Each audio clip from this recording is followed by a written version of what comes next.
New York City, April 2010.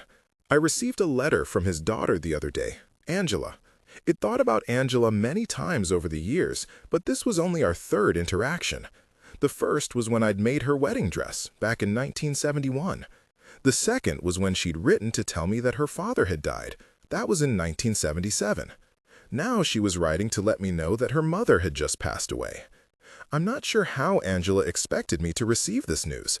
She might have guessed it would throw me for a loop. That said, I don't suspect malice on her part. Angela is not constructed that way. She's a good person. More important, an interesting one.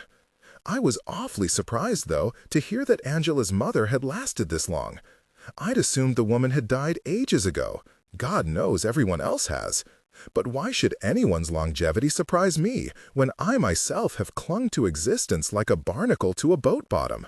I can't be the only ancient woman still tottering around New York City, absolutely refusing to abandon either her life or her real estate. It was the last line of Angela's letter, though, that impacted me the most.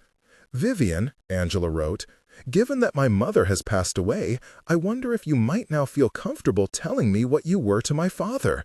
Well then, what was I to her father? Only he could have answered that question, and since he never chose to discuss me with his daughter, it's not my place to tell Angela what I was to him. I can, however, tell her what he was to me. 1. In the summer of 1940, when I was 19 years old and an idiot, my parents sent me to live with my Aunt Peg, who owned a theater company in New York City. I had recently been excused from Vassar College on account of never having attended classes and thereby failing every single one of my freshman exams. I was not quite as dumb as my grades made me look, but apparently it really doesn't help if you don't study. Looking back on it now, I cannot fully recall what I'd been doing with my time during those many hours that I ought to have spent in class, but knowing me, I suppose I was terribly preoccupied with my appearance. I do remember that I was trying to master a reverse roll that year, a hairstyling technique that, while infinitely important to me and also quite challenging, was not very Vassar. I'd never found my place at Vassar, although there were places to be found there. All different types of girls and cliques existed at the school, but none of them stirred my curiosity, nor did I see myself reflected in any of them. There were political revolutionaries at Vassar that year, wearing their serious black trousers and discussing their opinions on international foment. But I wasn't interested in international foment. I'm still not. Although I did take notice of the black trousers, which I found intriguingly chic, but only if the pockets didn't bulge. And there were girls at Vassar who were bold academic explorers, destined to become doctors and lawyers long before many women did that sort of thing. I should have been interested in them, but I wasn't. I couldn't tell any of them apart, for one thing. They all wore the same shapeless wool skirts that looked as though they'd been constructed out of old sweaters, and that just made my spirits low. It's not like Vassar was completely devoid of glamour. There were some sentimental, doe-eyed medievalists who were quite pretty, and some artistic girls with long and self-important hair, and some high-bred socialite types with profiles like Italian greyhounds. But I didn't befriend any of them. Maybe it's because I sensed that everybody at this school was smarter than me. This was not entirely youthful paranoia. I uphold to this day that everybody there was smarter than me. To be honest, I didn't understand what I was doing at college, aside from fulfilling a destiny whose purpose nobody had bothered explaining to me. From earliest childhood, I'd been told that I would attend Vassar, but nobody had told me why. What was it all for? What was I meant to get out of it exactly? And why was I living in this cabbagey little dormitory room with an earnest future social reformer? I was so fed up with learning by that time anyhow. I'd already studied for years at the Emma Willard School for Girls in Troy, New York, with its brilliant all-female faculty of Seven Sisters graduates. And wasn't that enough? I'd been at boarding school since I was 12 years old, and maybe I felt that I had done my time. How many more books does a person need to read in order to prove that she can read a book? I already knew who Charlemagne was, so leave me alone, is how I saw it. Also, not long into my doomed freshman year at Vassar, I had discovered a bar in Poughkeepsie that offered cheap beer and live jazz deep into the night. I'd figured out a way to sneak off campus to patronize this bar, my cunning escape plan involving an unlocked lavatory window and a hidden bicycle. Believe me, I was the bane of the house warden, thereby making it difficult for me to absorb Latin conjugations first thing in the morning because I was usually hungover. There were other obstacles as well. I had all those cigarettes to smoke, for instance. In short, I was busy. Therefore, out of a class of 362 bright young Vassar women, I ended up ranked at 361, a fact that caused my father to remark in horror, "Dear God, what was that other girl doing?" Contracting polio, as it turned out, the poor thing. So Vassar sent me home, fair enough, and kindly requested that I not return. My mother had no idea what to do with me. We didn't have the closest relationship even under the best of circumstances. She was a keen horsewoman, and given that I was neither a horse nor fascinated by horses, we'd never had much to talk about. Now I'd embarrassed her so severely with my failure that she could scarcely stand the sight of me. In contrast to me, my mother had performed quite well at Vassar College, thank you very much. Class of 1915, history and French. Her legacy, as well as her generous yearly donations, had secured my admission to that hallowed institution, and now look at me. Whenever she passed me in the hallways of our house, she would nod at me like a career diplomat, polite but chilly. My father didn't know what to do with me either, though he was busy running his hematite mine and didn't overly concern himself with the problem of his daughter. I had disappointed him, true, but he had bigger worries. He was an industrialist and an isolationist, and the escalating war in Europe was spooking him about the future of his business. So I suppose he was distracted with all that. As for my older brother, Walter, he was off doing great things at Princeton and giving no thought to me other than to disapprove of my irresponsible behavior.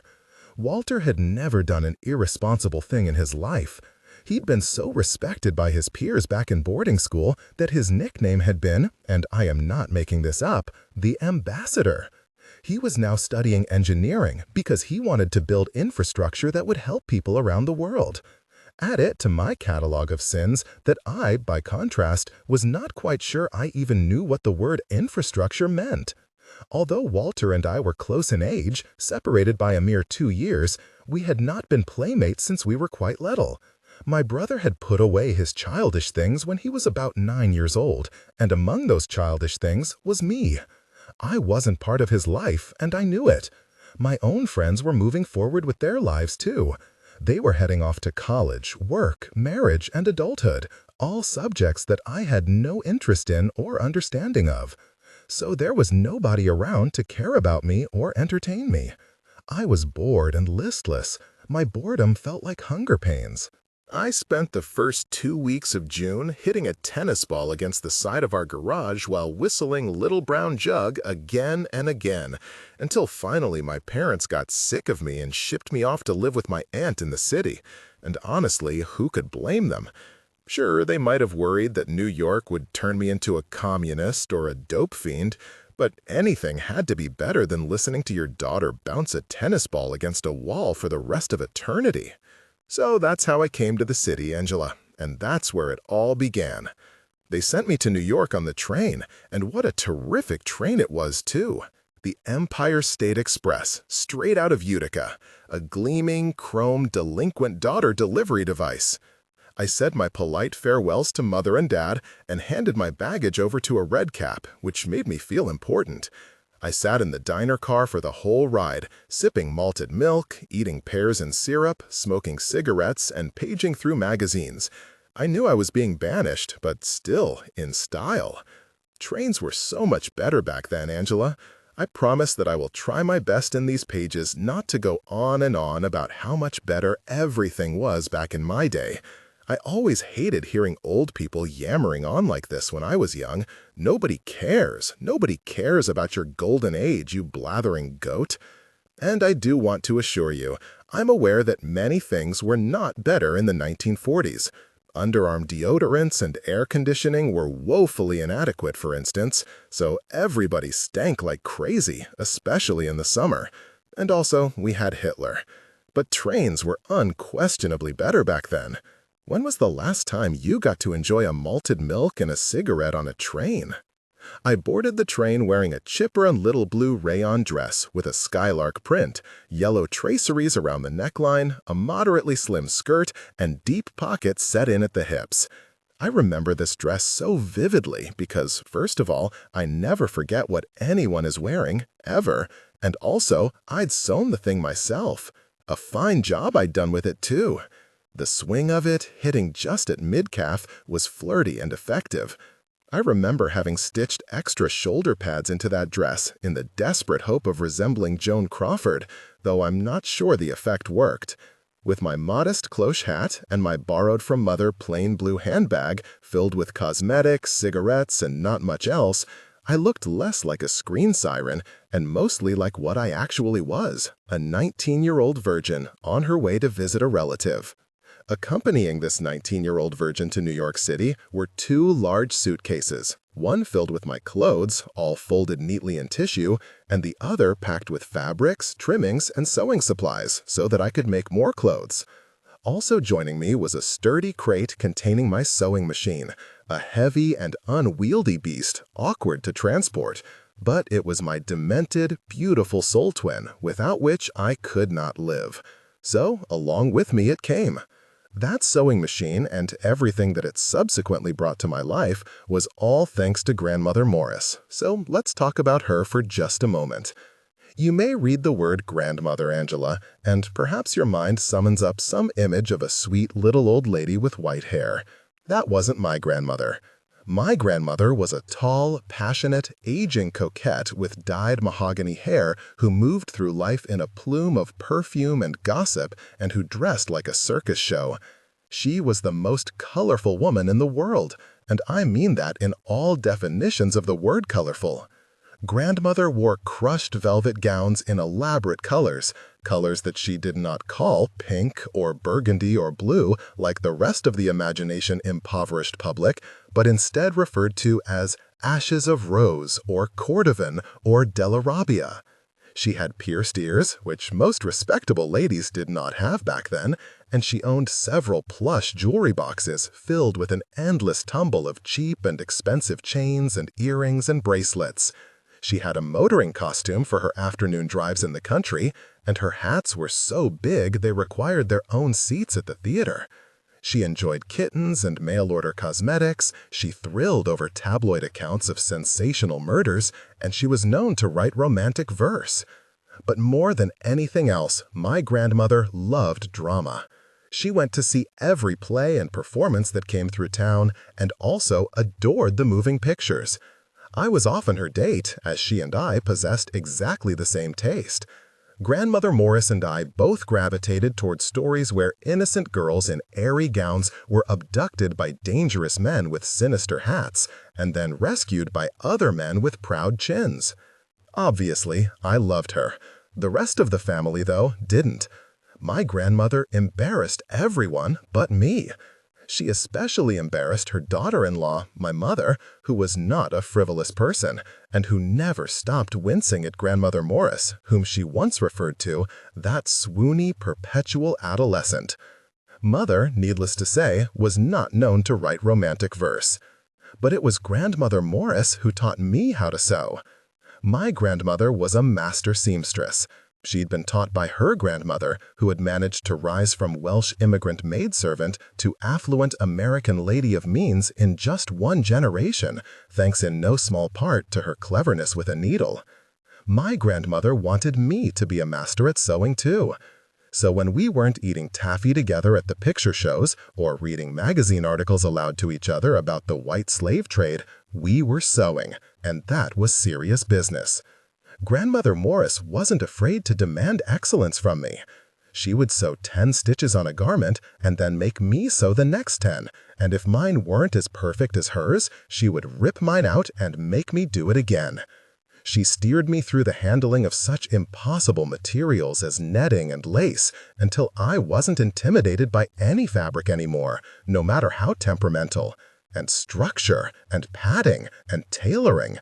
By the time I was 12, I could sew a corset for you, whalebones and all, just as handily as you please, even though nobody but Grandmother Morris had needed a whalebone corset since about 1910. Stern as she could be at the sewing machine, I did not chafe under her rule. Her criticism stung, but did not ache. I was fascinated enough by clothing to want to learn, and I knew that she only wished to foster my aptitude. Her praise was rare, but it fed my fingers. I grew deft. When I was 13, Grandmother Morris bought me the sewing machine that would someday accompany me to New York City by train. It was a sleek, black Singer 201, and it was murderously powerful. You could sew leather with it. I could have upholstered a Bugatti with that thing. To this day, I've never been given a better gift. I took the Singer with me to boarding school, where it gave me enormous power within that community of privileged girls who all wanted to dress well, but who did not necessarily have the skills to do so.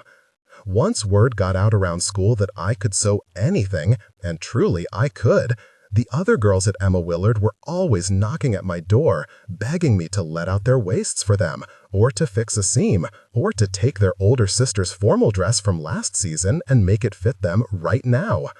I spent those years bent over that Singer like a machine gunner, and it was worth it.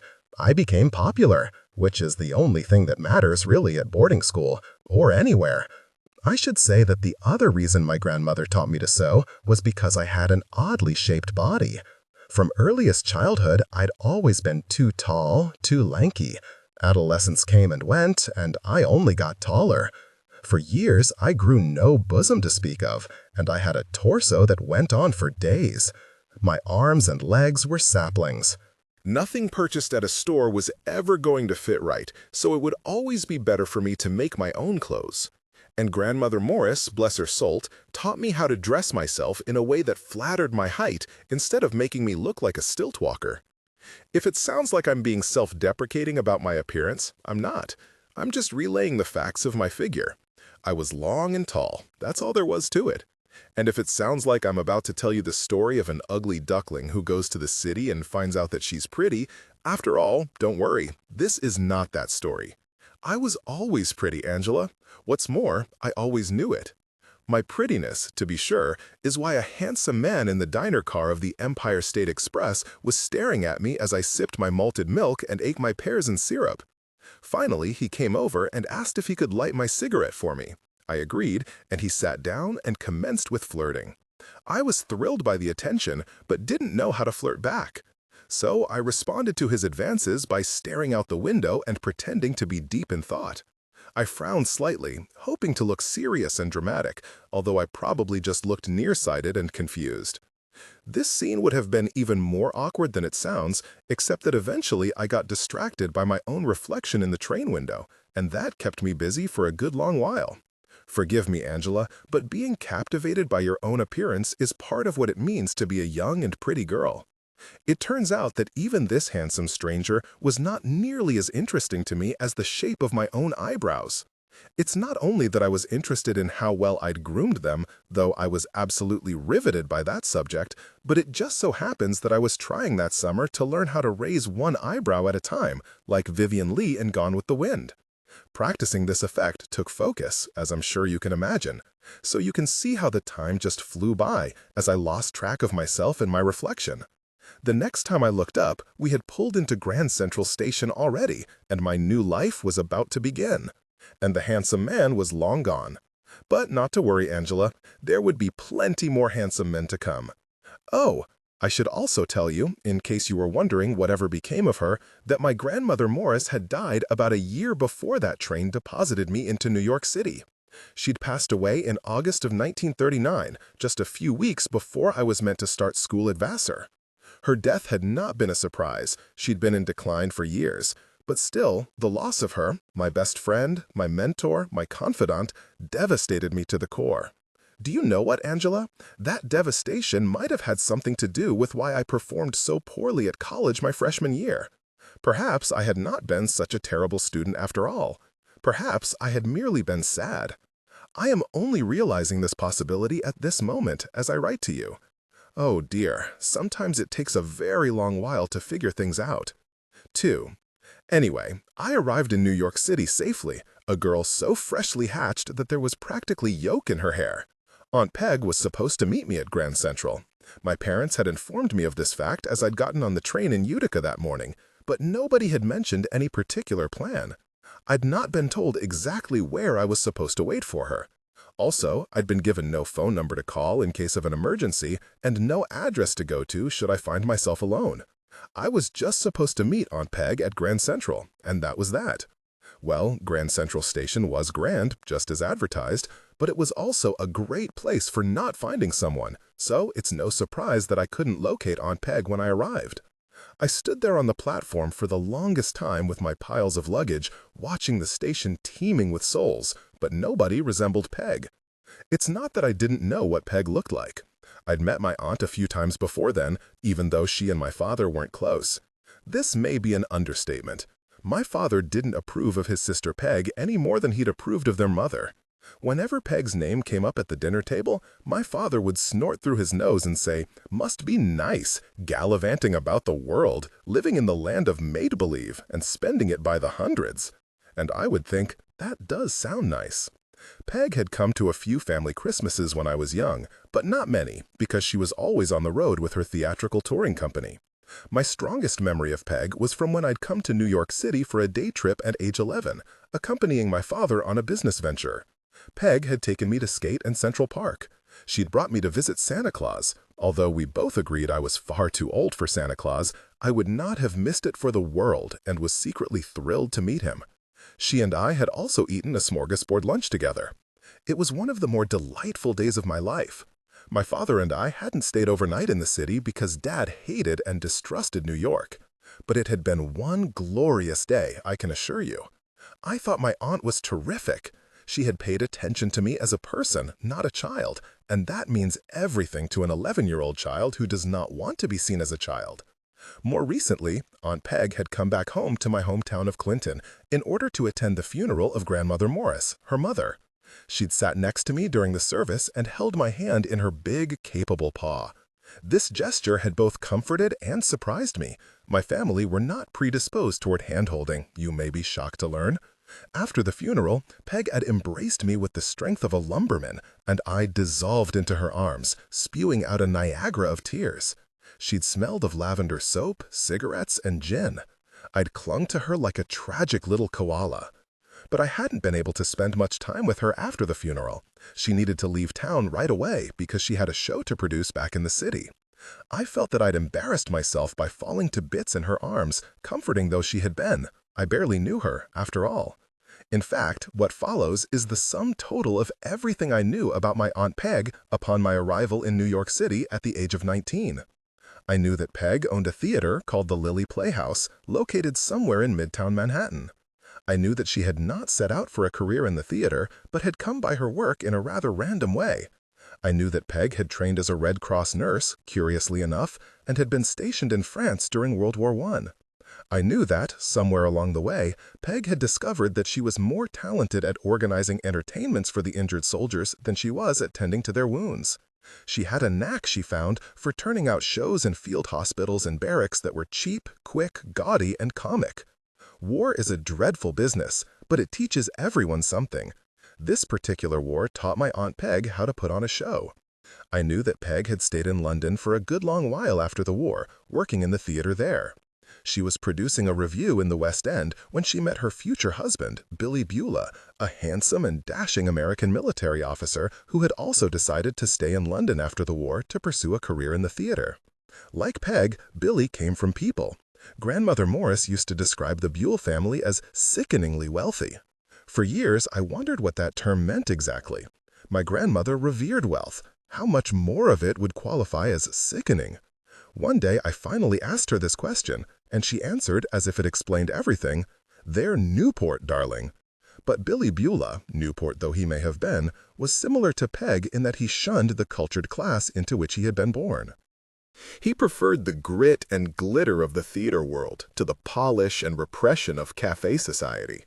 Also, he was a playboy. He liked to make fun, Grandmother Morris said, which was her polite code for drinking, spending money, and chasing women. Upon their marriage, Billy and Peg Buell returned to America. Together, they created a theatrical touring company. They spent the better part of the 1920s on the road with a small cadre of troopers, barnstorming towns all across the country. Billy wrote and starred in the reviews. Peg produced and directed them. The couple never had any highfalutin ambitions. They were just having a good time and avoiding more typical adult responsibilities. But despite all the effort they made not to be successful, success accidentally hunted them down and captured them anyhow. In 1930, with the Depression deepening and the nation tremulous and afraid, my aunt and her husband accidentally created a hit. Billy wrote a play called Her Jolly Affair, which was so joyful and fun that people just ate it up. Her Jolly Affair was a musical farce about an aristocratic British heiress who falls in love with an American playboy, portrayed by Billy Buell, naturally. It was a light bit of fluff, like everything else they'd ever plunked down on the boards, but it was a riotous success. All across America, pleasure-starved mine workers and farmers shook out the last bits of loose change from their pockets in order to see Her Jolly Affair, making this simple, brainless play into a profitable triumph. The play picked up so much steam, in fact, and garnered such bountiful praise in the local papers that in 1931, Billy and Peg brought it to New York City, where it ran for a year in a prominent Broadway theater. In 1932, MGM made a movie version of Her Jolly Affair, which Billy wrote but did not star in. William Powell did the acting job instead. Billy had decided by this point that a writer's life was easier than an actor's life. Writers get to set their own hours, they aren't at the mercy of an audience, and there's no director telling them what to do. The success of Her Jolly Affair spawned a series of lucrative motion picture sequels, Her Jolly Divorce, Her Jolly Baby, Her Jolly Safari, which Hollywood churned out for a few years like sausages from a hopper. The whole jolly enterprise made quite a pile of money for Billy and Peg, but it also signaled the end of their marriage. Having fallen in love with Hollywood, Billy never came back. As for Peg, she decided to close the touring company and use her half of the jolly royalties to buy herself a big, old, run-down New York City theater of her very own, the Lily Playhouse. All this happened around 1935. Billy and Peg never officially divorced, and while there didn't seem to be any bad blood between them, after 1935, you couldn't exactly call them married either. They didn't share a home or a work life, and at Peg's insistence, they no longer shared a financial life, which meant that all that shimmering Newport money was now out of reach for my aunt. Grandmother Morris didn't know why Peg was willing to walk away from Billy's fortune, other than to say about her daughter, with open disappointment, Peg never cared about money, I'm afraid. My grandmother speculated that Peg and Billy never legally divorced because they were too bohemian to concern themselves with such matters. Or maybe they still loved each other, except theirs was the sort of love that best thrives when a husband and wife are separated by the distance of an entire continent. Don't laugh, my grandmother said. A lot of marriages would work better that way. All I know is that Uncle Billy was out of the picture for the entirety of my young life, at first because he was touring, and later because he had settled in California. He was so much out of the picture, in fact, that I'd never even met him. To me, Billy Buell was a myth, composed of stories and photos. And what glamorous stories and photos they were. Grandmother Morris and I frequently saw Billy's picture in the Hollywood tabloid magazines, or read about him in Walter Winchell's and Luella Parsons' gossip columns. We were ecstatic, for instance, when we found out he'd been a guest at Jeanette MacDonald and Jean Raymond's wedding. There was a picture of him at the wedding reception, right there in Variety, standing just behind luminous Jeanette MacDonald in her blush-pink wedding gown. In the photo, Billy was talking to Ginger Rogers and her then-husband, Lou Ayres. My grandmother had pointed out Billy to me and said, "There he is, conquesting his way across the country as usual. And look at the way Ginger is grinning at him. If I were Lou Ayres, I'd keep an eye on that wife of mine." I'd peered closely at the photo, using my grandmother's jeweled magnifying lens. I'd seen a handsome blonde man in a tuxedo jacket, whose hand was resting on Ginger Rogers' forearm, while she, indeed, sparkled up at him with delight. He looked more like a movie star than the actual movie stars who were flanking him. It was amazing to me that this person was married to my Aunt Peg. Peg was wonderful, to be sure, but she was so homely. What on earth had he ever seen in her? I couldn't find Peg anywhere. Enough time had passed that I now officially gave up the hope of being met on the train platform. I stashed away my baggage with a red cap and wandered through the rushing crush of humanity that was Grand Central, trying to find my aunt amid the confluence. You might think I would have been more disquieted at finding myself all alone in New York City with no plan and no chaperone, but for some reason I wasn't. I was sure it would all end up all right. Maybe this is a hallmark of privilege. Certain well-bred young ladies simply cannot conceive of the possibility that somebody will not be along shortly to rescue them. Finally, I gave up my wandering and sat down on a prominently placed bench near the main lobby of the station to await my salvation. And lo, eventually I was found.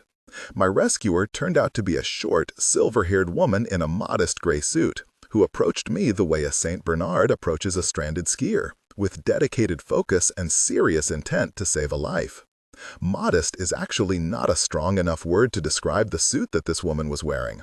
It was a double-breasted and square little cinder block of an item, the kind of garment that is intentionally made to fool the world into thinking that women do not possess breasts, waists, or hips. It looked to me like a British import. It was a fright. The woman also wore chunky, low-heeled black Oxfords and an old-fashioned boiled wool green hat of the type favored by women who run orphanages. I knew her sort from boarding school. She looked like a spinster who drank Ovaltine for dinner and gargled with salt water for vitality. She was plain from end to end, and furthermore, she was plain on purpose. This brick of a matron approached me with much clarity of mission, frowning, holding in her hands a disconcertingly large picture in an ornate silver frame. She peered at the picture in her hands and then at me. "Are you Vivian Morris?" she asked. Her crisp accent betrayed the truth that the double-breasted suit was not the only severe British import in town. I allowed that I was. "You've grown," she said. I was puzzled. Did I know this woman? Had I met her when I was younger? Seeing my confusion, the stranger showed me the framed picture in her hands. Bafflingly, this item turned out to be a portrait of my own family, from about 4 years prior. It was a photo we'd taken in a proper studio when my mother had decided that we needed to be, in her words, officially documented for once. There were my parents, enduring the indignity of being photographed by a tradesman. There was my thoughtful-looking brother Walter, with his hand on my mother's shoulder.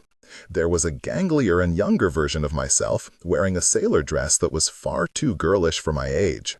"I'm Olive Thompson," announced the woman, in a voice that indicated she was accustomed to making announcements. "I'm your aunt's secretary. She was unable to come. There was an emergency today at the theater, a small fire. She sent me to find you. My apologies for making you wait. I was here several hours ago, but as my only means of identifying you was this photo, it took me some time to locate you, as you can see. I wanted to laugh then, and I want to laugh now, just remembering it.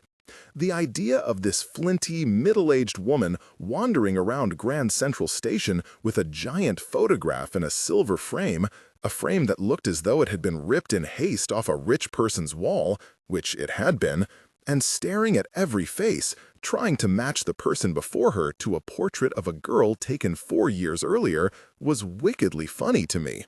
How had I missed her? Olive Thompson did not seem to think this was funny, though. I would soon discover that this was typical.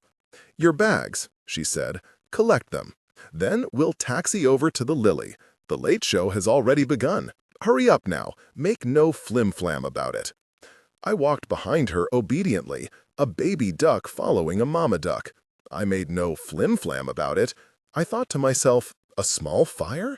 But I did not have the courage to ask. 3. A person only gets to move to New York City for the first time in her life once, Angela, and it's a pretty big deal. Perhaps this idea doesn't hold any romance for you, since you are a born New Yorker. Maybe you take this splendid city of ours for granted. Or maybe you love it more than I do, in your own unimaginably intimate way. Without a doubt, you were lucky to be raised here, but you never got to move here, and for that, I am sorry for you. You missed one of life's great experiences. New York City in 1940. There will never be another New York like that one. I'm not defaming all the New Yorks that came before 1940 or all the New Yorks that came after 1940. They all have their importance. But this is a city that gets born anew in the fresh eyes of every young person who arrives here for the first time. So that city, that place, newly created for my eyes only, will never exist again. It is preserved forever in my memory, like an orchid trapped in a paperweight. That city will always be my perfect New York. You can have your perfect New York, and other people can have theirs, but that one will always be mine. It wasn't a long ride from Grand Central to the Lily Playhouse. We just cut straight across town. But our taxi took us through the heart of Manhattan, and that's always the best way for a newcomer to feel the muscle of New York. I was all a-tingle to be in the city, and I wanted to look at everything at once. But then I remembered my manners and tried for a spell to make conversation with Olive. Olive, however, wasn't the sort of person who seemed to feel that the air needed to be constantly filled up with words, and her peculiar answers only brought me more questions that I sensed she would be unwilling to further discuss. "How long have you worked for my aunt?" I asked her. "Since Moses was in nappies." I pondered that for a bit. "And what are your duties at the theater?" "To catch things that are falling through mid-air right before they hit the ground and shatter." We drove on for a while in silence, and I let that sink in. I tried one more time. "What sort of show is playing at the theater tonight?" "It's a musical. It's called Life with Mother." "Oh, I've heard of it." "No, you haven't. You're thinking of Life with Father. That was a play on Broadway last year. Ours is called Life with Mother. And ours is a musical." I wondered, is that legal? Can you just take a title of a major Broadway hit like that, change a single word, and make it your own? The answer to that question, at least in 1940 at the Lily Playhouse, was sure. I asked, "But what if people buy tickets to your show by mistake, thinking that they're going to see Life with Father?" Olive, flatly, "Yes." "Wouldn't that be unfortunate?" I was starting to feel young and stupid and annoying, so I stopped talking. For the rest of the taxi ride, I got to just look out the window. It was plenty entertaining to watch the city go by. There were glories to see in all directions. It was late in the evening in Midtown Manhattan on a fine summer night, so nothing can be better than that. It had just rained. The sky was purple and dramatic. I saw glimpses of mirrored skyscrapers, neon signs, and shining wet streets. People sprinted, bolted, strolled, and stumbled down the sidewalks. As we passed through Times Square, mountains of artificial light spewed out their lava of white-hot news and instant advertising. Arcades and taxi dance halls and movie palaces and cafeterias and theaters flashed by, bewitching my eyes. We turned onto 41st Street between 8th and 9th Avenues. This was not a beautiful street back then, and it still isn't beautiful today. At that time, it was mostly a tangle of fire escapes for the more important buildings that faced 40th and 42nd Streets. But there, in the middle of that unlovely block, was the Lily Playhouse, my Aunt Peg's theater, all lit up with a billboard that read, "Life with Mother." I can still see it in my mind today. The Lily was a great big lump of a thing, crafted in a style that I now know is Art Nouveau, but which I recognized then only as heavy-duty. And boy howdy did that lobby go out of its way to prove to you that you'd arrived somewhere important. It was all gravity and darkness, rich woodwork, carved ceiling panels, blood-red ceramic tiles, and serious old Tiffany light fixtures. All over the walls were tobacco-stained paintings of bare-breasted nymphs cavorting with gangs of satyrs, and it sure looked like one of those nymphs was about to get herself in trouble in the family way if she wasn't careful. Other murals showed muscular men with heroic calves wrestling with sea monsters in a manner that looked more erotic than violent. You got the sense that the muscular men didn't want to win the battle, if you see my point. Still other murals showed dryads struggling their way out of trees, tits first, while naiads splashed about in a river nearby, throwing water on each other's naked torsos in a spirit that was very much whoopee. Thickly carved vines of grapes and wisteria, and lilies, of course, climbed up every column. The effect was quite bordello. I loved it. "I'll take you straight to the show," Olive said, checking her watch, "which is nearly over, thank God." She pushed open the big doors that led into the playhouse itself. I am sorry to report that Olive Thompson entered her place of work with the demeanor of one who might rather not touch anything. But I myself was dazzled. The interior of the theater was really something quite stunning. A huge, golden-lit, fading old jewel box of a place. I took it all in. The sagging stage, the bad sightlines, the hefty crimson curtains, the cramped orchestra pit, the over-gilded ceiling, the menacingly glittery chandelier that you could not look at without thinking, now what if that thing should fall down? It was all grandiose. It was all crumbling. The lily reminded me of Grandmother Morris, not only because my grandmother had loved gaudy old playhouses like this, but also because my grandmother had looked like this. Old, overdone, and proud, and decked to the nines in out-of-date velvet. We stood against the back wall, although there were plenty of seats to be had. In fact, there were not many more people in the audience than on stage, it appeared.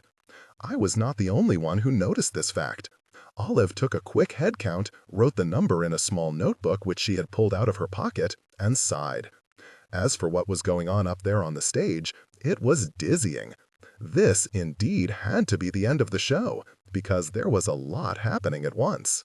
At the back of the stage, there was a kick line of about a dozen dancers, girls and boys, grinning madly as they flung their limbs up toward the dusty heavens. At center stage, a good-looking young man and a spirited young woman were tap dancing as though to save their lives, while singing at full bellow about how everything was going to be just fine from now on, my baby, because you and me are in love. On the left side of the stage was to be found a phalanx of showgirls whose costumes and movements kept them just on the correct side of moral permissibility, but whose contribution to the story, whatever that story may have been, was unclear. Their task seemed to be to stand with their arms outstretched, slowly turning so that you could take in the full Amazonian qualities of their figures from every angle, at your leisure. On the other side of the stage, a man dressed as a hobo was juggling bowling pins. Even for a finale, it went on for an awfully long time. The orchestra banged forth, the kick line pounded away, the happy and breathless couple couldn't believe how terrific their lives were about to get.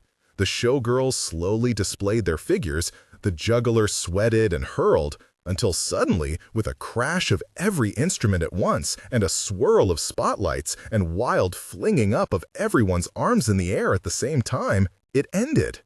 Applause. Not thunderous applause, more like a light drizzle of applause. Olive didn't clap. I clapped politely, though my clapping sounded lonely there at the back of the hall. The applause didn't last long. The performers had to exit the stage in semi-silence, which is never good. The audience filed past us dutifully, like workers heading home for the day, which is exactly what they were. "Do you think they liked it?" I asked Olive. "Who?" "The audience." "The audience?" Olive blinked, as though it had never occurred to her to wonder what an audience thought of a show. After a bit of consideration, she said, "You must understand, Vivian, that our audiences are neither full of excitement when they arrive at the Lily, nor overwhelmed with elation when they leave." From the way she said this, it sounded as though she approved of the arrangement, or at least had accepted it. "Come," she said, "your aunt will be backstage." So backstage we went, straight into the busy, wanton clamor that always erupts in the wings at the end of a show. Everyone moving, everyone yelling, everyone smoking, everyone undressing.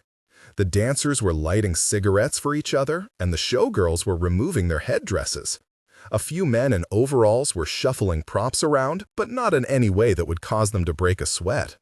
There was a lot of loud, overripe laughter, but that's not because anything was particularly funny. It's just because these were show business people, and that's how they always are. And there was my Aunt Peg, so tall and sturdy, clipboard in hand. Her chestnut and gray hair was cut in an ill-considered short style that made her look somewhat like Eleanor Roosevelt, but with a better chin. Peg was wearing a long salmon-colored twill skirt and what could have been a man's Oxford shirt. She also wore tall blue knee socks and beige moccasins. If that sounds like an unfashionable combination, it was. It was unfashionable then, it would be unfashionable today, and it will remain unfashionable until the sun explodes. Nobody has ever looked good in a salmon-colored twill skirt, a blue Oxford shirt, knee socks, and moccasins. Her frumpy look was only thrown into starker relief by the fact that she was talking to two of the ravishingly beautiful showgirls from the play. Their stage makeup gave them a look of otherworldly glamour, and their hair was piled in glossy coils on the tops of their heads. They were wearing pink silk dressing gowns over their costumes, and they were the most overtly sexual visions of womanhood I had ever seen. One of the showgirls was a blonde, a platinum actually, with a figure that would have made Jean Harlow gnash her teeth in jealous despair. The other was a sultry brunette whose exceptional beauty I'd noticed earlier from the back of the theater, though I should not get any special credit for noticing how stunning this particular woman was. A Martian could have noticed it, from Mars. "Vivi!" Peg shouted, and her grin lit up my world. "You made it, kiddo!" Kiddo? Nobody had ever called me kiddo, and for some reason it made me want to run into her arms and cry. It was also so encouraging to be told that I had made it, as though I'd accomplished something. In truth, I'd accomplished nothing more impressive than first getting kicked out of school, and then getting kicked out of my parents' house, and finally getting lost in Grand Central Station. But her delight in seeing me was a balm. I felt so welcome. Not only welcome, but wanted. "You've already met Olive, our resident zookeeper," Peg said, "and this is Gladys, our dance captain."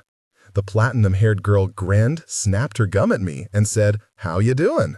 "And this is Celia Ray, one of our showgirls." Celia extended her sylph-like arm and said in a low voice, "A pleasure. Charmed to meet you." Celia's voice was incredible. It wasn't just the thick New York accent, it was the deep, gravelly tone. She was a showgirl with the voice of Lucky Luciano. "Have you eaten?" Peg asked me. "Are you starved?"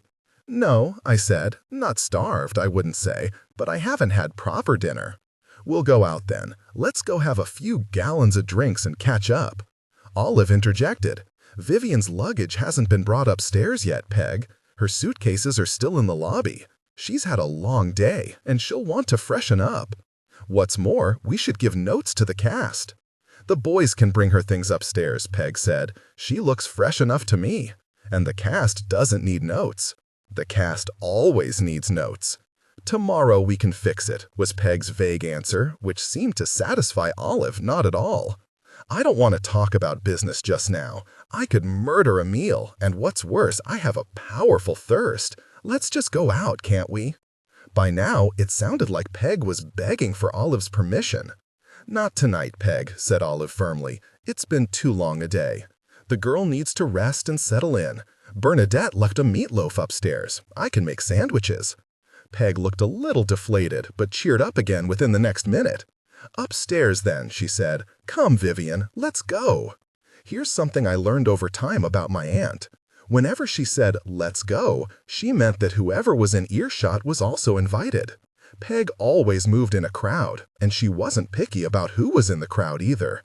So that's why our gathering that night, held upstairs, in the living quarters of the Lily Playhouse, included not only me and Aunt Peg and her secretary Olive, but also Gladys and Celia, the showgirls. A last-minute addition was a fey young man whom Peg collared as he was heading toward the stage door. I recognized him as a dancer in the show. Once I got up close to him, I could see that he looked about 14 years old, and he also looked as if he could use a meal. "Roland, join us upstairs for dinner," Peg said. He hesitated. "Oh, that's all right, Peg." "Don't worry, hon. We've got plenty of food. Bernadette made a big pile of meatloaf. There's enough for everyone." When Olive looked as though she were going to protest something, Peg shushed her. "Oh, Olive, don't play the governess. I can share my dinner with Roland here. He needs to put on some weight, and I need to lose some, so it works out.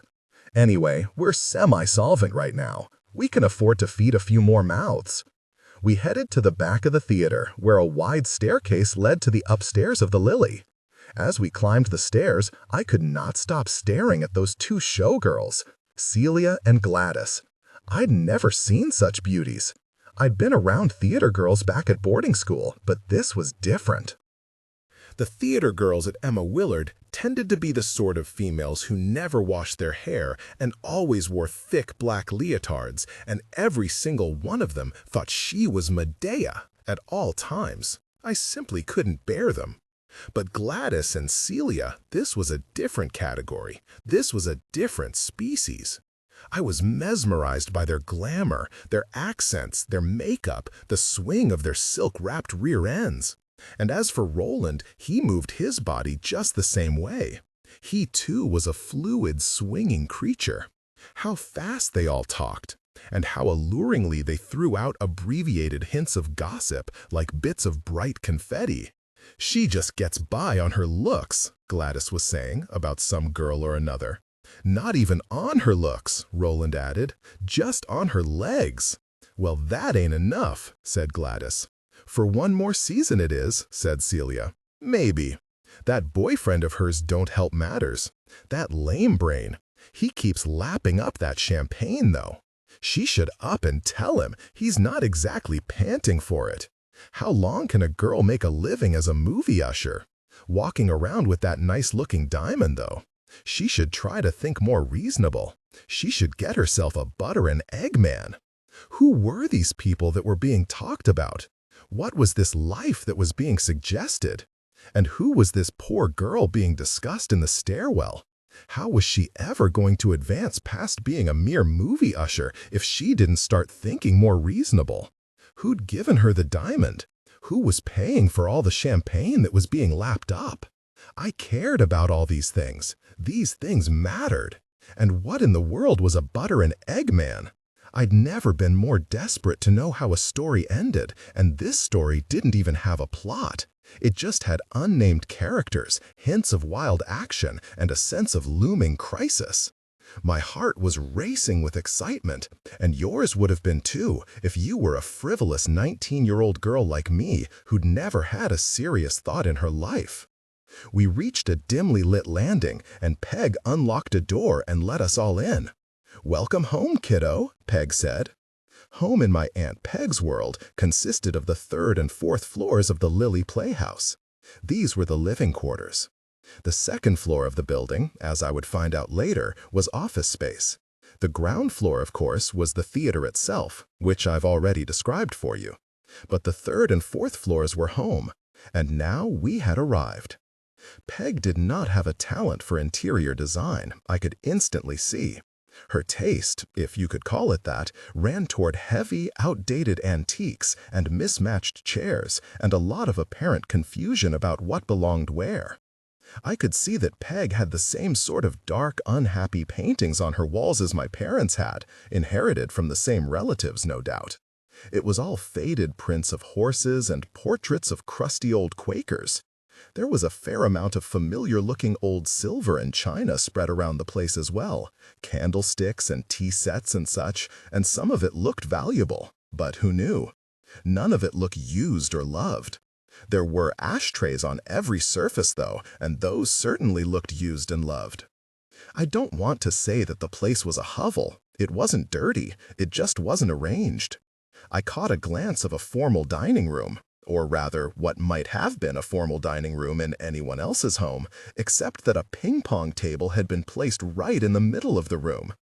Even more curiously, the ping-pong table was directly situated beneath a low-hanging chandelier, which must have made it difficult to play a game.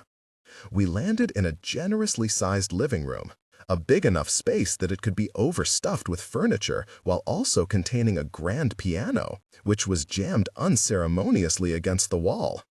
"Who needs something from the bottle and jug department?" asked Peg, heading to a bar in the corner. "Martinis? Anyone? Everyone?" The resounding answer seemed to be yes, everyone. Well, almost everyone. Olive declined a drink and frowned as Peg poured the martinis. It looked as though Olive were calculating the price of each cocktail down to the halfpenny, which she probably was doing. My aunt handed me my martini as casually as if she and I had been drinking together for ages. This was a delight. I felt quite adult. My parents drank, of course they drank, they were wasps, but they never drank with me. I'd always had to execute my drinking on the sly. Not anymore, it seemed. Cheers. Let me show you to your rooms, Olive said. Peg's secretary led me down a rabbit warren and opened one of the doors. She told me, "This is your Uncle Billy's apartment. Peg would like you to stay here for now." I was surprised. Uncle Billy has an apartment here? Olive sighed. It is a sign of your enduring affection for her husband that she keeps these rooms for him, should he need a place to stay while passing through. I don't think it was my imagination that Olive said the words enduring affection, much the same way someone else might say stubborn rash. Well, thank you, Aunt Peg, because Billy's apartment was wonderful. It didn't have the clutter of the other rooms I'd seen, not at all. No, this place had style. There was a small sitting room with a fireplace and a fine black lacquered desk upon which sat a typewriter. Then there was the bedroom, with its windows facing 41st Street and its handsome double bed made of chrome and dark wood. On the floor was an immaculate white rug. I had never before stood on a white rug. Just off the bedroom was a good-sized dressing room with a large chrome mirror on the wall and a glossy wardrobe containing not one item of clothing whatsoever. In the corner of the dressing room was a small sink. The place was spotless. "You don't have your own bath, unfortunately," said Olive, as the men in overalls were depositing my trunks and sewing machine in the dressing room. "There is a common bath across the hall. You'll be sharing that with Celia, as she is staying at the Lily, just for now. Mr. Herbert and Benjamin live in the other wing. They share their own bath. I didn't know who Mr. Herbert and Benjamin were, but I figured I'd soon enough be finding out. Billy won't be needing his apartment, Olive." "I sincerely doubt it." "Are you very sure?" "If he should ever need these rooms, of course, I can go somewhere else." "What I'm saying is that I don't need anything so nice as all this." I was lying. I needed and wanted this little apartment with all my heart, and had already laid claim to it in my imagination. This is where I would become a person of significance, I decided. "Your uncle hasn't been to New York City in over 4 years, Vivian," Olive said, eyeballing me in that way she had, that unsettling way of making you feel as though she were watching your thoughts like a newsreel. Oh, bliss! I unpacked a few essentials, splashed some water on my face, powdered my nose, and combed my hair. Then it was back to the clutter and chatter of the big, overstuffed living room. Back to Peg's world, with all its novelty and noise. Olive went to the kitchen and brought out a small meatloaf served on a plate of dismal lettuce. Just as she had intuited earlier, this was not going to be enough of a meal for everyone in the room. Shortly, however, she reappeared with some cold cuts and bread. She also scared up half a chicken carcass, a plate of pickles, and some containers of cold Chinese food. I noticed that somebody had opened a window and turned on a small fan, which helped to eliminate the stuffy summer heat not in the least. "You kids eat," Peg said.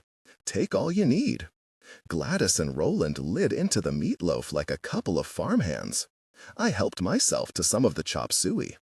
Celia didn't eat anything, but sat quietly on one of the couches, handling her martini glass and cigarette with more panache than anything I'd ever seen. "How was the beginning of the show tonight?" Olive asked. "I only caught the end." "Well, it fell short of King Lear," said Peg, "but only just." Olive's frown deepened. "Why? What happened?" "Nothing happened, per se," said Peg. "It's just a lackluster show, but it's nothing to lose sleep over. It's always been lackluster. Nobody in the audience seemed unduly harmed by it. They all left the theater with the use of their legs. Anyway, we're changing the show next week, so it doesn't matter." "And the box office receipts? For the early show?" "The less we speak of such matters, the better," said Peg. "But what was the take, Peg?" "Don't ask questions that you don't want to know the answers to, Olive." "Well, I will need to know. We can't keep having crowds like tonight." "Oh, how I love that you call it a crowd. By actual count, there were 47 people at the early show this evening." "Peg, that's not enough." "Don't grieve, Olive. Things always get slower in the summer, remember. Anyway, we get the audiences we get. If we wanted to draw larger crowds, we would put on baseball games instead of plays, or we would invest in air conditioning. Let's just turn our attention now toward getting the South Seas Act ready for next week. We can get the dancers rehearsing tomorrow morning, and they can be up and running by Tuesday." "Not tomorrow morning," said Olive. "I've rented the stage out to a children's dance class." "Good for you. Resourceful as ever, old girl. Tomorrow afternoon, then." "Not tomorrow afternoon. I've rented the stage out for a swimming class." This caught Peg up short. "A swimming class? Come again?" "It's a program that the city is offering. They'll be teaching children from the neighborhood how to swim." "To swim? Will they be flooding our stage, Olive?" "Of course not. It's called dry swimming. They teach the classes without water." "Do you mean to tell me that they will teach swimming as a theoretical concept?" "More or less so. Just the basics. They use chairs. The city is paying for it. How about this, Olive? How about you tell Gladys when you haven't rented our stage out to a children's dance class or to a dry swimming school, and then she can call a rehearsal to begin working on the dances for the South Seas Act." "Monday afternoon," said Olive. "Monday afternoon, Gladys," Peg called over to the showgirl. "Did you hear that? Can you gather everyone together for Monday afternoon?" "I don't like rehearsing in the mornings anyhow," said Gladys, although I wasn't sure this constituted a firm reply. "It shouldn't be hard, Gladdy," said Peg. "It's just a scratch review. Throw something together, the way you do." "I want to be in the South Seas show," said Roland. "Everyone wants to be in the South Seas show," said Peg. "The kids love performing in these exotic international dramas, Vivi. They love the costumes. This year alone, we've had an Indian show, a Chinese maiden story, and a Spanish dancer story. We tried an Eskimo romance last year, but it was no good. The costumes weren't very becoming, to say the least. Fur, you know, heavy. And the songs were not our best. We ended up rhyming nice with ice so many times it made your head ache." "You can play one of the hula girls in the South Seas show, Roland," Gladys said, and laughed. "I sure am pretty enough for it," he said, and struck a pose. "You sure are," agreed Gladys. "And you're so tiny, one of these days you're just gonna float away. I always gotta be careful not to put you right next to me on the stage. Standing next to you, I look like a great big cow." "That could be because you've gained weight lately," observed Olive. "You need to monitor what you eat, or soon you won't fit into your costumes at all." "What a person eats doesn't have anything to do with her figure," Gladys protested as she reached for another piece of meatloaf. "I read it in a magazine. What matters is how much coffee you drink." "You drink too much booze," Roland cried out. "You can't hold your liquor." "I surely cannot hold my liquor," Gladys agreed. "Everybody knows that about me. But I'll tell you another thing. I wouldn't have as big a sex life as I have if I could hold my liquor." "Boot me your lipstick, Celia," said Gladys to the other showgirl, who silently pulled out a tube from the pocket of her silk robe and handed it over. Gladys painted her lips with the most violent shade of red I'd ever seen, and then kissed Roland hard on both his cheeks, leaving big, bright imprints. "There, Roland, now you are the prettiest girl in the room." Roland didn't appear to mind the teasing. He had a face just like a porcelain doll, and to my expert eye, it looked as though he tweezed his brows. I was shocked that he didn't even try to act male. When he spoke, he waved his hands around like a debutante. He didn't even wipe off the lipstick from his cheeks. It's almost as though he wanted to look like a female. Forgive my naivety, Angela, but I hadn't been around a lot of homosexuals at that point in my life. Not male ones, anyhow. Now lesbians, on the other hand, those I'd seen. I did spend a year at Vassar, after all. Even I wasn't that oblivious. Peg turned her attention to me. "Now, Vivian Louise Morris, what do you want to do with yourself while you're here in New York City?" What did I want to do with myself? I wanted to do this.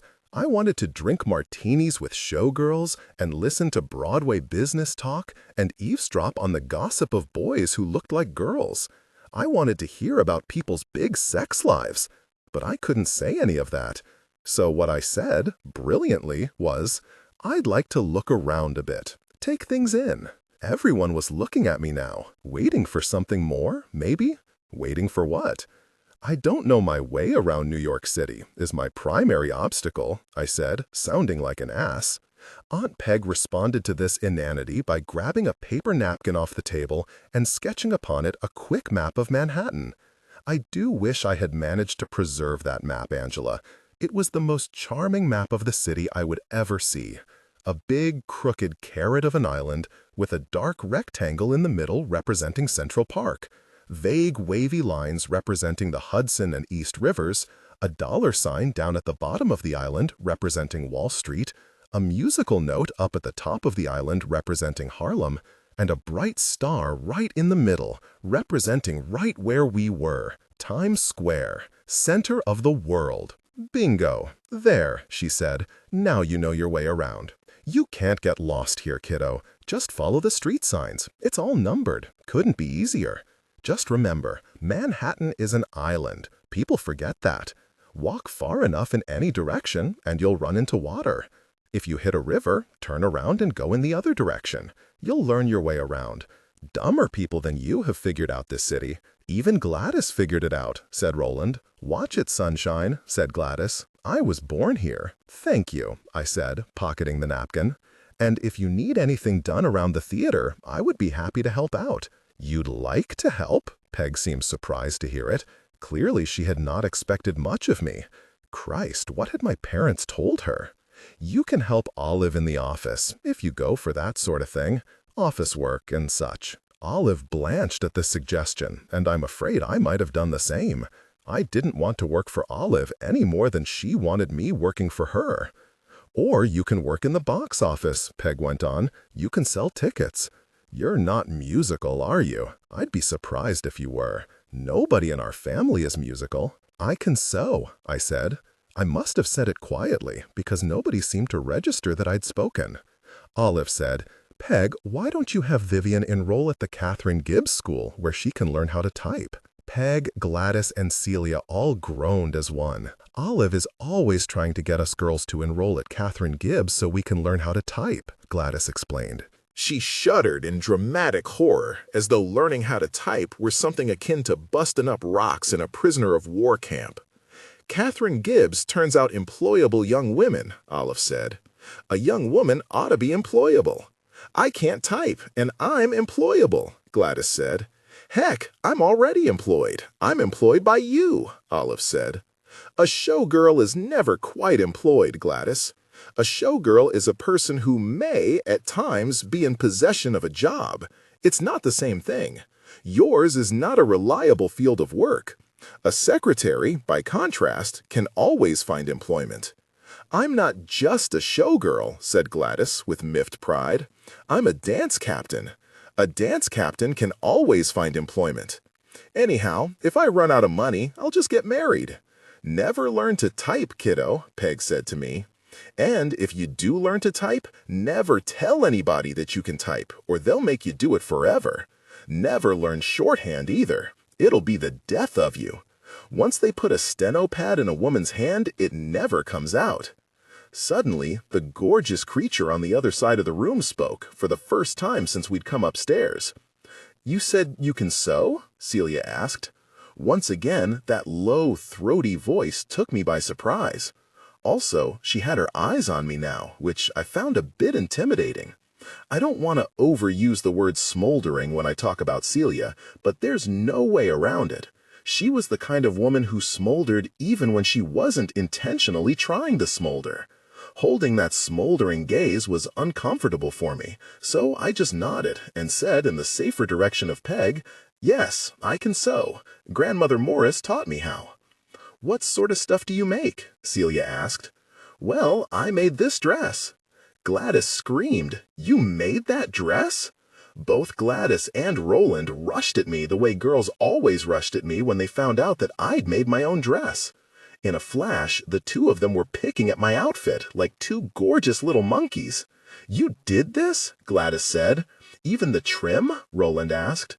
I wanted to say, this is nothing, because truly, compared to what I could do, this little frock, cunning though it appeared, was nothing. But I didn't want to sound cocky, so instead I said, I make everything I wear. Celia spoke again from across the room. Can you make costumes? I suppose so. It would depend on the costume, but I'm sure I could. The showgirl stood up and asked, "Could you make something like this?" She let her robe drop to the floor, revealing the costume beneath it. I know that sounds dramatic to say that she let her robe drop, but Celia was the kind of girl who didn't just take her clothes off like any other mortal woman. She always let them drop. Her figure was astonishing, but as for the costume, it was basically a little two-piece metallic number, something like a bathing suit. It was the sort of thing that was designed to look better from 50 feet away than up close. It had tight, high-waisted shorts decorated in splashy sequins and a bra that was decked out in a gaudy arrangement of beads and feathers. It looked good on her, but that's only because a hospital gown would have looked good on her. I thought it could have fit her better, to be honest. The shoulder straps were all wrong. "I could make that," I said. "The beading would take me a while, but that's just busy work. The rest of it is straightforward." Then I had a flash of inspiration, like a flare shot up in a night sky. "Say, if you have a costume director, maybe I could work with her. I could be her assistant." Laughter burst out across the room. "A costume director?" Gladys said.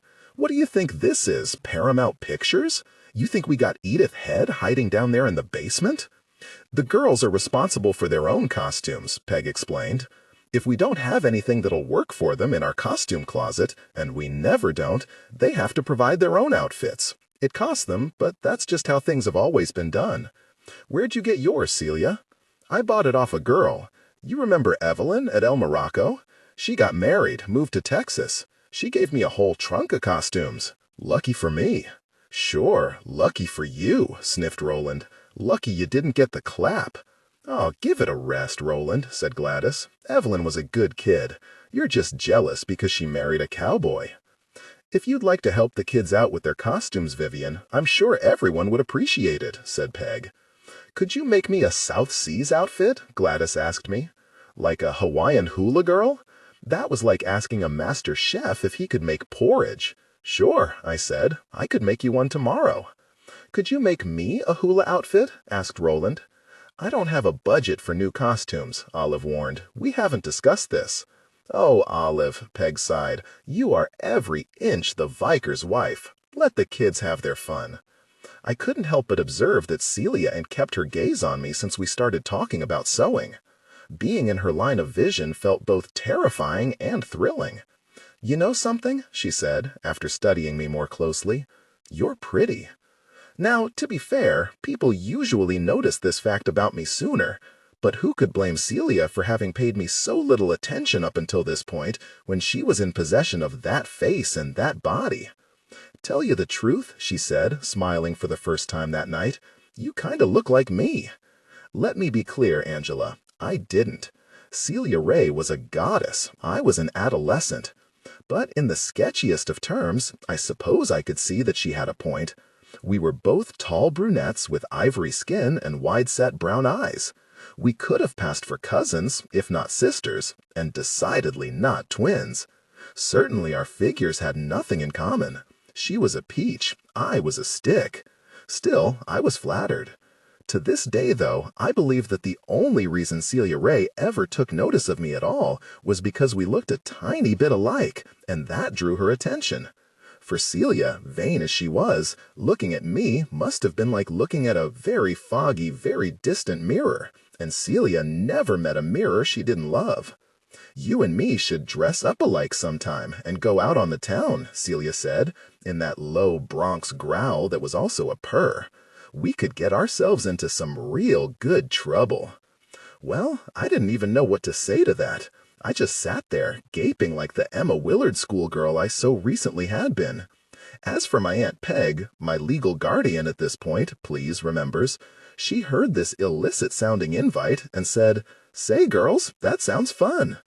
Peg was over at the bar again, mixing up another batch of martinis. But at that point, Olive put a stop to things. The fearsome secretary of the Lily Playhouse stood up, clapped her hands, and announced, "Enough! If Peg stays up any later, she will not be the better for it in the morning." "Darn it, Olive, I'll give you a poke in the eye," Peg said.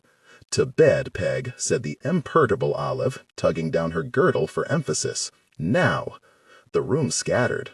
We all said our good nights. I made my way to my apartment, and unpacked a bit more.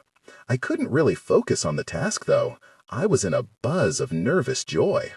Peg came by to check on me as I was hanging up my dresses in the wardrobe. "You're comfortable here?" she asked, looking around at Billy's immaculate apartment. "I like it so much here. It's lovely." Yes, Billy would accept nothing less.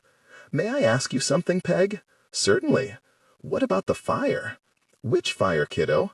"Olive said there was a small fire at the theater today. I wondered if everything is all right." "Oh, that! It was just some old sets that accidentally got ignited behind the building. I have friends in the fire department, so we were fine." "Boy, was that today! By golly, I'd forgotten about it already." Peg rubbed her eyes. "Oh, well, kiddo, you will soon enough find out that life at the Lily Playhouse is nothing but a series of small fires. Now, off to sleep, or Olive will have you detained by the authorities." So, off to sleep I went. The first time I would ever sleep in New York City. And the first, but decidedly not the last, time I would ever sleep in a man's bed. I do not recall who cleaned up the dinner mess. It was probably Olive. 4. Within 2 weeks of moving to New York City, my life had changed completely.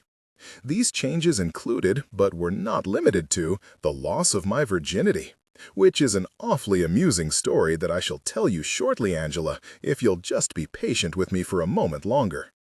Because for now, I just want to say that the Lily Playhouse was unlike any world I'd ever inhabited. It was a living animation of glamour and grit and mayhem and fun. A world full of adults behaving like children, in other words. Gone was all the order and regimentation that my family and my schools had tried to drill into me thus far. Nobody at the Lily, with the exception of the long-suffering Olive, even attempted to keep the normal rhythms of respectable life. Drinking and reveling were the norm. Meals were held at sporadic hours. People slept until noon. Nobody started work at a particular time of day, nor did they ever exactly stop working for that matter. Plans changed by the moment. Guests came and went with neither formal introductions nor organized farewells, and the designation of duties was always unclear. I swiftly learned, to my head-spinning astonishment, that no figure of authority was going to be monitoring my comings and goings anymore. I had nobody to report to, and nothing was expected of me. If I wanted to help out with costumes, I could, but I was given no formal job. There was no curfew, no head count in the beds at night. There was no house warden. There was no mother. I was free. Allegedly, of course, Aunt Peg was responsible for me. She was my actual family member, and had been entrusted with my care in loco parentis. But she wasn't overprotective, to say the least. In fact, Aunt Peg was the first free thinker I'd ever met. She was of the mind that people should make their own decisions about their own lives, if you can imagine such a preposterous thing. Peg's world ran on chaos, and yet somehow it worked. Despite all the disorder, she managed to put on 2 shows a day at the Lily, an early show, which started at 5 and attracted women and children, and a late show, which started at 8 and was a bit racier for an older and more male audience. There were matinees on Sunday and Wednesday, too. On Saturdays at noon, there was always a magic show for free for the local children. Olive was usually able to rent out the space for neighborhood usage during the daytime, though I don't think there was danger of anybody getting rich off dry swimming lessons. Our audience was drawn from the neighborhood itself, and back then it really was a neighborhood, mostly Irish and Italians, with a scattering of Catholic Eastern Europeans and a good number of Jewish families. The 4-story tenements surrounding the Lily were crammed full of recent immigrants, and by crammed, I mean dozens of souls living in a single flat. That being the case, Peg tried to keep the language in our shows simple to accommodate these new English speakers. Simpler language also made the memorizing of lines easier for our performers, who were not exactly classically trained thespians. Our shows did not attract tourists or critics or what you might call theater-goers. We provided working-class entertainment for working-class people, and that was it. Peg was adamant that we not kid ourselves that we did anything more. "It'd rather put on a good leg show than bad Shakespeare," she said. Indeed, the Lily did not have any of the hallmarks that you would associate with a proper Broadway institution. We did not have out-of-town tryouts or glamorous parties on opening nights. We didn't close down in August, like so many of the Broadway houses did. Our patrons didn't go on vacations, so neither did we. We were not even dark on Mondays. We were more like what used to be called a continuous house, where entertainment just kept being served up day after day, all the year round. As long as we kept our ticket prices comparable to those at the local movie houses, which were, along with arcades and illegal gambling, our biggest competition for the neighborhood dollars, we could fill our seats fairly well. The Lily was not a burlesque theater, but many of our showgirls and dancers had come from the world of burlesque, and they had the immodesty to prove it, bless them. We were not quite vaudeville either, only because vaudeville was nearly dead by that point in history. But we were almost vaudeville, considering our slapdash comic plays. In fact, it would be a stretch to claim that our plays were plays at all. It would be more accurate to say that they were reviews, cobbled together bits of stories that were not much more than excuses for lovers to reunite and for dancers to show off their legs. There were limits to the scope of the stories that we could tell anyhow, given that the Lily Playhouse only had 3 backdrops. This meant that all the action in our shows had to take place on either a 19th century street corner, in an elegant upper-class parlor, or on an ocean liner. Peg changed the reviews every few weeks, but they were all more or less the same, and they were all forgettable. What's that, you say? You never heard of a play called Hopping Mad, about 2 street urchins who fall in love? Why, of course you didn't. It ran at the Lily for only 2 weeks, and it was swiftly replaced by a nearly identical play called Catch That Boat, which, of course, took place on an ocean liner. If I could improve on the formula, I would, she once told me. But the formula works. The formula, to be specific, was this: delight, or at least distract, your audience for a short while, never more than 45 minutes, with an approximation of a love story. Your love story should star a likable young couple who can tap dance and sing, but who are kept apart from each other's arms by a villain, often a banker, sometimes a gangster, same idea, different costume, who gnashes his teeth and tries to destroy our good couple. There should be a floozy with a notable bust line making eyes at our hero, but the hero must only have eyes for his one-through girl. There should be a handsome swain who tries to woo the girl away from her fellow. There should be a drunken hobo character for comic relief, his stubble indicated by application of burnt cork. The show always had at least one dreamy ballad, usually rhyming the word moon with the word swoon. And there was always a kick line at the end. Applause, curtain, do it all over again for the late show. Theater critics did an excellent job of not noticing our existence at all, which was probably best for everyone.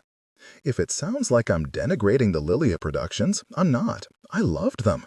I would give anything to sit in the back of that rotting old playhouse and see one of those shows again. To my mind, there was never anything better than those simple, enthusiastic reviews. They made me happy. They were designed to make people happy without making the audience work too hard to understand what was going on. As Peg had learned back in the Great War, when she used to produce cheerful song and dance skits for soldiers who just lost limbs or had their throats burned out with mustard gas, sometimes people just need to think about something else. Our job was to give them the something else. As for the cast, our shows always needed 8 dancers, 4 boys and 4 girls, and also always needed 4 showgirls, because that's just what was expected. People came to the Lily for the showgirls. If you're wondering what the difference was between dancer and showgirl, it was height. Showgirls had to be at least 5'10". That was without the heels and the featherhead dresses. And showgirls were expected to be far more stunning than your average dancer. Just to further confuse you, sometimes the showgirls danced, such as Gladys, who was also our dance captain, but the dancers never showgirled because they weren't tall enough or beautiful enough and never would be. No amount of makeup or creative padding could turn a moderately attractive and medium-sized dancer with a fairly decent figure into the spectacle of Amazonian gorgeousness that was a mid-century New York City showgirl. The Lily Playhouse caught a lot of performers on their way up the ladder of success. Some of the girls who started out their careers at the Lily later moved on to Radio City or to the Diamond Horseshoe. Some of them even became headliners. But more often, we caught dancers on their way down the ladder. There is nothing more brave or touching than an aging rocket auditioning to be in the chorus line of a cheap and lousy show called Catch That Boat. But we had a small group of regulars, too, who performed for the Lily's humble audiences in show after show. Gladys was a staple of the company. She had invented a dance called the Boggle Boggle, which our audiences loved, and so we put it in every performance. And why wouldn't they love it?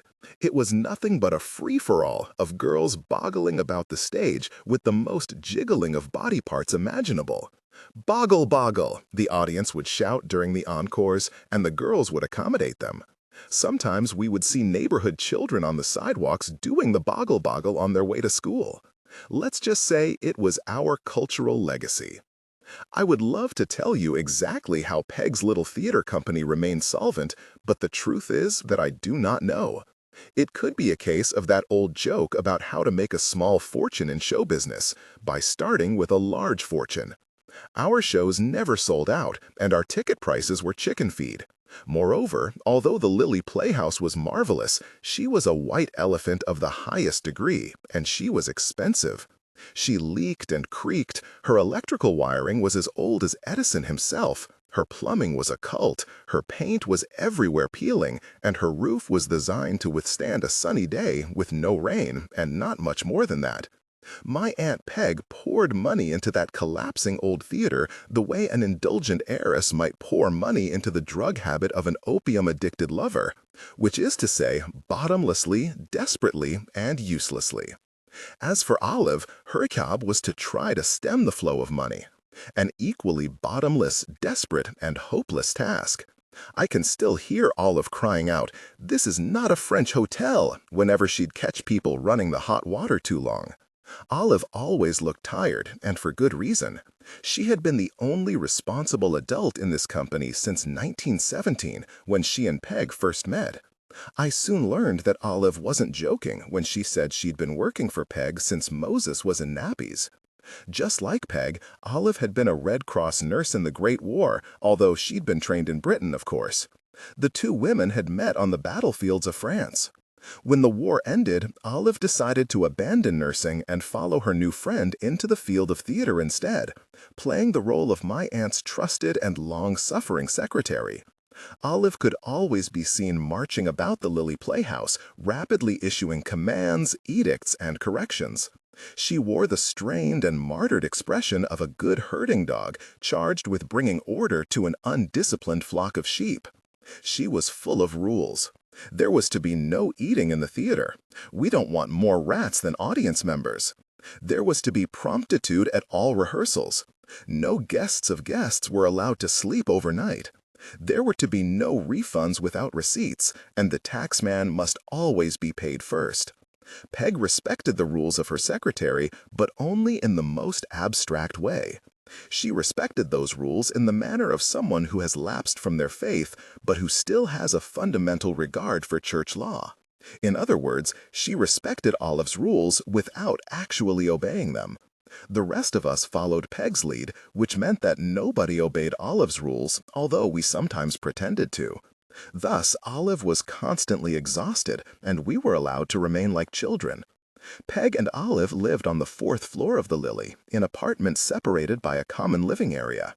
There were several other apartments up there on the 4th floor, too, that were not in active use when I first moved in. They'd been built by the original owner for his mistresses, but were now being saved, Peg explained to me, for last-minute drifters and other sundry iterants.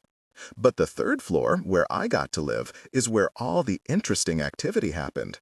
That's where the piano was, usually covered by half-empty cocktail glasses and half-full ashtrays. Sometimes Peg would pass by the piano, pick up someone's leftover drink, and knock it back. She called it taking a dividend. It was on the third floor where everyone ate, smoked, drank, fought, worked, and lived. This was the real office of the Lily Playhouse. There was a man named Mr. Herbert who also lived on the third floor. Mr. Herbert was introduced to me as our playwright. He created the basic storylines for our shows and also came up with the jokes and gags. He was also the stage manager. He also served, I was told, as the Lily Playhouse's press agent. "What does a press agent do exactly?" I once asked him. "I wish I knew," he responded. More interestingly, he was a disbarred attorney and one of Peg's oldest friends. He'd been disbarred after embezzling a considerable amount of money from a client. Peg didn't hold the crime against him because he'd been off the wagon at the time. "You can't blame a man for what he does when he's drinking," was her philosophy. "We all have our frailties," was another of her adages. She, who always gave second and third and fourth chances to the frail and the failing. Sometimes in a pinch, when we didn't have a better performer on hand, Mr. Herbert would play the role of the drunken hobo character in our shows, bringing to that position a natural pathos that would just break your heart. But Mr. Herbert was funny. He was funny in a way that was dry and dark, but he was undeniably funny. In the mornings when I got up for breakfast, I would always find Mr. Herbert sitting at the kitchen table in his saggy suit trousers and an undershirt. He'd be drinking from his mug of Sanka and picking at his one sad pancake. He would sigh and frown over his notepad, trying to think of new jokes and lines for the next show. Every morning, I would bait him with a sunny greeting just to hear his depressed response, which always changed by the day. "Good morning, Mr. Herbert," I would say. "The point is debatable," he might respond. Or, on another day, "Good morning, Mr. Herbert. I will half allow it." Or, "Good morning, Mr. Herbert. I fail to see your argument." Or, "Good morning, Mr. Herbert. I find myself unequal to the occasion."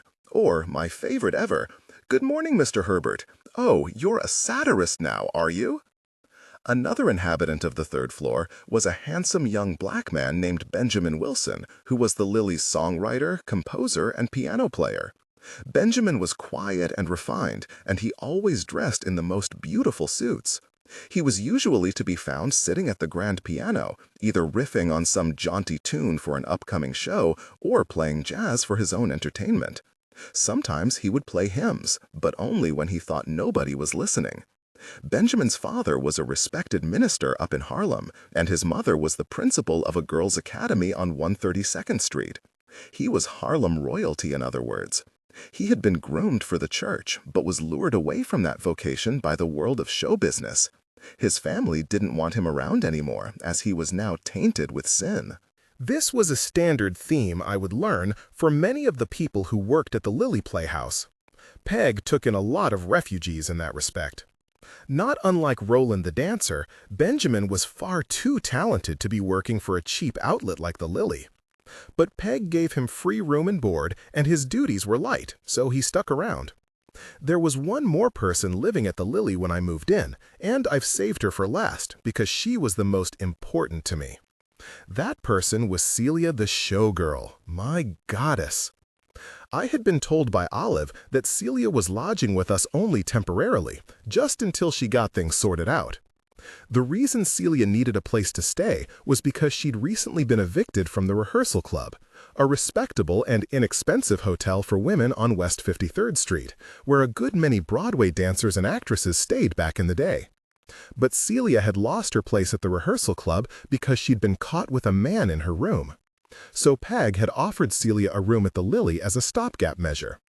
I got the sense that Olive disapproved of this offering, but then again, Olive mostly disapproved of everything that Peg offered to people for free. This wasn't a palatial offering in any case. Celia's little room down the hall was far more humble than my fancy setup over in Uncle Billy's never-used pied-à-terre. Celia's bolt hole wasn't much more than a utility closet with a cot and a tiny bit of floor upon which to strew her clothing. The room had a window, but it faced a hot, stinking alley. Celia's room didn't have a carpet, she didn't have a sink, she didn't have a mirror, she didn't have a closet, and she certainly didn't have a large, handsome bed like I had. All of this probably explains why Celia moved in with me my second night at the Lily. She did so without asking. There was no discussion about it whatsoever. It just happened, and at the most unexpected time, too. Somewhere in the dark hours between midnight and dawn on day 2 of my sojourn in New York City, Celia stumbled into my bedroom, woke me up with a hard bump to the shoulder, and uttered one boozy word: "Scoot." So I scooted. I moved over to the other side of the bed as she tumbled onto my mattress, commandeered my pillow, wrapped the entirety of my sheet around her beautiful form, and fell unconscious in a matter of moments. Well, this was exciting. This was so exciting, in fact, that I couldn't fall back to sleep. I didn't dare to move. For one thing, I'd lost my pillow, and I was now pressed against the wall, so I was no longer comfortable. But the more serious issue here was this. What is protocol when a drunk and fully dressed showgirl has just collapsed onto your bed? Unclear. So I lay there in stillness and silence, listening to her thick breathing, smelling the cigarette smoke and perfume on her hair, and wondering how we would manage the inevitable awkwardness when morning came. Celia finally roused herself around 7 o'clock, when the sunlight that was glaring into the bedroom became impossible to ignore.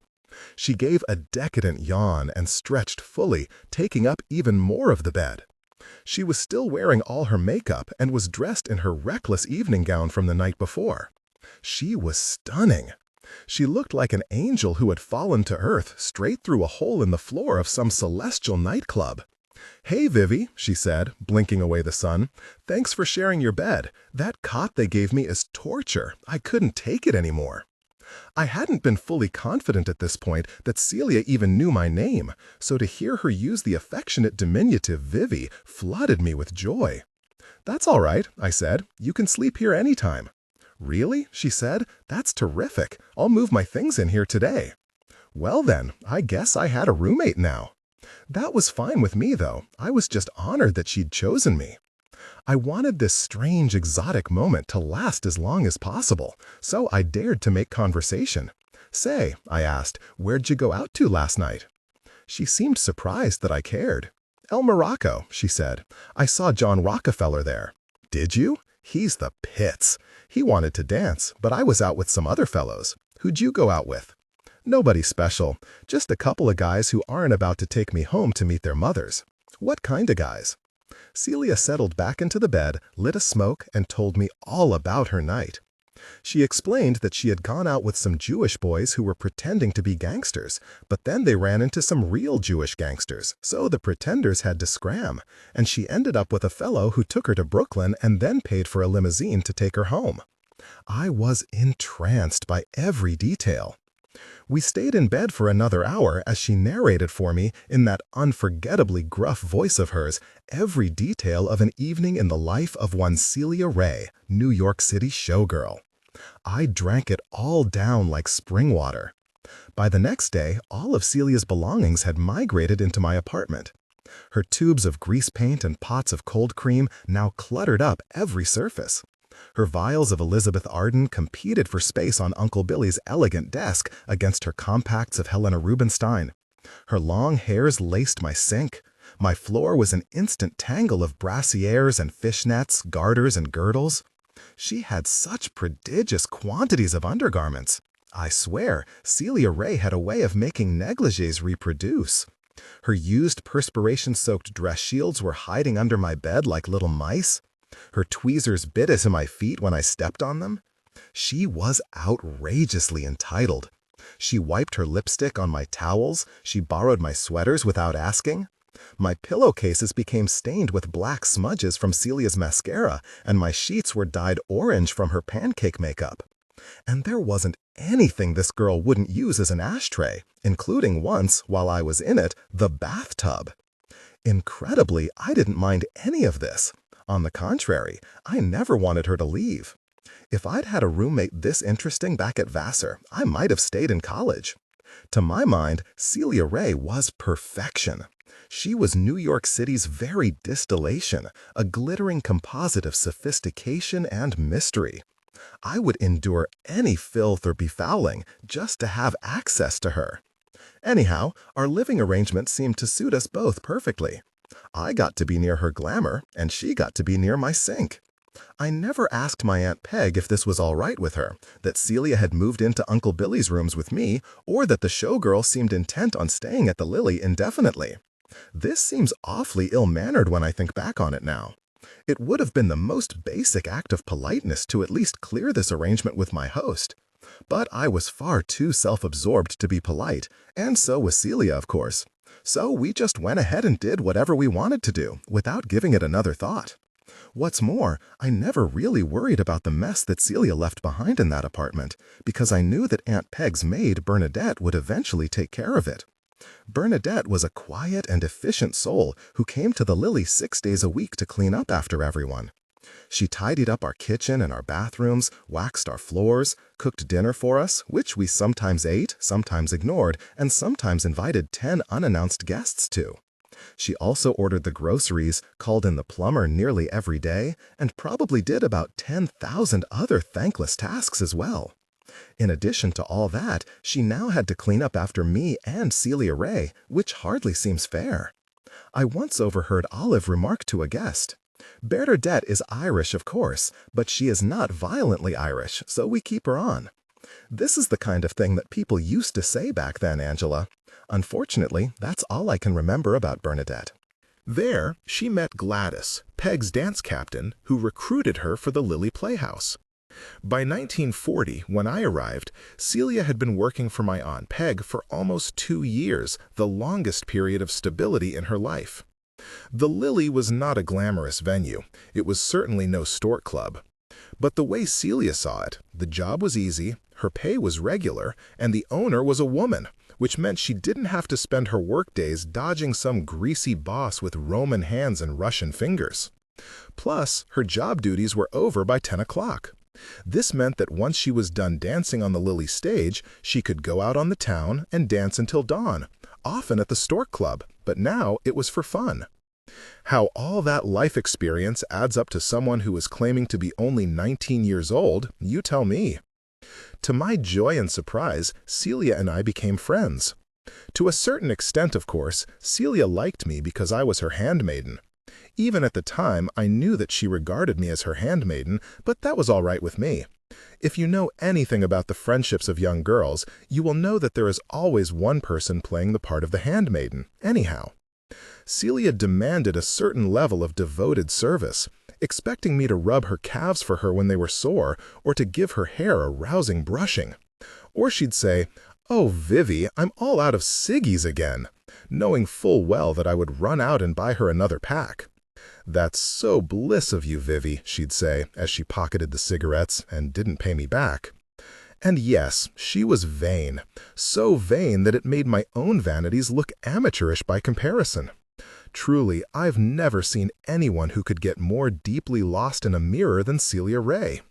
She could stand for ages in the glory of her own reflection, nearly deranged by her own beauty. I know it sounds like I'm exaggerating, but I'm not. I swear to you that she once spent 2 hours looking at herself in the mirror while debating whether she should be massaging her neck cream upward or downward in order to prevent the appearance of a double chin. But she had a childlike sweetness about her, too. In the mornings, Celia was especially dear. When she would wake up in my bed, hungover and tired, she was just a simple kid who wanted to snuggle and gossip. She would tell me of her dreams in life, her big, unfocused dreams. Her aspirations never made sense to me because they didn't have any plans behind them. Her mind skipped straight to fame and riches with no apparent map for how to get there, other than to keep looking like this and to assume that the world would eventually reward her for it. It wasn't much of a plan, although, to be fair, it was more of a plan than I had for my own life. I was happy. I guess you could say that I had become the costume director of the Lily Playhouse, but only because nobody stopped me from calling myself that, and also because nobody else wanted the job. Truth to tell, there was plenty of work for me. The showgirls and dancers were always in need of new costumes, and it wasn't as if they could just pluck outfits out of the Lily Playhouse costume closet, a distressingly damp and spider-infested place filled with ensembles older and more crusty than the building itself. The girls were always broke, too, so I learned clever ways to improvise. I learned how to shop for cheap materials in the garment center, or, even cheaper, way down on Orchard Street. Better yet, I figured out how to hunt for remnants at the used clothing shops on 9th Avenue and make costumes out of those. It turned out I was exceptionally good at taking tatty old garments and turning them into something fabulous. My favorite used clothing shop was a place called Lotsky's Used Emporium in Notions on the corner of 9th Avenue and 43rd Street. The Lotsky family were Eastern European Jews who'd paused in France for a few years to work in the lace industry before emigrating to America. Upon arrival in the U.S., they'd settled on the Lower East Side where they sold rags out of a pushcart. But then they moved up to Hell's Kitchen to become costumers and purveyors of used clothing. Now they owned this entire 3-story building in Midtown, and the place was filled with treasures. Not only did they deal in used costumes from the theater, dance, and opera worlds, but they also sold old wedding gowns and occasionally a really spectacular couture dress picked up from some Upper East Side estate sale. I couldn't stay away from the place. I once bought the most vividly violet-colored Edwardian dress for Celia at Lotsky's. It was the homeliest-looking rag you ever saw, and Celia recoiled when I first showed it to her. But when I pulled off the sleeves, cut a deep V in the back, lowered the neckline, and belted it with a thick black satin sash, I transformed this ancient beast of a dress into an evening gown that made my friend look like a millionaire's mistress. Every woman in the room would gasp with envy when Celia walked in wearing that gown, and all that for only $2. When the other girls saw what I could make for Celia, they all wanted me to create special dresses for them as well. And so, just as at boarding school, I was soon given a portal to popularity through the auspices of my trusty old Singer 201. The girls at the Lily were always handing me bits of things that needed to be mended, dresses without zippers or zippers without dresses, and asking me if I could do something to fix it. I remember Gladys once saying to me, "I need a whole new rig, Vivi. I look like somebody's uncle."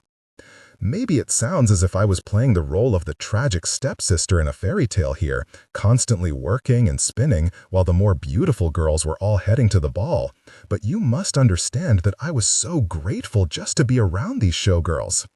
If anything, this exchange was more beneficial for me than it was for them. Listening to their gossip was an education, the only education I had ever really longed for. And because somebody always needed my sewing talents for something, inevitably the showgirls started to coalesce around me and my powerful singer. Soon, my apartment had turned into the company gathering place, for females anyhow. It helped that my rooms were nicer than the moldy old dressing rooms down in the basement, and also nearer to the kitchen. And so it came to pass that one day, less than 2 weeks into my stay at the Lily, a few of the girls were in my room, smoking cigarettes and watching me sew. I was making a simple capelet for a showgirl named Jenny, a vivacious, adorable, gap-toothed girl from Brooklyn whom everyone liked. She was going on a date that night and had complained that she didn't have anything to throw over her dress in case the temperature dropped. I'd told her I would make her something nice, so that's what I was doing. It was the kind of task that was nearly effortless, but would forever endear Jenny to me. It was on this day, a day like any other, as the saying goes, that it came to the attention of the showgirls that I was still a virgin. The subject came up that afternoon because the girls were talking about sex, which was the only thing they ever talked about when they weren't talking about clothing, money, where to eat, how to become a movie star, how to marry a movie star, or whether they should have their wisdom teeth removed, as they claimed Marlene Dietrich had done in order to create more dramatic cheekbones. Gladys, the dance captain, who was sitting next to Celia on the floor in a pile of Celia's dirty laundry, asked me if I had a boyfriend. Her exact words were, "You got anything permanent going with anybody?" Now, it is worth noting that this was the first question of substance that any of the girls had ever asked about my life. The fascination, needless to say, did not run in both directions. I was only sorry that I didn't have something more exciting to report. "I don't have a boyfriend, no," I said. This is part of the reason Celia thought he might be good for me, because we came from the same social class. The Kellogg's had 2 sons at Columbia University who were both studying medicine. Dr. Kellogg was a member of the Metropolitan Club. In his free time, he enjoyed bird watching, collecting stamps, and having sex with showgirls. But Dr. Kellogg was discreet about his liaisons. A man of his reputation could not afford to be seen about town with a young woman whose physical composition made her look like the figurehead of a sailing ship. It would be noticed. So the showgirls visited him at his townhouse, and always on Saturday mornings when his wife was gone. He would let the men through the service entrance, offer them champagne, and entertain them in the privacy of his guest room. Dr. Kellogg gave the girls money for their time and trouble and then sent them on their way. It all had to be over by lunchtime because he saw patients in the afternoon. All the showgirls at the Lily knew Dr. Kellogg. They rotated visits to him, depending on who was least hungover on a Saturday morning or who was down to buttons and needed a bit of pocket money for the week. When the girls told me the financial details of this arrangement, I said in shock, "Do you mean to tell me that Dr. Kellogg pays you for sex?" Gladys looked at me with disbelief. "Well, what'd you think, Vivi, that we pay him?" Now, Angela, listen. I understand that there is a word for women who offer sexual favors to gentlemen in exchange for money. In fact, there are many words for this. But none of the showgirls with whom I associated in New York City in 1940 described themselves in that manner, not even as they were actively taking money from gentlemen in exchange for sexual favors. They couldn't possibly be prostitutes. They were showgirls. They had quite a lot of pride in that designation, having worked hard to achieve it, and it's the only title they would answer to. But the situation was simply this. Showgirls did not earn a great deal of money, you see, and everyone has to get by in this world somehow. Shoes are expensive. And so these girls had developed a system of alternative arrangements for earning a bit of extra cash on the side. The Dr. Kellogg's of the world were part of that system. Now that I think about it, I'm not even sure that Dr. Kellogg himself regarded these young women as prostitutes. He more likely called them his girlfriends, an aspirational, if somewhat delusional, designation which surely would have made him feel better about himself too. In other words, despite all evidence that sex was being exchanged for money, and sex was being exchanged for money, make no mistake about it, nobody here was engaging in prostitution. This was merely an alternative arrangement that suited everyone involved. You know, from each according to their abilities to each according to their needs. I'm so glad we were able to clear that up, Angela. I certainly wouldn't want there to be any misunderstandings. Now, Vivi, what you have to understand is that he's boring, said Jenny. If you get bored, don't go thinking this is always how it feels to fool around. But he's a doctor, said Celia. He'll do right for our Vivi. That's what matters this time. Our Vivi. Were there ever more heartwarming words? I was their Vivi. It was now Saturday morning, and the four of us were sitting at a cheap diner on 3rd Avenue and 18th Street, beneath the shadow of the L, waiting for it to be 10 o'clock. The girls had already showed me Dr. Kellogg's townhouse and the back entrance I was to use, which was just around the corner. Now we were drinking coffee and eating pancakes, while the girls gave me excited last-minute instructions. It was awfully early in the day, on a weekend no less, for 3 showgirls to be wide awake and lively, but none of them had wanted to miss this. "He's going to use a safety, Vivi," Gladys said. "He always does, so you don't need to worry." "It doesn't feel as good with a safety," Jenny said, "but you'll need it." I'd never heard the term safety before, but I guessed from context that it was probably a sheath or a rubber, a device I'd learned about in my hygiene seminar at Vassar. I'd even handled one, which had been passed from girl to girl like a limp, dissected toad. If it meant something else, I supposed I would find out soon enough, but I wasn't about to ask. "We'll get you a pessary later," said Gladys. "All us girls have pessaries." I didn't know what that was either, till I figured out later it's what my hygiene professor called a diaphragm. "I don't have a pessary anymore," said Jenny. "My grandmother found mine. When she asked me what it was, I told her it was for cleaning fine jewelry. She took it." "For cleaning fine jewelry?" Gladys shrieked. "Well, I had to say something, Gladys." "But I don't understand how you could even use a pessary for cleaning fine jewelry," Gladys pushed. "I don't know. Ask my grandma. That's what she's using it for now." "Well, then what are you using now?" said Gladys. "For precaution?" Well, gee, nothing right now, because my grandmother has my pessary in her jewelry box. Jenny, cried Celia and Gladys at the same time. I know, but I'm careful. No, you're not, said Gladys. You're never careful. Vivian, don't be a dumb kid like Jenny. You've got to think about these things. Celia reached into her purse and handed me something wrapped in brown paper. I opened it up and found a small white terry cloth hand towel, folded neatly, never used. It still had a store price tag on it. I got you this, said Celia. It's a towel. It's for in case you bleed. Thank you, Celia. She shrugged, looked away, and, to my shock, blushed. Sometimes people bleed. You'll want to be able to clean yourself up. Yeah, and you don't want to use Mrs. Kellogg's bed towels, said Gladys. Yeah, don't touch anything that belongs to Mrs. Kellogg, said Jenny. Except her husband, shrieked Gladys, and all the girls laughed again. Ooh, it's after 10, Vivi, said Celia. You should get moving. I made an effort to stand up, but suddenly felt dizzy. I sat back down in the dinette booth again, hard. My legs had almost gone out from under me. I hadn't thought I was nervous, but my body seemed to have a different opinion. You okay, Vivi? Celia asked. You sure you want to do this? I want to do it, I said. I'm sure I want to do it.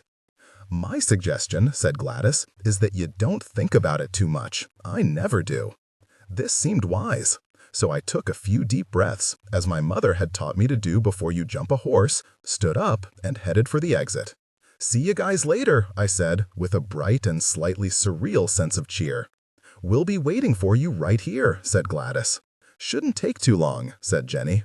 6.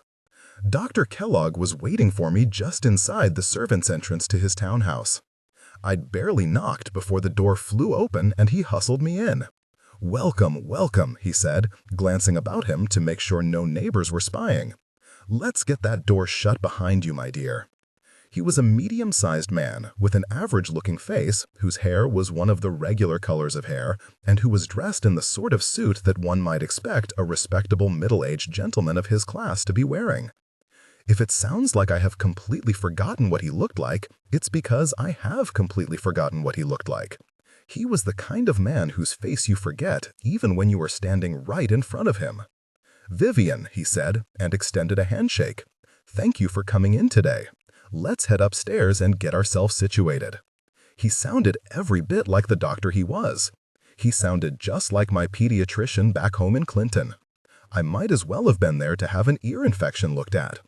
There was something both reassuring and immensely silly about this to me. I felt a giggle rising in my chest, but kept it suppressed.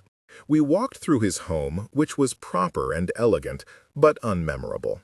There were probably 100 homes within a few blocks of us, decorated exactly the same way. All I can remember were some silk-upholstered couches with doilies.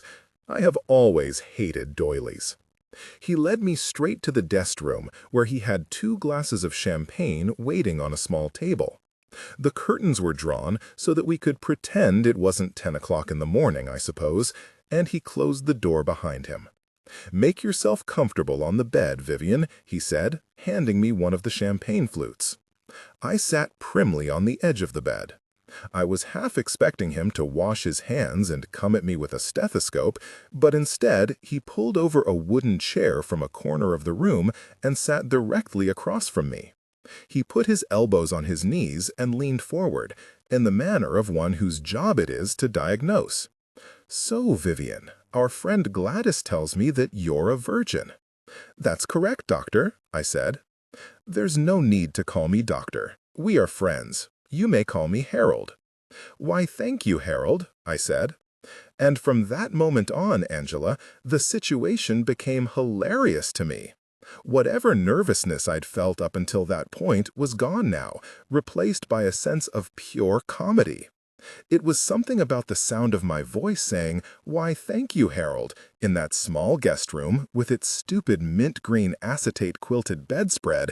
I can't remember Dr. Kellogg's face, but I cannot forget that hideous goddamn bedspread that struck me as the pinnacle of absurdity. There he was in his suit, and there I was in my buttercup yellow rayon day dress, And if Dr. Kellogg didn't believe that I was a virgin before we met, the little yellow frock alone should have convinced him. The whole scene was absurd. He was accustomed to showgirls, and he was getting me. Now, Gladys informs me that you wish to have your virginity, he was searching for a delicate word, removed? That's correct, Harold, I said. I wish to have it expunged. To this day, I believe that this line was the first intentionally funny thing I'd ever said in my life, and the fact that I said it with a straight face gave me no end of satisfaction. Expunged. Brilliant. He nodded, a good clinician with a bad sense of humor. Why don't you get undressed, he said, and I will also get undressed, and we'll start. I wasn't sure if I should take off everything. Usually at the doctor's office, I kept on my step-ins, as my mother always called my underwear. But why was I thinking about my mother right now? Then again, usually at the doctor's office, I wasn't about to have sex with the doctor. I made a hasty decision to strip down completely. I didn't want to look like a modest little dolt. I laid down on my back on that nauseating acetate bedspread, naked as can be, arms straight down at my side and legs stiff, like a proper temptress. Dr. Kellogg stripped to his shorts and undershirt.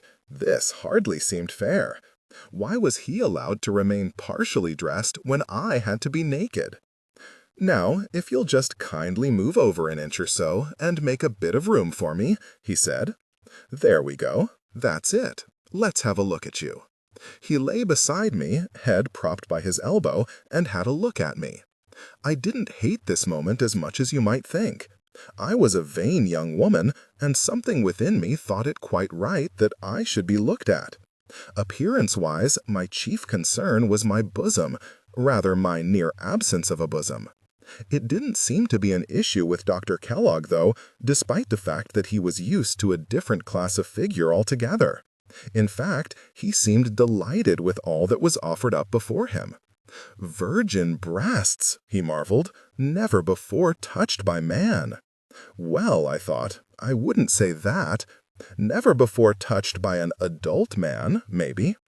Forgive me if my hands are cold, Vivian, he said, but I'm going to begin touching you now. Dutifully, he began to touch me. First the left breast, then the right, then the left again, then the right again. His hands indeed were cold, but they warmed up soon enough. At first, I was mildly panicked, and I kept my eyes closed, but after a bit of time, it was more like, well, this is interesting. Off we go. At some point, it began to actually feel good. That's when I decided to open my eyes, because I didn't want to miss anything. I suppose I wanted to watch my own body being ravaged. The narcissism of youth. I gazed down at myself, admiring my slim waist and the curve of my hip. I had borrowed Celia's razor to shave my legs, and my thighs were looking beautifully smooth in the low light. My breasts looked quite pretty under his hands, too. A man's hands on my naked breasts. Would you look at that? I stole a glance at his face and was pleased with what I saw there. The reddened cheeks and the slight frown of concentration. He was breathing heavily through his nose, and I took that as a good sign that I was successfully arousing him. And it did feel very nice to be stroked. I liked the effect his touch on my breasts, the way the skin got all rosy and toasty. I'm going to put your breast in my mouth now, he said. This is standard. I wished he hadn't said that. He made it sound like a procedure. I'd been thinking a lot about sex over the years, and in none of my fantasies did my lover sound like he was making a house call. He leaned over to take my breast in his mouth, as promised, which I also found that I liked. Once he stopped talking about it, I mean. In fact, I had never felt anything quite so delicious. I closed my eyes again. I wanted to keep still and quiet with hopes that he would just continue offering this delightful experience. But then the delightful experience ended suddenly, because now he had started talking again. We're going to take this in careful stages, Vivian, he said. God help me, but it sounded like he was about to insert a rectal thermometer inside me, an experience I'd once had as a child and which I didn't want to be thinking about just now. "Or do you want this over with swiftly, Vivian?" he asked. "Excuse me," I said. "Well, I would imagine that it's alarming to you to lie with a man for the first time. Perhaps you wish for the deed to be done swiftly, so that your discomfort will be fast over. Or would you like me to linger and teach you some things, some of the things that Mrs. Kellogg enjoys, for instance?" Oh, dear God, the last thing I wanted was to be taught the things that Mrs. Kellogg enjoyed. But I truly did not know what to say. So I just stared at him dumbly. "I need to begin patience at noon," he said, not at all seductively. He seemed irritated with my silence. "But we do have enough time for a bit of creative dallying, if that interests you. We will need to make a decision soon, though." How is one supposed to answer that? How was I supposed to know what I wanted him to do? Creative dallying could mean anything. I just blinked at him. "The tiny duckling is frightened," he said, his manner softening. I only slightly wanted to kill him for the patronizing tone. "I'm not frightened," I replied, which was true. I wasn't frightened, just baffled. My expectation had been that I was going to be ravaged here today, but this was all so labored. Were we meant to negotiate and discuss every point? "It's all right, my tiny duckling," he said. "I've done this before." "You're awfully bashful, aren't you? Why don't you let me chart the course?" He slid his hand down over my pubic hair. He palmed my vulva. He kept his hand flat, the way you keep your palm flat when you're feeding a sugar cube to a horse, because you don't want the horse to bite you. He began to rub his palm over my little mound. It didn't feel that bad. It didn't feel that bad at all, actually. I shut my eyes once more and marveled at this slight but magical uprush of lovely sensation. "Mrs. Kellogg likes it when I do this," he said, and again I had to stop experiencing pleasure in order to think about Mrs. Kellogg and her doilies. She likes when I go round and round in this direction, and then round and round in this direction. The problem, I could clearly see now, was going to be the talking. I debated how to get Dr. Kellogg to stop speaking. I couldn't very well ask him to be quiet in his own home, and especially not when he was doing me this tremendous favor of puncturing my hymen for me. I was a well-bred young lady who was accustomed to treating men of authority with a certain deference. It would have been highly out of character for me to have said, "Could you kindly shut up?" It occurred to me that perhaps if I asked him to kiss me, that might silence him. It could work. It would keep his mouth busy, without a doubt. But then I would be required to kiss him, and I wasn't sure that I wanted to kiss him. It was difficult to know which scenario would be worse in this case, silence and kissing, or no kissing and this bothersome voice. "Does your little kitty cat like to be petted?" he asked, as he increased his hand's pressure on my mound. "Is your little kitty cat purring?" "Harold," I said, "I wonder if I might ask you to kiss me. Perhaps I'm not being fair to Dr. Kellogg. He was a nice enough man, and he was only trying to help me out without alarming me too much. I do believe he did not want to hurt me. Maybe he was applying the Hippocratic Oath to this situation, first do no harm and all that. Or maybe he wasn't such a nice man. I really have no way of knowing, as I never saw him again.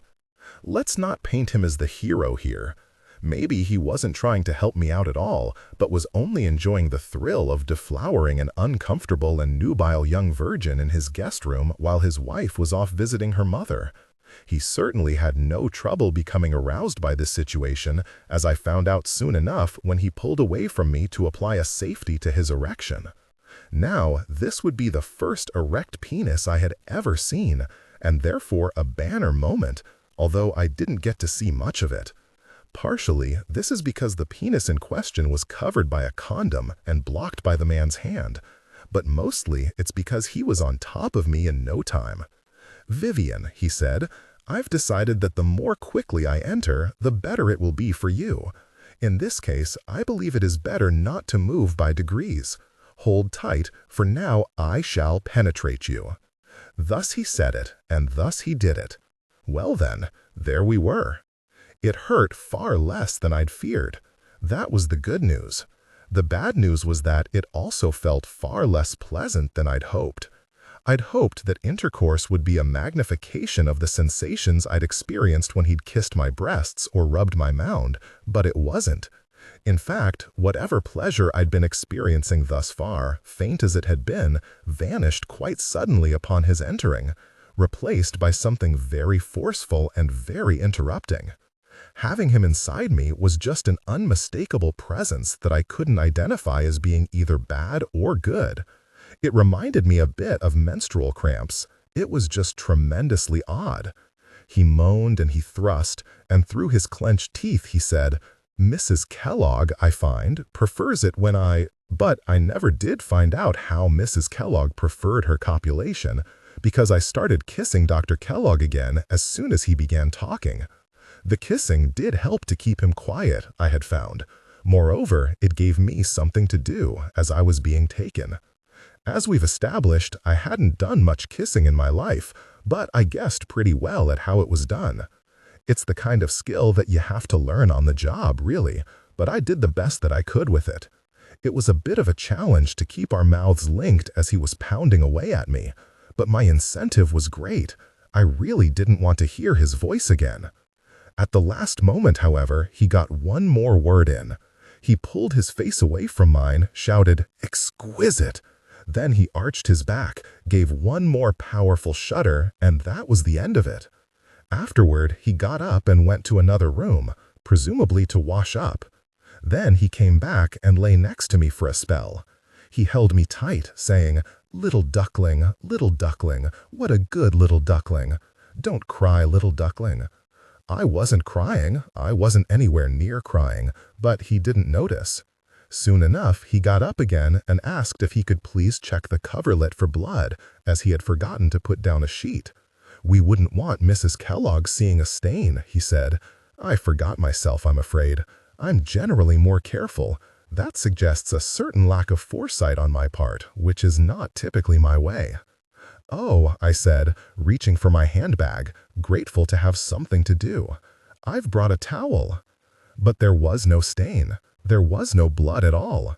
All those horseback rides in childhood, I suppose, had already done the puncturing job for me. Thanks, Mother. To my great relief, I didn't even feel much pain.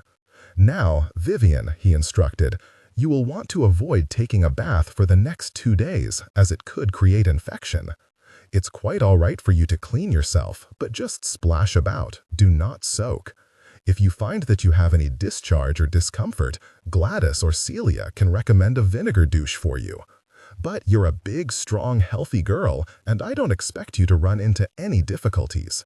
You did well here today. I'm proud of you." I half expected him to give me a lollipop. As we dressed, Dr. Kellogg chatted away about the fine weather. Had I taken notice last month of the peonies in bloom in Gramercy Park? No, I told him. I hadn't even been living in New York City as of last month. "Well," he instructed, "I must take notice of the peonies next year, for they are in bloom such a short while, you know, and then they are gone." Maybe this seems like too obvious a commentary on my own short-lasting bloom, but let's not give Dr. Kellogg that much credit for poetry or pathos. I think he just really liked peonies. "Let me show you out, my little duckling," he said, walking me back down the stairs and through the doily-strewn living room toward the servants' entrance. As we passed by the kitchen, he took an envelope off the table and handed it to me. "A token of my appreciation," he said. I knew it was money, and I couldn't bear it. "Oh, no, I couldn't, Harold," I said. "Oh, but you must." "No, I couldn't," I said. "I couldn't possibly." "Oh, but I insist." "Oh, but I mustn't." My objection, I have to tell you, was not that I didn't want to be regarded as a prostitute. Don't think so highly of me as all that. It was more a matter of deeply ingrained social politeness. My parents provided an allowance for me every week, you see, which Aunt Peg gave to me on Wednesdays, so I truly didn't need Dr. Kellogg's money. Also, some puritanical voice within me told me that I hadn't quite earned this money. I didn't know much about sex, but I couldn't imagine that I'd shown this man much of a good time.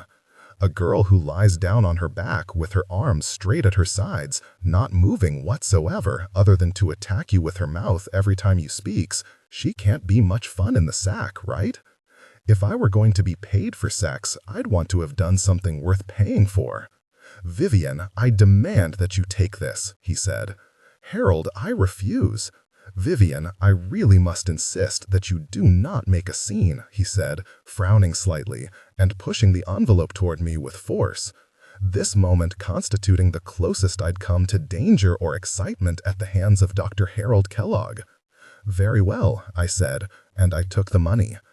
"And how do you like that, my fancy ancestors? Cash for sex, and on the first run out of the gate, no less?" "You are a lovely young girl," he said, "and please don't be concerned. There is still plenty of time for your breasts to fill out." "Thank you, Harold," I said. "If you drink 8 ounces of buttermilk a day, it should help them to grow." "Thank you, I will do that," I said, with no intention whatsoever of drinking 8 ounces of buttermilk a day. I was about to step out the door, but then I suddenly had to know. "Harold," I said, "may I ask what kind of doctor you are?" It was my supposition that he was either a gynecologist or a pediatric. I was leaning toward pediatric. I just wanted to settle the bet in my own head. "Am a veterinarian, my dear girl," he said. "Now, please send my warmest regards to Gladys and Celia, and do not forget to observe the peonies next spring." I flew down the street absolutely howling with laughter. I ran back into the diner where the girls were all waiting for me, and before they could even speak, I shrieked, "A veterinarian? You sent me to a veterinarian?" "How was it?" asked Gladys. "Did it hurt?" "He's a veterinarian? You said he was a doctor." "Dr. Kellogg is a doctor," said Jenny. "It says so right in his name. I feel as though you sent me to get spayed." I dove into the booth next to Celia, crashing against her warm body with relief. My own body was in a storm of hilarity. I was all trembling now from head to toe. I felt wild and unhinged. I felt that my life had just exploded. I was overcome with excitement and arousal and revulsion and embarrassment and pride, and it was all so disorienting, but also fantastic. The after effect was so much more striking than the act itself had been. I could not believe what I had just done. My boldness, that morning sex with a strange man, seemed to have sprung from someone else, but I also felt more authentic to myself than ever.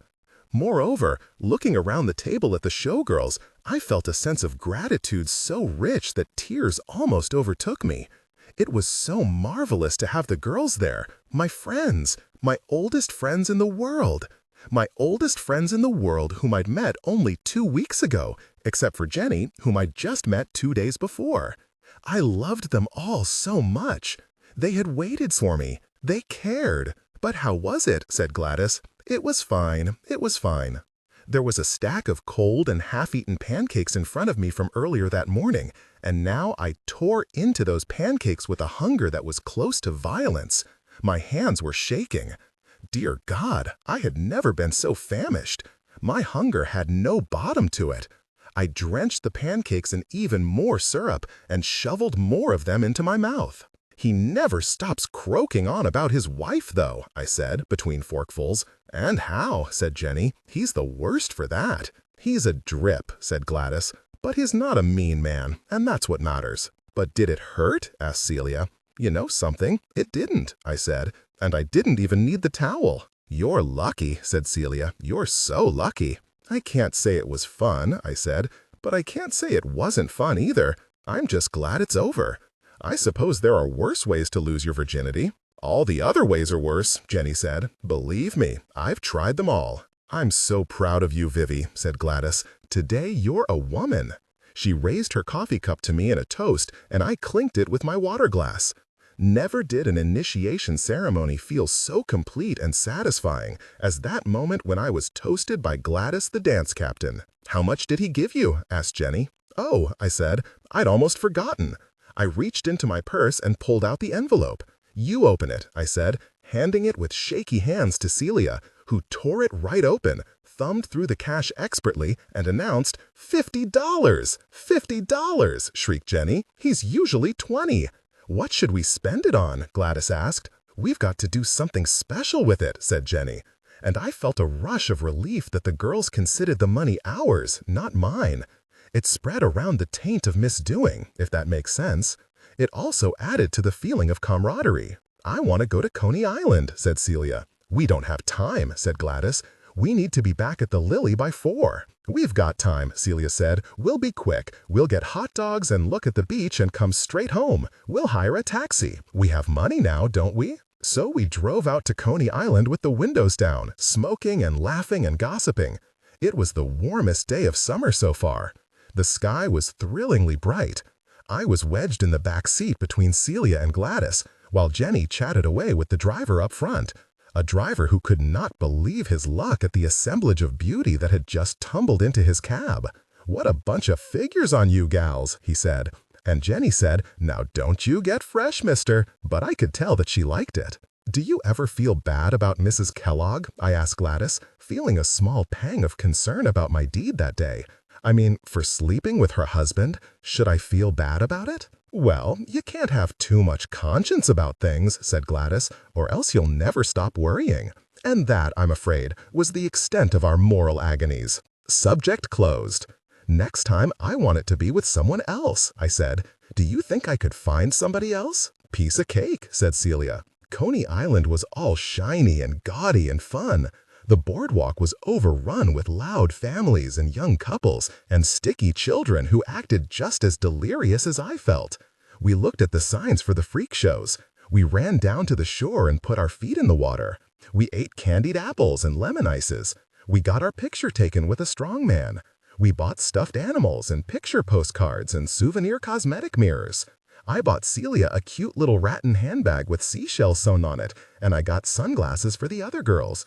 And I paid for a taxi ride all the way back to Midtown, and there was still $9 left of Dr. Kellogg's money. You got enough left over to buy yourself a steak dinner, said Jenny. We got back to the Lily Playhouse with barely enough time to make the early show. Olive was frantic with concern that the showgirls would miss the curtain, and she clucked about in circles, scolding everyone for their lack of promptitude. But the girls dove into their dressing rooms and came out only moments later, it seemed, simply secreting sequins and ostrich plumes and glamour. My Aunt Peg was there too, of course, and she asked me, somewhat distractedly, if I'd had a fun day. I sure did, I said. Good, she said. You should have fun. You're young. Celia gave my hand a squeeze just as she was about to go on stage. I grabbed her by the arm and leaned in closer toward her beauty. Celia, I whispered, I still can't believe I lost my virginity today. You'll never miss it, she said. And do you know something? She was absolutely right. 7. And so it began. Now that I'd been initiated, I wanted to be around sex constantly, and everything about New York felt like sex to me. I had a lot of time to make up for, was how I saw it. I'd wasted all those years being bored and boring, and now I refused to be bored or boring ever again, not even for an hour. And I had so much to learn. I wanted Celia to teach me everything she knew, about men, about sex, about New York, about life, and she happily obliged. From that point forward, I was no longer the handmaiden of Celia, or at least not merely her handmaiden. I was her accomplice. It was no longer Celia coming home drunk in the middle of the night after a wild spree on the town. It was both of us coming home drunk in the middle of the night after a wild spree on the town. The two of us went digging for trouble with a shovel and a pickaxe that summer, and we never had the slightest trouble finding it. If you are a pretty young woman looking for trouble in a big city, it's not difficult to find.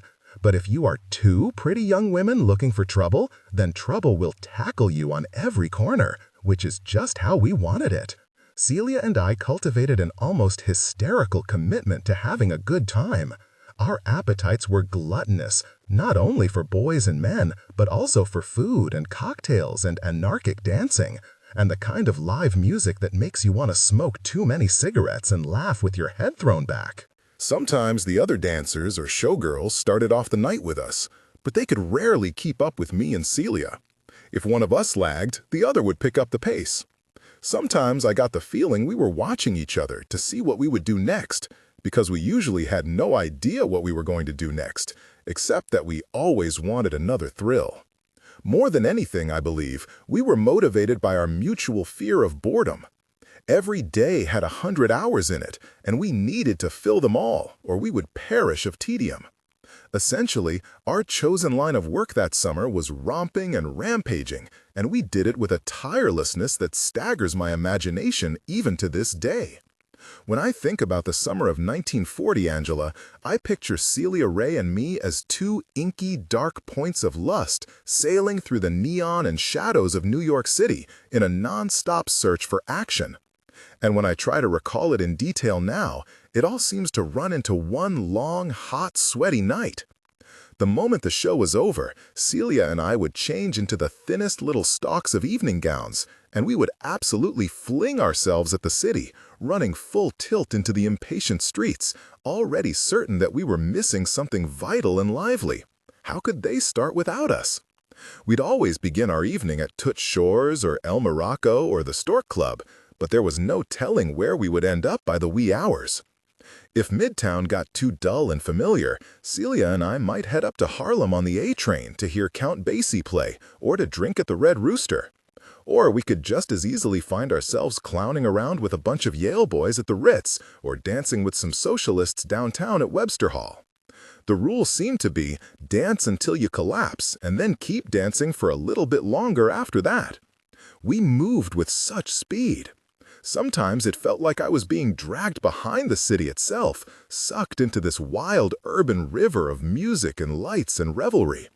Other times, it felt like we were the ones dragging the city behind us, because everywhere we went, we were followed.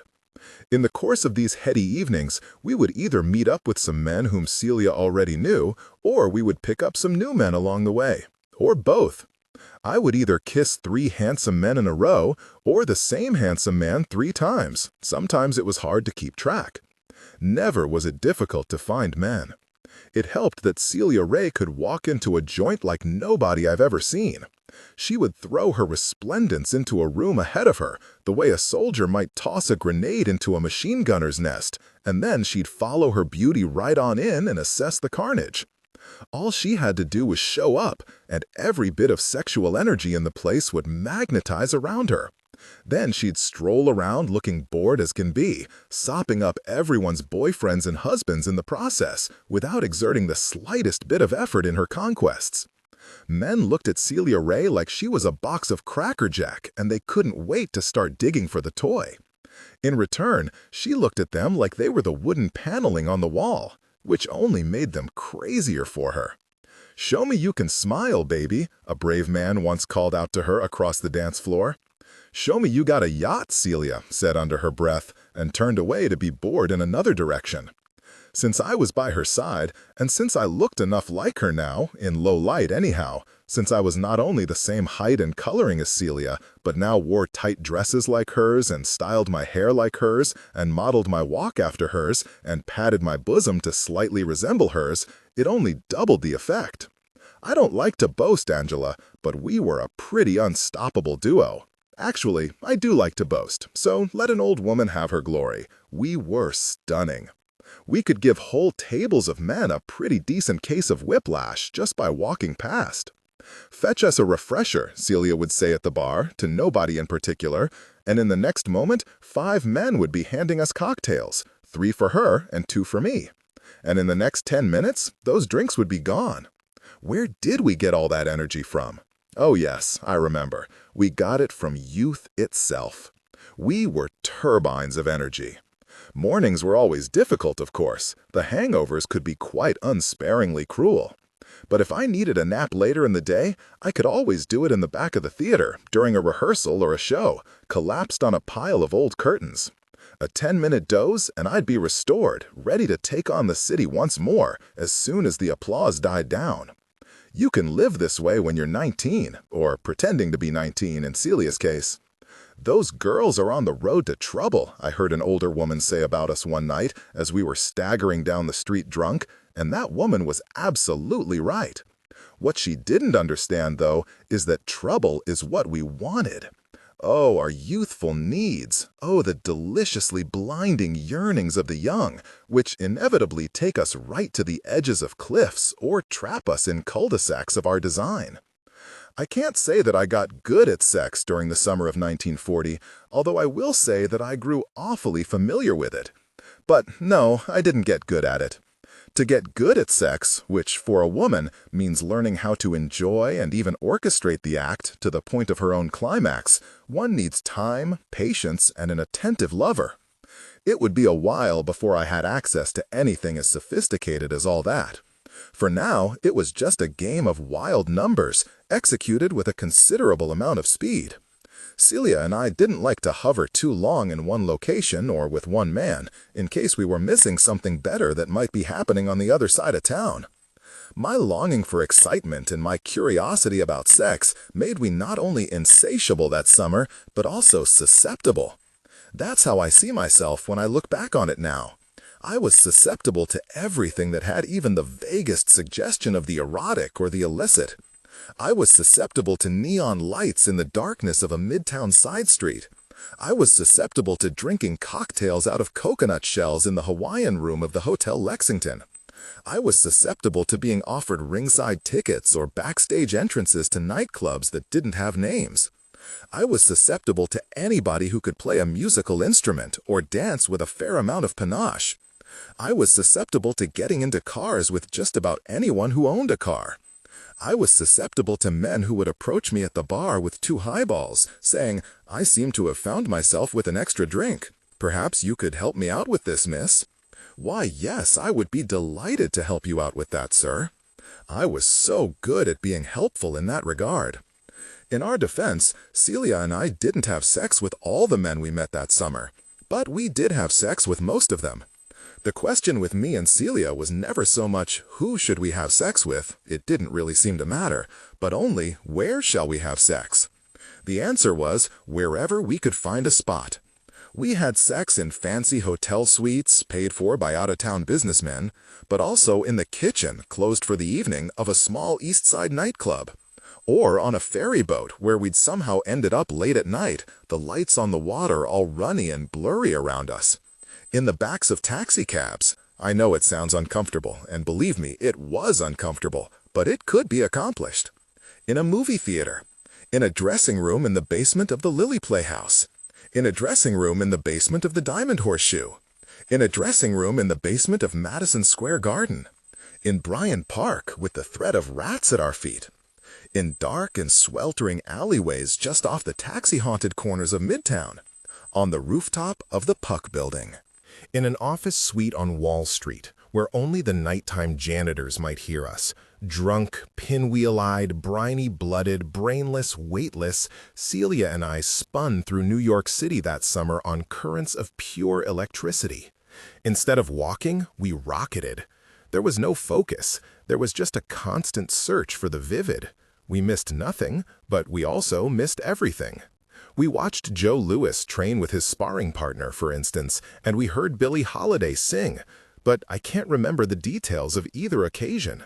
We were too distracted by our own story to pay much attention to all the wonders that were laid before us. For instance, the night that I saw Billie Holiday sing, I had my period, and I was in a sulky mood because a boy I liked had just left with another girl. There's my review of Billie Holiday's performance. Celia and I would have too much to drink, and then we would run into crowds of young men who'd also had too much to drink, and the whole lot of us would crash together and behave exactly the way you might expect us to behave. We would go into bars with boys whom we'd met in other bars, but then flirt with the boys we discovered in the new bar. We caused fights to break out, and somebody would take a wicked shellacking. But then Celia would choose among the survivors for who would take us to the next bar, where the uproar would begin all over again. We would bounce from one stag party to the next, from one man's arms to another man's arms. We even traded dates once, right in the middle of dinner.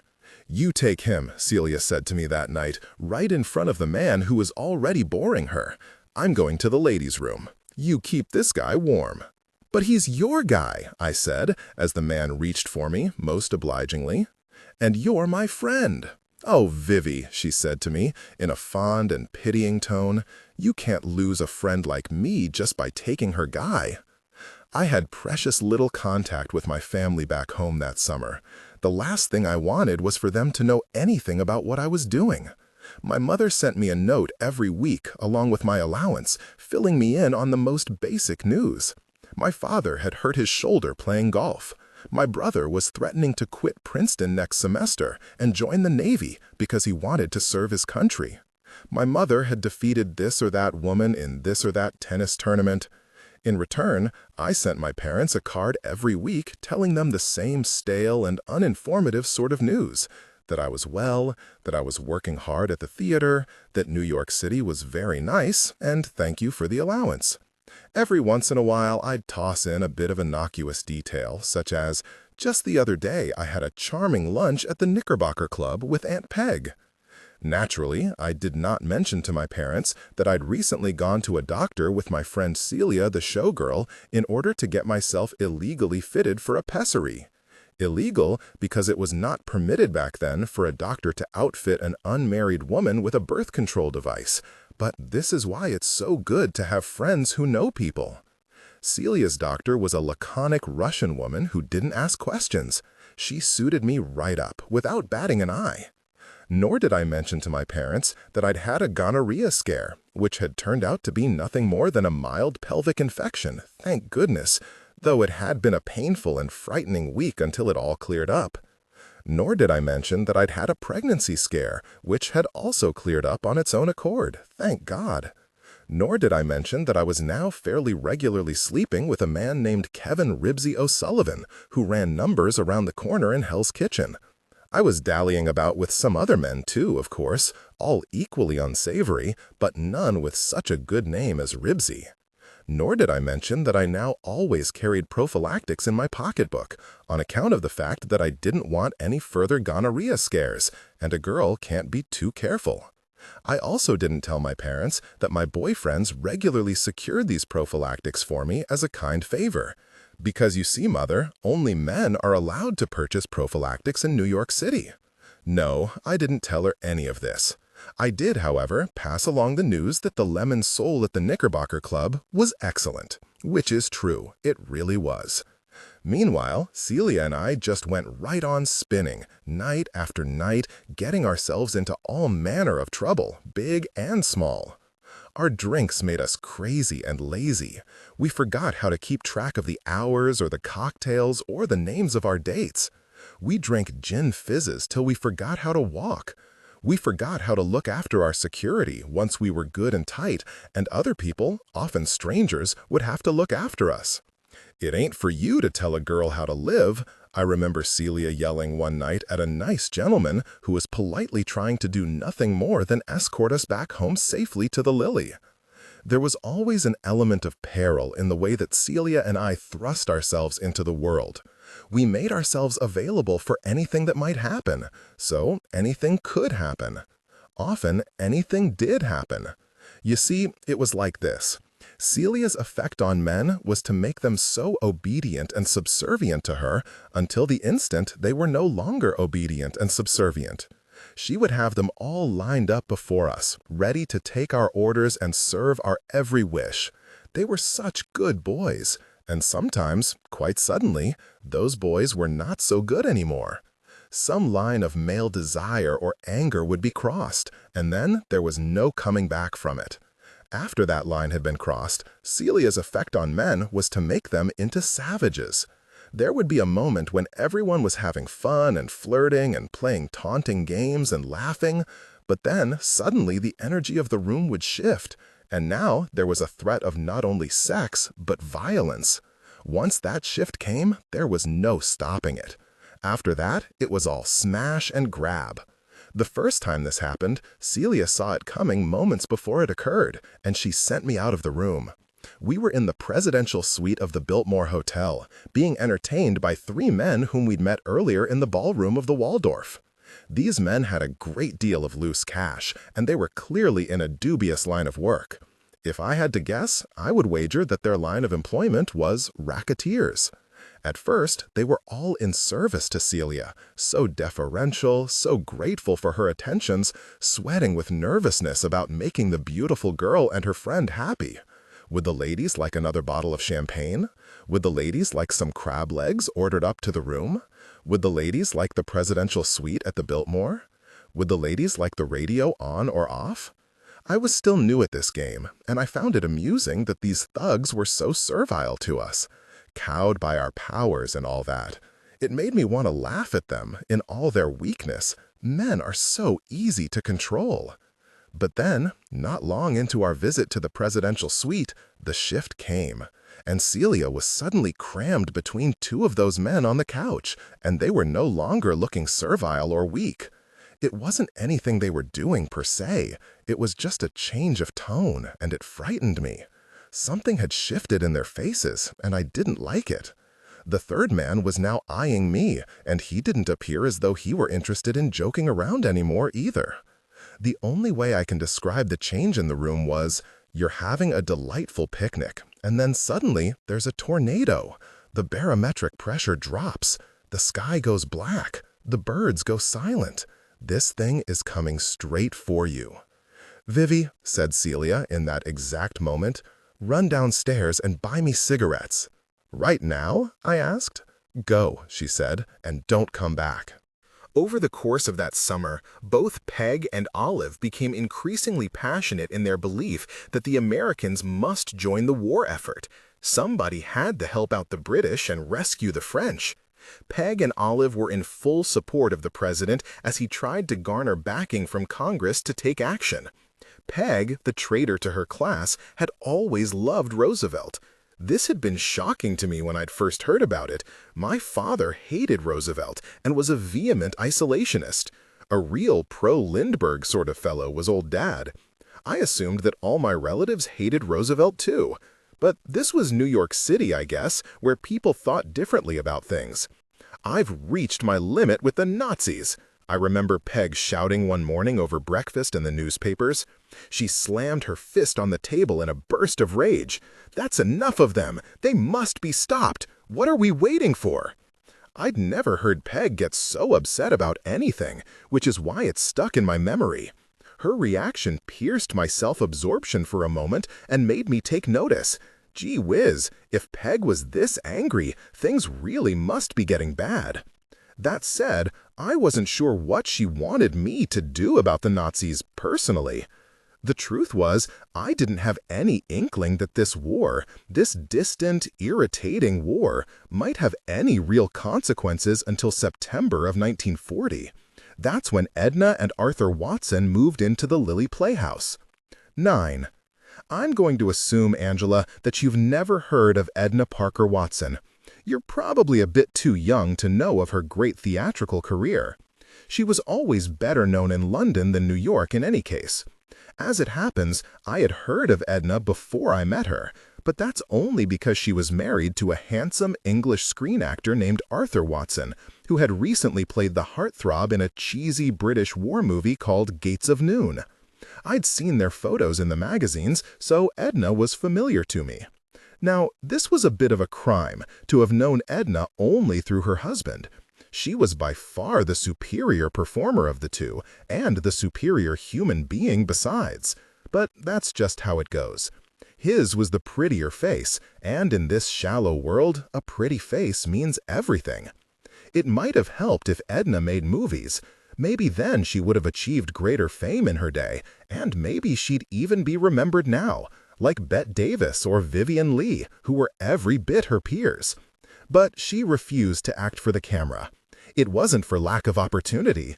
Hollywood came knocking on her door many times, but somehow she never lost the stamina to keep turning down those big-shot film producers. Edna wouldn't even do radio plays, believing that the human voice loses something vital and sacred when it is recorded. No, Edna Parker Watson was purely a stage actress, and the problem with stage actresses is that once they are gone, they are forgotten. If you never saw her perform on stage, then you would not be able to understand her power and appeal. She was George Bernard Shaw's favorite actress, though. Does that help? He famously said that her portrayal of St. Joan was the definitive one. He wrote of her, "That luminous face, peeking out from its armor, who would not follow her into battle, if only to stare at her?" No, even that doesn't really get her across. With apologies to Mr. Shaw, I'll do my best to describe Edna in my own words. I met Edna and Arthur Watson during the third week of September 1940. Their visit to the Lilly Playhouse, as with so many of the guests who came and went from that institution, was not exactly planned.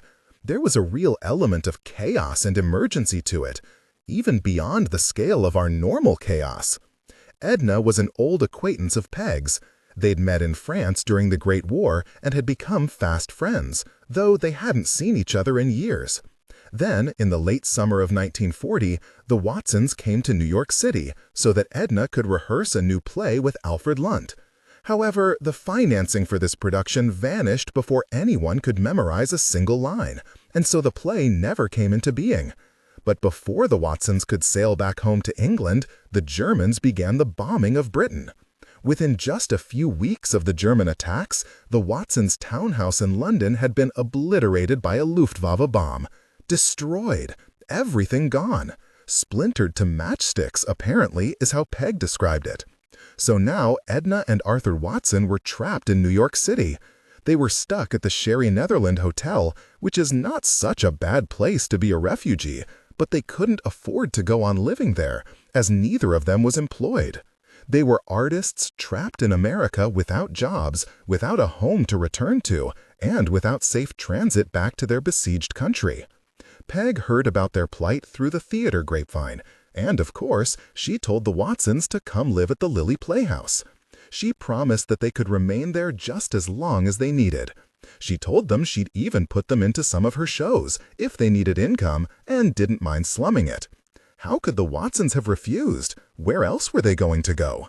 So they moved in, and that's how the war made its first direct appearance in my life. The Watsons arrived on one of the first crisp afternoons of autumn. It happened that I was standing outside the theater talking to Peg when their car pulled up.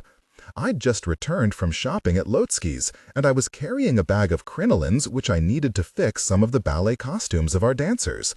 We were putting on a show called Dance Away Jackie, about a street urchin who was rescued from a life of crime by the love of a beautiful young ballerina. I had been tasked with the job of trying to make the Lillys' muscular hoofers look like a company of premier ballet dancers. I'd done my best with the costumes, but the dancers kept ripping their skirts. Too much boggle-boggle, I suppose. Now it was time for repairs. When the Watsons arrived, there was a small flurry of commotion, as they had a great deal of luggage. 2 other cars followed their taxi, with the remaining trunks and parcels. I was standing right there on the sidewalk, and I saw Edna Parker Watson exit the taxi as though she were stepping out of a limousine. Petite, trim, narrow-hipped, and small-breasted, she was dressed in the single most stylish outfit I'd ever seen on a woman. She was wearing a peacock blue serge jacket, double-breasted, with 2 lines of gold buttons marching up the front, with a high collar trimmed in gold braid. She had on tailored dark gray trousers with a bit of flare at the bottom, and glossy black wingtip shoes, which almost looked like men's shoes, except for the small, elegant, and very feminine heel. She was wearing tortoiseshell sunglasses, and her short, dark hair was set with glossy waves. She had on red lipstick, the perfect shade of red, but no other makeup. A simple black beret sat angled on her head with jaunty ease. She looked like a teeny-tiny military officer in the cheekest little army in the world, and from that day forward, my sense of style would never be the same. Until the moment I first glimpsed Edna, I'd thought that New York City showgirls and their spangled radiance were the pinnacles of glamour.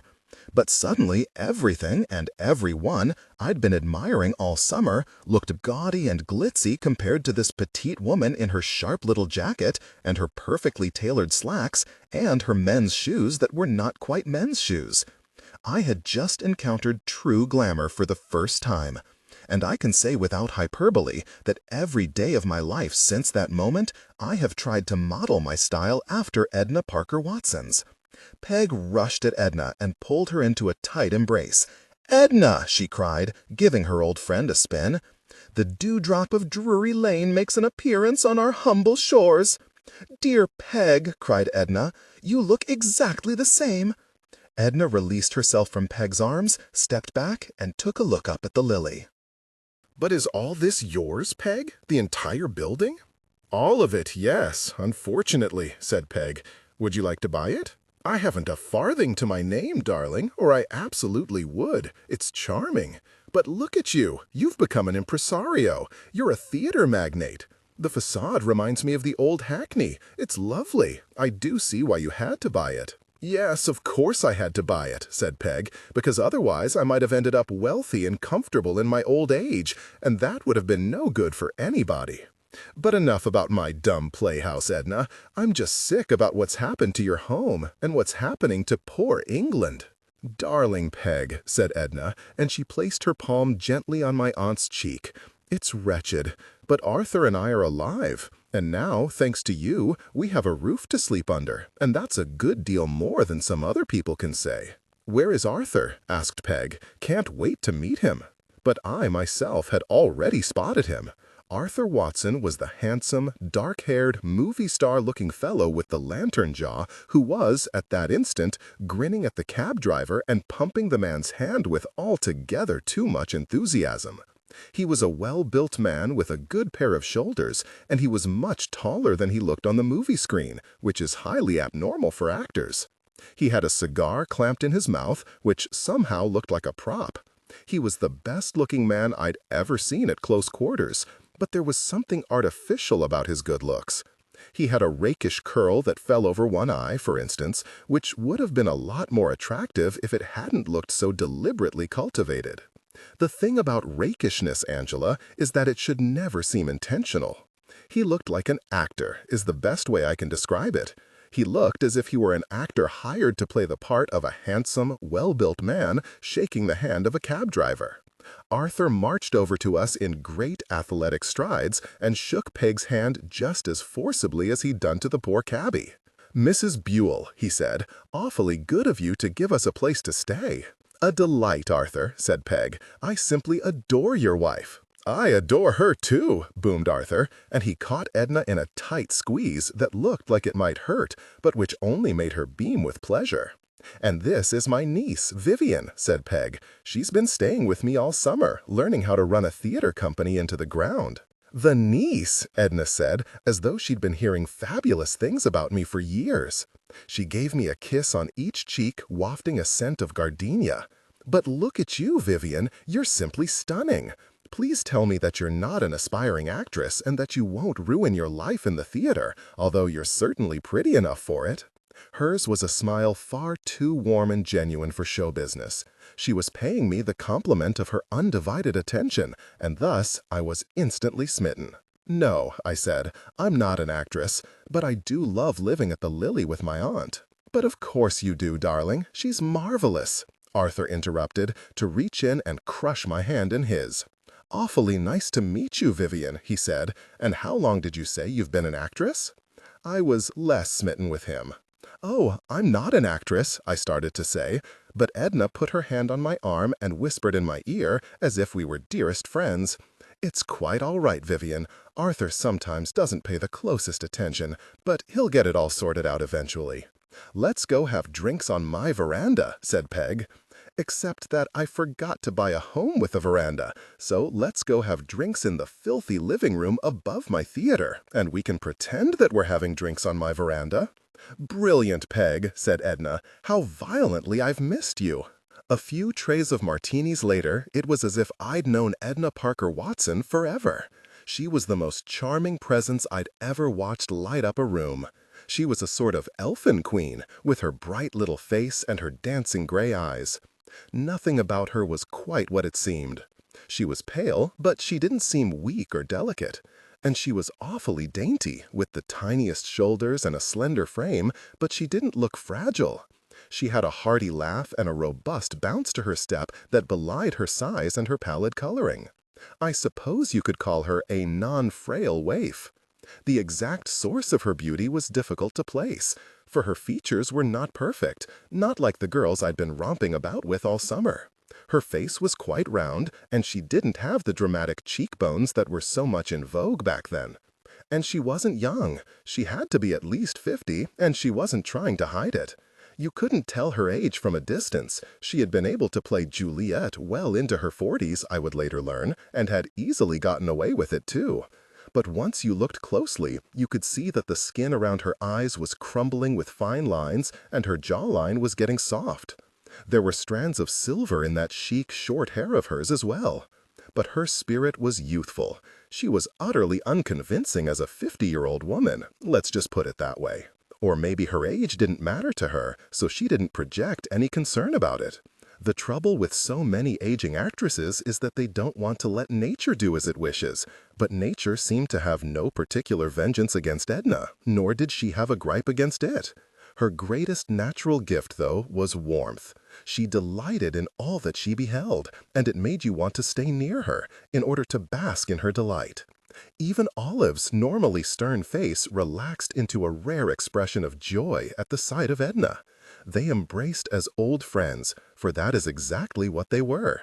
As I discovered that night, Edna and Peg and Olive had all met on the battlefields of France when Edna was part of a British touring company putting on shows for wounded soldiers, the shows that my Aunt Peg and Olive helped to produce. "Somewhere on this planet," said Edna, "there's a photograph of the three of us in a field ambulance together, and I would give anything to see it again.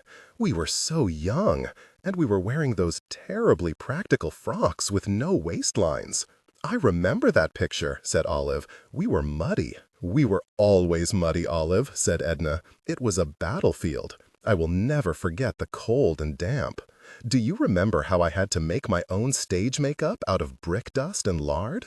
I was so nervous about acting in front of the soldiers. They were all so horribly wounded. Do you remember what you told me, Peg, when I asked, 'How can I sing and dance for these poor broken boys?'" "Mercifully, my dear Edna," said Peg, "I do not remember anything I have ever said in my entire life." "Well, then, I shall remind you. You said, 'Sing louder, Edna. Dance harder. Look 'em straight in the eyes.' You told me, 'Don't you dare degrade these brave boys with your pity.' So that's what I did. I sang loud and danced hard and looked 'em straight in the eyes. I did not degrade those brave boys with my pity. My God, but it was painful." "You worked very hard," said Olive approvingly. "It was you nurses who worked hard, Olive," said Edna.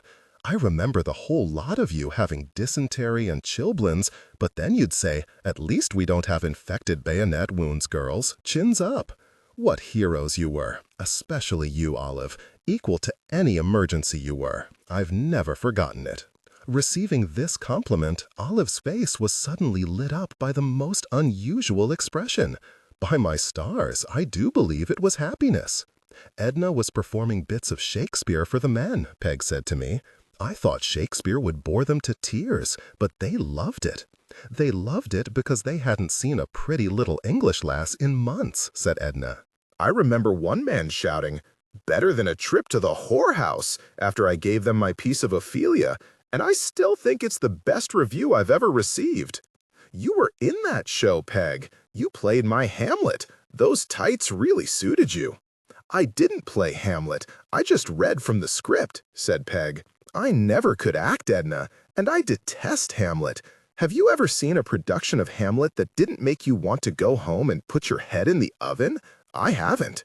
Oh, I thought our Hamlet was quite nice, said Edna. Because it was abridged, said Peg, which is the only thing Shakespeare should ever be. Although you did make an awfully cheery Hamlet, as I recall, said Edna. Perhaps the most cheerful Hamlet in history. But Hamlet isn't meant to be cheerful, chimed in Arthur Watson, looking puzzled. The room paused. It was quite awkward. I would soon discover that this was often the effect that Arthur Watson had when he spoke. He could bring the most sparkling of conversations to the most grinding halt just by opening his mouth. We all looked to see how Edna would react to her husband's stupid comment, but she was beaming at him fondly. That's right, Arthur. Hamlet is not generally known for being a cheerful play, but Peg brought her natural buoyancy to the role and quite brightened up the whole story. Oh, he said. Well, jolly good for her then. Though I don't know what Mr. Shakespeare would have thought of that. Peg saved the day by changing the subject. Mr. Shakespeare would have rolled in his grave, Edna, if he knew that I'd been allowed to share a stage with the likes of you, she said. Then she turned to me again. What you have to understand, kiddo, is that Edna is one of the greatest actresses of her age. Edna grinned. Oh, Peg, stop talking about my age. I believe what she meant, Edna, corrected Arthur, is that you are one of the greatest actresses of your generation. She's not talking about your age. Thank you for the clarification, darling, replied Edna to her husband, with no trace of irony or annoyance. And thank you for the kindness, Peg. Peg went on. Edna is the best Shakespearean actress you'll ever meet, Vivian. She's always had a knack for it. Started as a baby in the cradle. Could recite the sonnets backwards, they say, before she learned them forwards. Arthur muttered. You'd think it would have been easier to learn them forwards first. Many thanks, Peg, said Edna, ignoring Arthur. Thank God. You've always been so good to me. We shall have to find something for you to do while you're here, announced Peg, slapping her leg for emphasis. I'd be happy to put you in one of our terrible shows, but it's all so beneath you. Nothing is beneath me, dear Peg. I've played Ophelia in knee-deep mud. Oh, but Edna, you haven't seen our shows. It'll make you miss the mud. And I don't have much to pay you, certainly not what you're worth. Anything's better than what we could earn in England, if we could even get to England.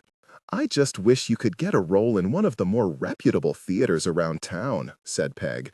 There are many of them in New York, rumor has it. I've never stepped foot in one myself, of course, but I understand that they exist. I know, but it's too late in the season, said Edna. Middle of September, all the productions have been cast. And remember, I'm not as well known here, darling. As long as Lynn Fontanne and Ethel Barrymore are alive, I'll never get the best roles in New York. But I'd still love to work while I'm here, and I know Arthur would too. I'm versatile, Peg. You know that. I can still play a youngish woman if you put me at the back of the stage, in the correct lighting. I can play a Jewess, or a gypsy, or a French woman. At a pinch, I can play a little boy. Hell, Arthur and I will sell peanuts in the lobby if need be. We'll clean out ashtrays. Now see here, Edna, declared Arthur Watson sternly. I don't think I'd much like to clean out ashtrays. That evening, Edna watched both the early and the late performances of Dance Away, Jackie. She could not have been more delighted with our awful little show if she'd been a 12-year-old peasant child seeing theater for the first time. Oh, but it's fun, she exclaimed to me when the performers had left the stage after their final bows. You know, Vivian, this sort of theater is where I got my start. My parents were players, and I grew up around productions just like this. Born in the wings, 5 minutes before my first performance. Edna insisted on going backstage and meeting all the actors and dancers to congratulate them. Some had heard of her, but most hadn't. To most of them, she was just a nice woman giving them praise, and that was good enough for them. The players bubbled up around her, soaking in her generous ministrations. I cornered Celia and said, "That's Edna Parker Watson." "Yeah?" said Celia, unimpressed. "She's a famous British actress. She's married to Arthur Watson." "Arthur Watson from Gates of Noon?" "Yes, they're staying here now. Their house in London got bombed." "But Arthur Watson is young," Celia said, staring at Edna. "How can he be married to her?" "I don't know," I said. "She's quite something, though." "Yeah." Celia didn't seem so sure. "Where we going out tonight?" For the first time since meeting Celia, I wasn't so sure I wanted to go out. I thought I might prefer to spend more time around Edna. "Just for one night. I want you to meet her," I said. "She's famous, and I'm mad about the way she dresses." So I brought Celia over and proudly introduced her to Edna. You can never anticipate how a woman is going to react to meeting a showgirl. A showgirl in full costume is intentionally designed to make all other females look and feel insignificant by comparison. You need to have a considerable amount of self-confidence as a woman to stand in the lavish radiance of a showgirl without flinching, resenting, or melting away. But Edna, tiny as she was, had just that kind of self-confidence. "You're magnificent," she cried to Celia when I introduced them. Look at the height on you, and that face. You, my dear, could headline at the Folies Bergère. That's in Paris, I said to Celia, who thankfully did not take note of my patronizing tone, distracted as she was by the compliments. And where are you from, Celia? Edna asked, tilting her head with curiosity and shining the spotlight of her fullest attention upon my friend. I'm from right here, from New York City, said Celia, as though that accent could have been born anywhere else. I noticed tonight that you dance exceptionally well for a girl of your height. Did you study ballet? Your carriage would suggest you'd been properly trained. No, replied Celia, whose face was now aglow with pleasure. And do you act? The camera must adore you. You look just like a film star. I act a bit. Then she added, quite archly for someone who had only ever played a corpse in a B-movie, I am not yet widely known. Well, you shall be known soon enough if there's any justice. Stay at it, my dear. You're in the right field. You have a face that was made for your times. It's not difficult to compliment people in order to try to win their affections. What is difficult is to do it in the right way. Everyone told Celia she was beautiful, but nobody had ever told her she had the carriage of a trained ballerina. Nobody had ever told her she had a face made for her times. You know, I've just realized something, said Edna. In all the excitement, I have not yet unpacked. I wonder if you girls might be free to help me? Sure, said Celia eagerly, looking like she was about 13 years old. And to my wonderment, in that instant, the goddess became a handmaiden. When we arrived upstairs in the fourth-floor apartment that Edna would be sharing with her husband, we found a pile of trunks and parcels and hat boxes on the sitting-room floor. Oh dear, said Edna, it gives quite the impression of density, doesn't it? I do hate to trouble you girls, but shall we begin? As for me, I couldn't wait. I was dying to get my hands on her clothes. I had a feeling they'd be splendid, and indeed they were. Unpacking Edna's trunks was a lesson in sartorial genius. I soon noticed that there was nothing haphazard about her clothing. It was all in keeping with a particular style that I might call Little Lord Fauntleroy meets French salon hostess. She certainly had a lot of jackets. That seemed to be the elementary unit of her aesthetic. The jackets were all variations on a theme, fitted, jaunty, slightly martial in tone. Some were trimmed in Persian lamb, others had satin details. Some looked like formal riding jackets, but some were more playful. All of them had gold buttons of different design, and all were lined with jewel-toned silks. I have them specially made, she told me, when she caught me searching the labels for information. There's an Indian tailor in London who has come to know my taste over the years. He never gets bored of creating them for me, and I never get bored of buying them. And then there were the trousers, so many pairs of trousers. Some were long and loose, but others were narrow and looked like they would hit above the ankle. I got used to wearing these when I studied dance, she said of the cropped variety.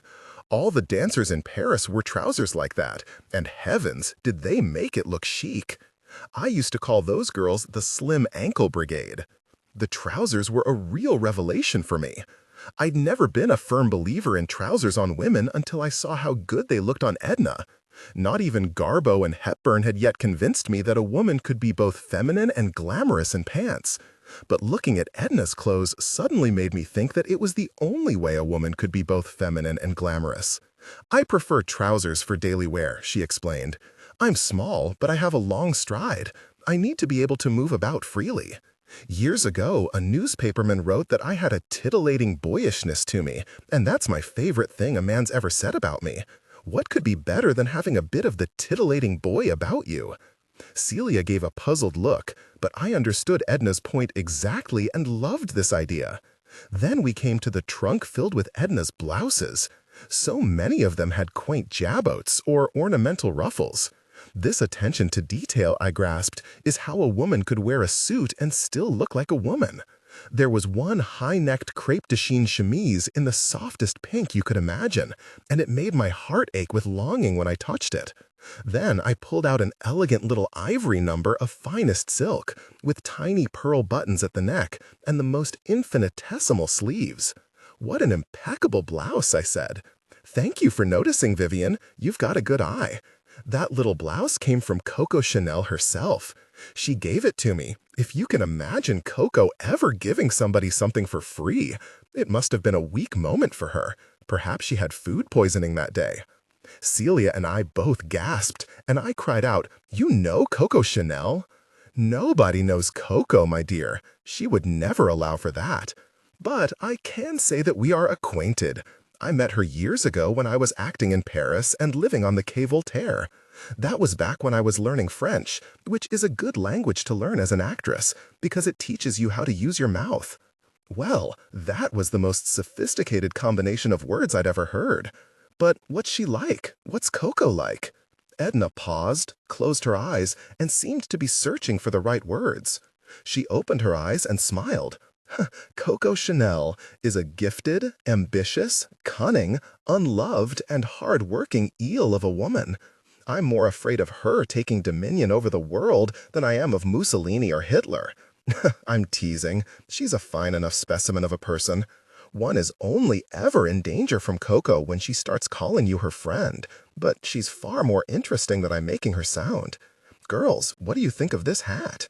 She had pulled from a box a Homburg-like something a man would wear, but not at all. Soft and plum-colored, and dressed with a single red feather. She modeled it for us with a bright smile. "It's wonderful on you," I said, "but it doesn't look like anything I'm seeing people wearing right now." "Thank you," said Edna. "I can't bear the hats that are in style just now. I can't endure a hat that substitutes a pile of miscellany on the top of your head for the pleasing simplicity of a line. A Homburg will always give you a perfect line if it's specially made for you. The wrong hat makes me feel cross and depressed, and there are so many wrong hats. But alas, milliners need to eat too, I suppose." "I love this," said Celia, pulling out a long yellow silk scarf and wrapping it around her head. "Well done, Celia," said Edna. "You are the infrequent sort of girl who looks good with a scarf wrapped around her head. How fortunate for you! If I wore that scarf in that manner, I would look like a dead saint. Do you like it? You may keep it." "Gee, thanks," said Celia, parading around Edna's room, searching for a mirror. "I can't think why I ever bought that scarf in the first place, girls. I suppose I bought it during a year when yellow scarves were in fashion. And let that be a lesson to you.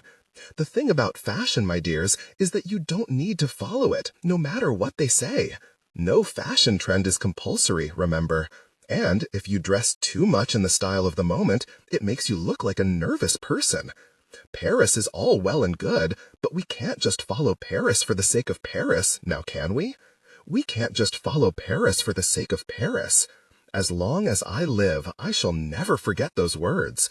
That speech was certainly more stirring to me than anything Churchill had ever said. Celia and I were now busy unpacking a trunk filled with the most delicious items of bath and beauty articles of toilette that made us swoon with joy.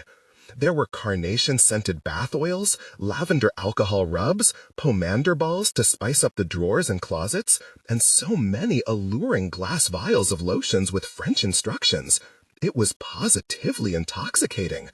I would have been embarrassed by our over-enthusiasm, but Edna seemed to be genuinely enjoying our squeaks and squeals of delight. In fact, she seemed to be having just as much fun as we were. I had the craziest sensation that Edna might actually like us.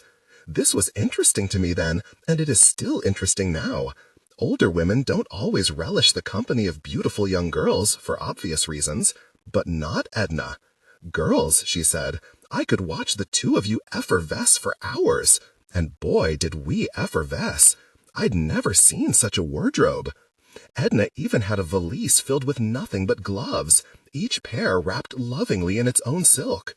Never buy inexpensive or poorly made gloves, Edna instructed us. That's not the place to save your money. Whenever you are faced with the prospect of purchasing gloves, you must ask yourself if you would be bereft to lose one of them in the back of a taxicab. If not, then don't buy them.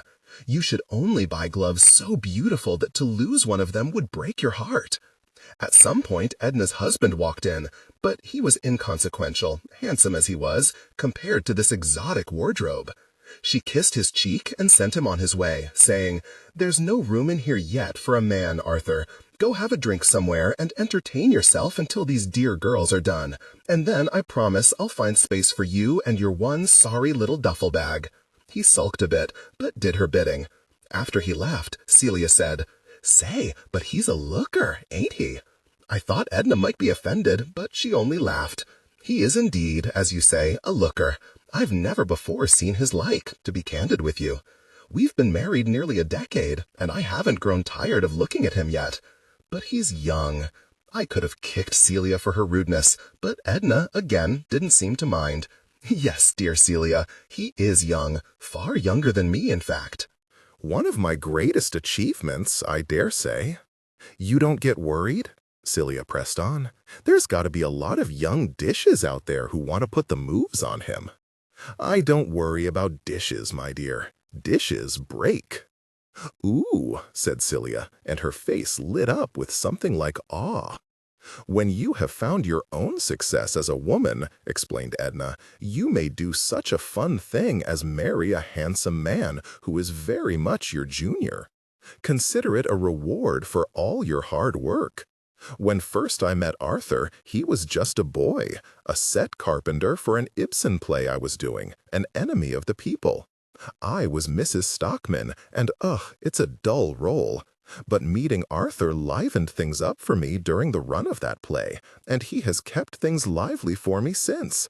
I'm awfully fond of him, girls. He's my third husband, of course. Nobody's first husband looks like Arthur. My first husband was a civil servant, and I don't mind saying that he made love like a civil servant, too.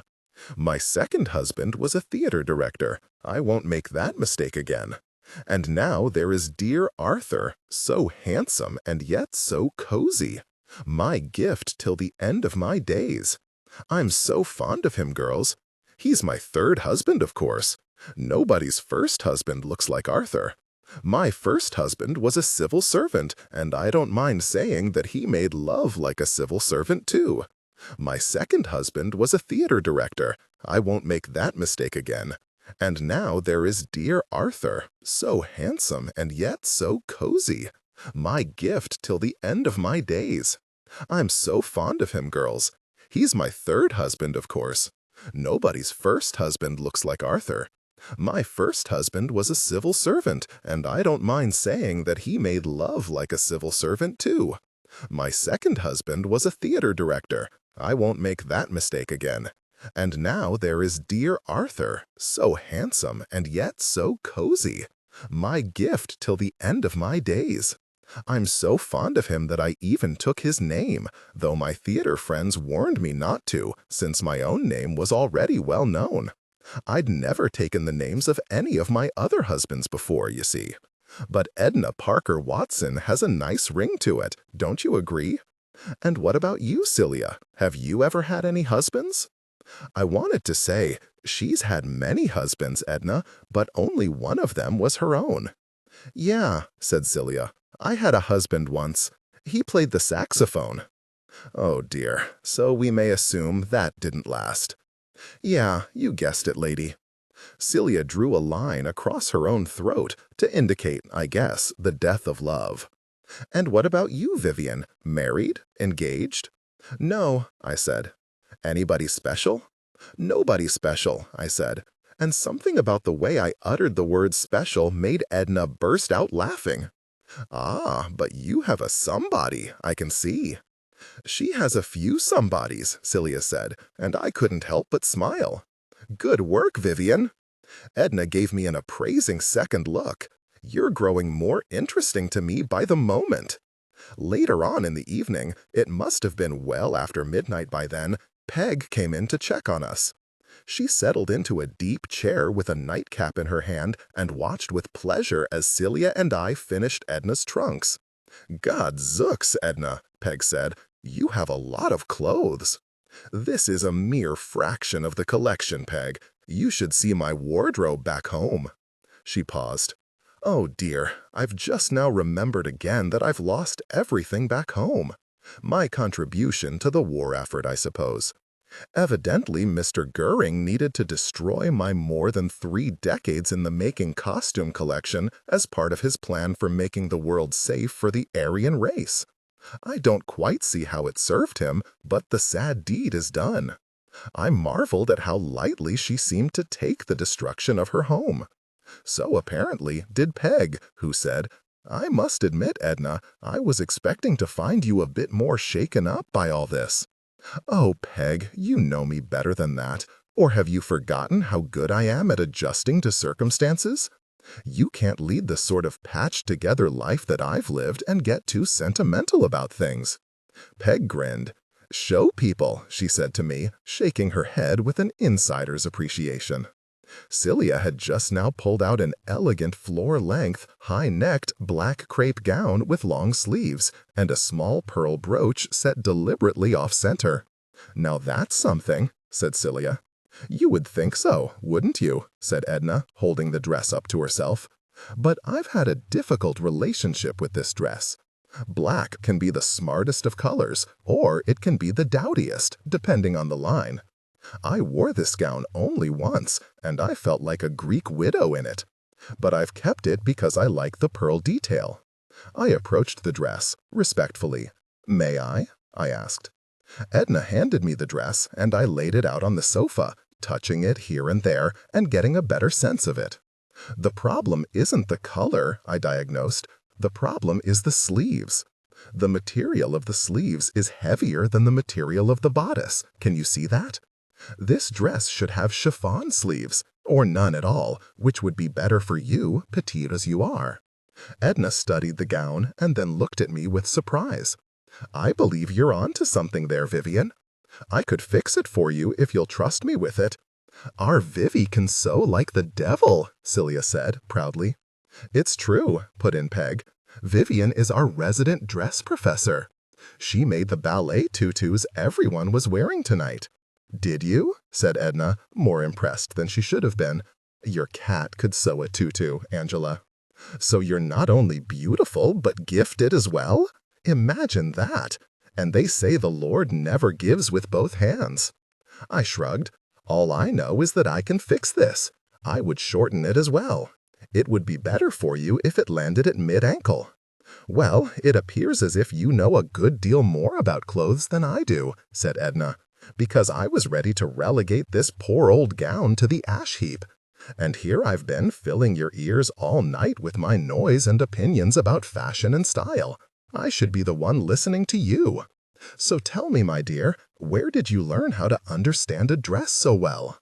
I can't imagine that it was fascinating for a woman of Edna Parker Watson's stature to listen to a 19-year-old girl blather on about her grandmother for the next several hours, but that's exactly what happened, and she bore it nobly. More than nobly, she hung on every word. Somewhere during the course of my monologue, Celia wandered out of the room.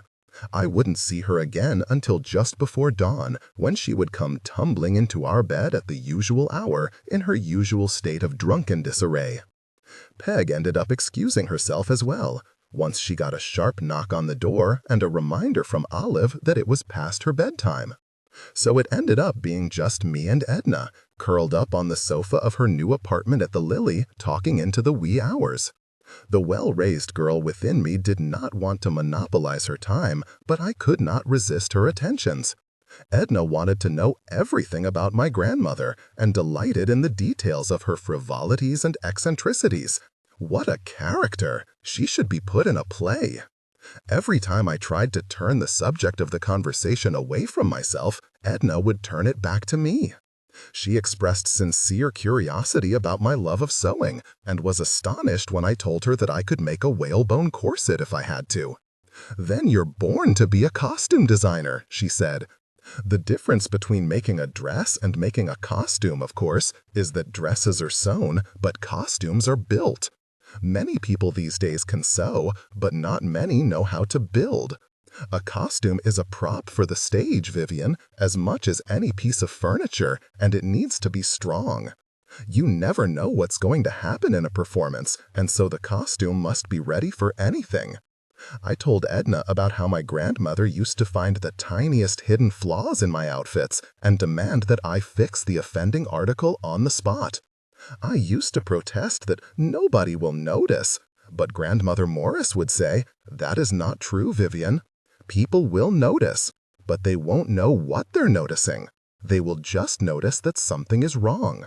Don't give them that opportunity." "This is correct," said Edna. "This is why I take such care with my costumes. I hate it when an impatient director says nobody will notice. Ugh, the arguments I've had about that.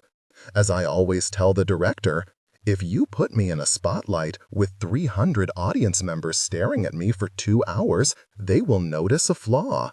They will notice flaws in my hair, flaws in my complexion, flaws in my voice, and they will absolutely notice flaws in my dress." It's not that the audience members are masters of style, Vivian. It's merely that they have nothing else to do with their time once they are held captive in their seats except to notice your flaws. I thought I'd been having adult conversations all summer because I'd been spending my time around such a worldly group of showgirls, but this was truly an adult conversation. This was a conversation about craftsmanship and about expertise and about aesthetics. Nobody I'd ever met, except Grandmother Morris, of course, had ever known more about dressmaking than me. Nobody had ever cared this much. Nobody understood or respected the art of it.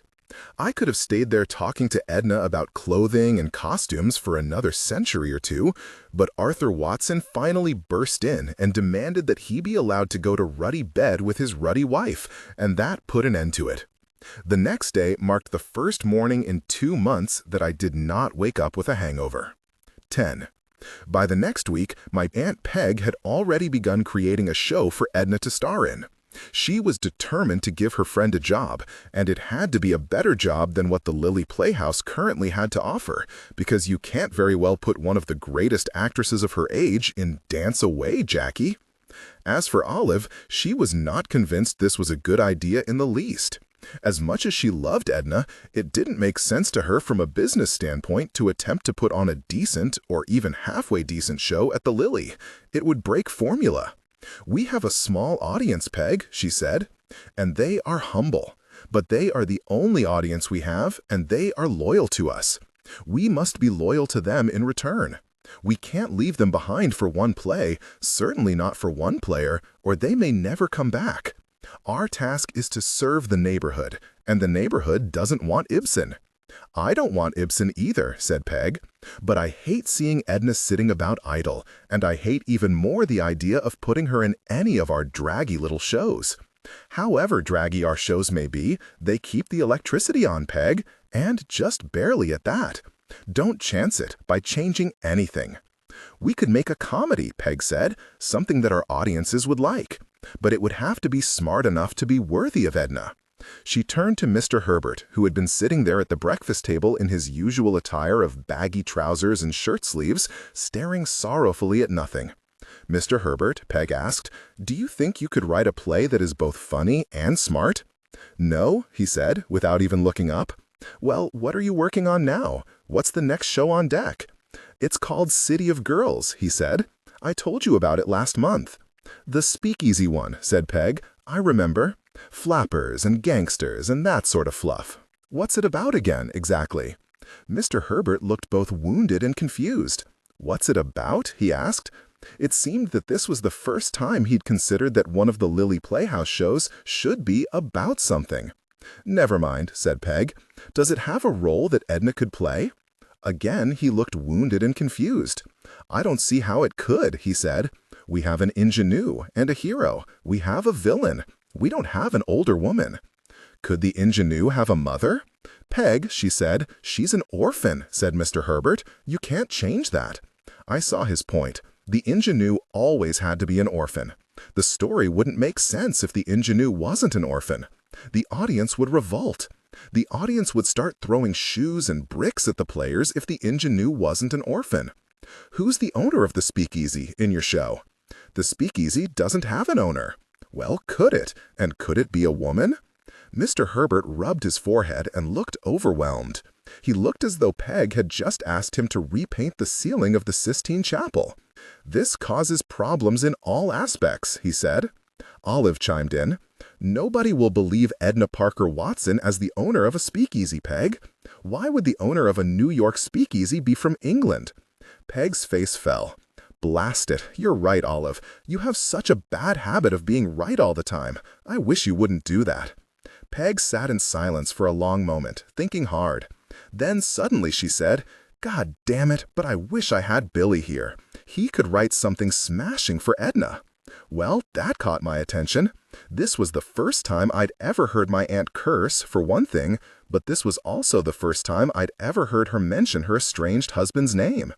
And I wasn't the only one who snapped to fullest attention at the mere mention of Billy Buell's name, either. Both Olive and Mr. Herbert looked as though they'd just had buckets of ice poured down their backs. "Oh, Peg, no," said Olive. "Don't call Billy. Please be sensible." "I can add whoever you want me to add to the cast," said Mr. Herbert, suddenly cooperative. "Just tell me what you need me to do, and I'll do it. The speakeasy can have an owner, sure. She can be from England, too." Billy was so fond of Edna. Peg seemed to be talking to herself now. And he's seen her perform. He'll understand how best to use her. "You don't want Billy involved in anything we do, Peg," warned Olive. "I'll call him, just to get some ideas from him. The man is made of ideas." "It's 5 a.m. on the West Coast," said Mr. Herbert. "You can't call him." This was fascinating to watch. The level of anxiety in the room had risen to an undeniably hot pitch merely with the introduction of Billy's name. "I'll call him this afternoon then," said Peg, "though we can't be sure he'll be awake by then either." "Oh, Peg, no," said Olive again, sinking into what looked like leaden despair. "Just to get some ideas from him, Olive," said Peg. "There's no harm done with a phone call." "I need him, Olive. As I say, the man is made of ideas." That night after the show, Peg took a whole lot of us to dinner at Dinty Moore's on 46th Street. She was triumphant. She had spoken to Billy that afternoon and wanted to tell everyone about his ideas for the play. I was there at that dinner. The Watsons were there, Mr. Herbert was there, Benjamin, the piano player, was there, first time I'd ever seen him out of the house, and Celia was there too, because Celia and I were always together. Peg said, "Now listen, everyone. Billy's got it all figured out. We're going to put on City of Girls after all, and we're setting it during Prohibition. It will be a comedy, of course. Edna, you will play the owner of the speakeasy. But in order for the story to make sense and be funny, Billy says we're going to have to make you into an aristocrat, so that your natural refinement will make sense on stage. Your character will be a woman of means who ended up in the bootlegging business somewhat accidentally. Billy suggests that your husband died, and then you lost all your money in the stock market crash. Then you start distilling gin and running a casino in your fancy home as a way of getting by. That way, Edna, you can keep the gentility for which you are known and loved, while at the same time being part of a comic revue with showgirls and dancers, which is the kind of thing our audience likes. I think it's brilliant. Billy thinks it would be funny if the nightclub was a bordello, too." Olive frowned. "I don't like the idea of our play being set in a bordello." "I do," said Edna, shining with glee. "I love all of it. I'll be the madam of a bordello and the owner of a speakeasy. How pleasing! You can't imagine what a balm it will be for me to do a comedy after so long. The last 4 plays I've been in, I was either a fallen woman who murdered her lover or a long-suffering wife whose husband was murdered by a fallen woman. It wears on one, the drama." Peg was beaming. Say what you want about Billy, but the man is a genius. Olive looked as though there was a lot she wanted to say about Billy, but she kept it to herself. Peg turned her attention to our piano player. "Benjamin, I need you to make the music exceptionally good for the show. Edna's got a fine alto, and I would like to hear that voice filling up the lily properly. Give her songs that are snappier than those mushy ballads I normally make you write. Or steal something from Cole Porter, the way you do sometimes. But make it good. I want the show to swing." "I don't steal from Cole Porter," said Benjamin. "I don't steal from anyone." "Don't you? I always thought you did, because your music sounds so much like Cole Porter's music." "Well, I'm not quite sure how to take that," said Benjamin. Peg shrugged. Maybe Cole Porter's been stealing from you, Benjamin. Who knows? Just write some terrific tunes, is what I'm saying, and be sure to give Edna a showstopper. Then she turned to Celia and said, Celia, I'd like you to play the ingenue. Mr. Herbert looked like he was about to interrupt, but Peg impatiently waved him into silence. No, everyone, listen to me. This is a different sort of ingenue. I don't want our heroine this time to be some little saucer-eyed orphan girl in a white dress. I'm imagining our girl as being extremely provocative in the way she walks and talks. That would be you, Celia. But still untarnished by the world in a way.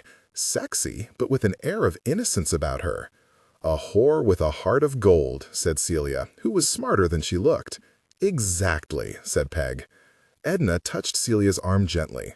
Let's just call your character a soiled dove. Sure, I can play that. Celia reached for another pork chop. Mr. Herbert, how many lines do I get? I don't know, said Mr. Herbert, looking more and more unhappy.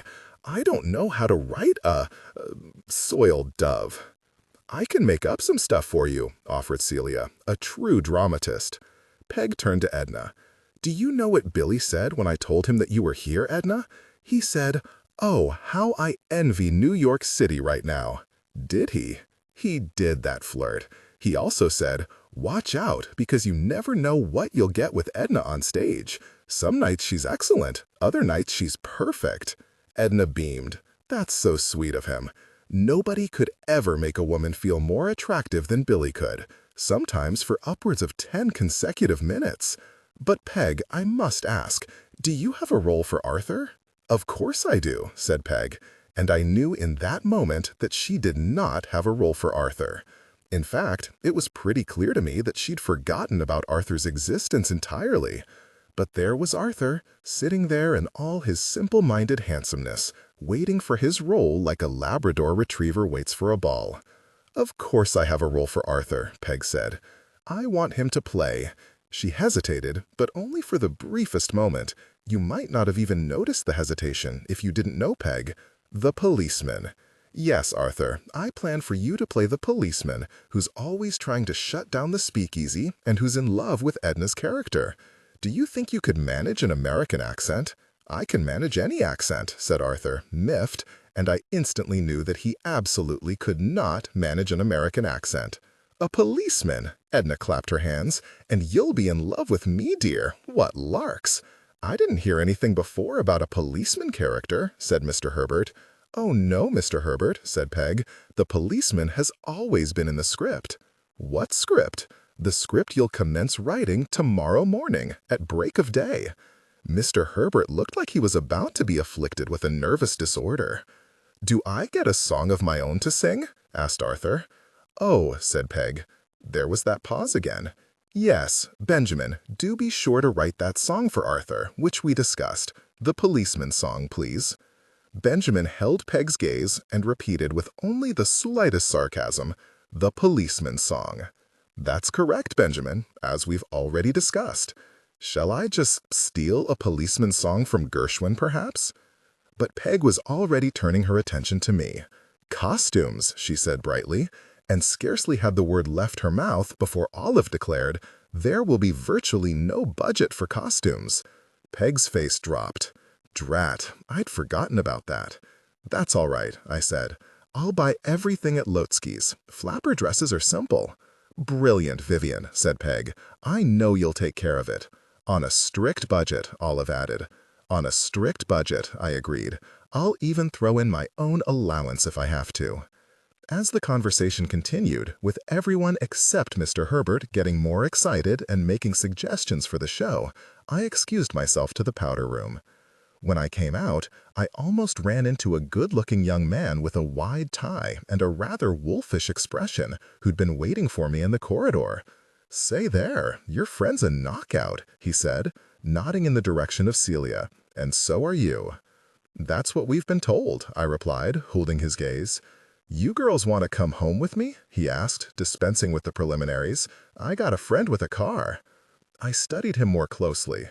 He looked like a piece of very bad business, a wolf with an agenda. This was not somebody a nice girl should tangle with. We might, I said, which was true, But first we have a meeting to conclude with our associates. Your associates, he scoffed, taking in our table with its odd and animated assortment of humanity, a coronary-inducingly gorgeous showgirl, a slovenly white-haired man in his shirt sleeves, a tall and dowdy middle-aged woman, a short and stodgy middle-aged woman, a stylishly dressed lady of means, a strikingly handsome man with a dramatic profile, and an elegant young black man in a perfectly tailored pinstripe suit. "What line of business you's in, doll?" "We're theater people," I said, as if we could have been anything else. The following morning, I woke up early as usual, suffering from my typical summer of 1940 hangover. My hair stank of sweat and cigarettes, and my limbs were all tangled up in Celia's limbs. We had gone out with the wolf and his friend, after all, as I'm sure you'll be flabbergasted beyond all reason to hear. And it had been a strenuous night. I felt like I'd just been fished out of the Gowanus Canal.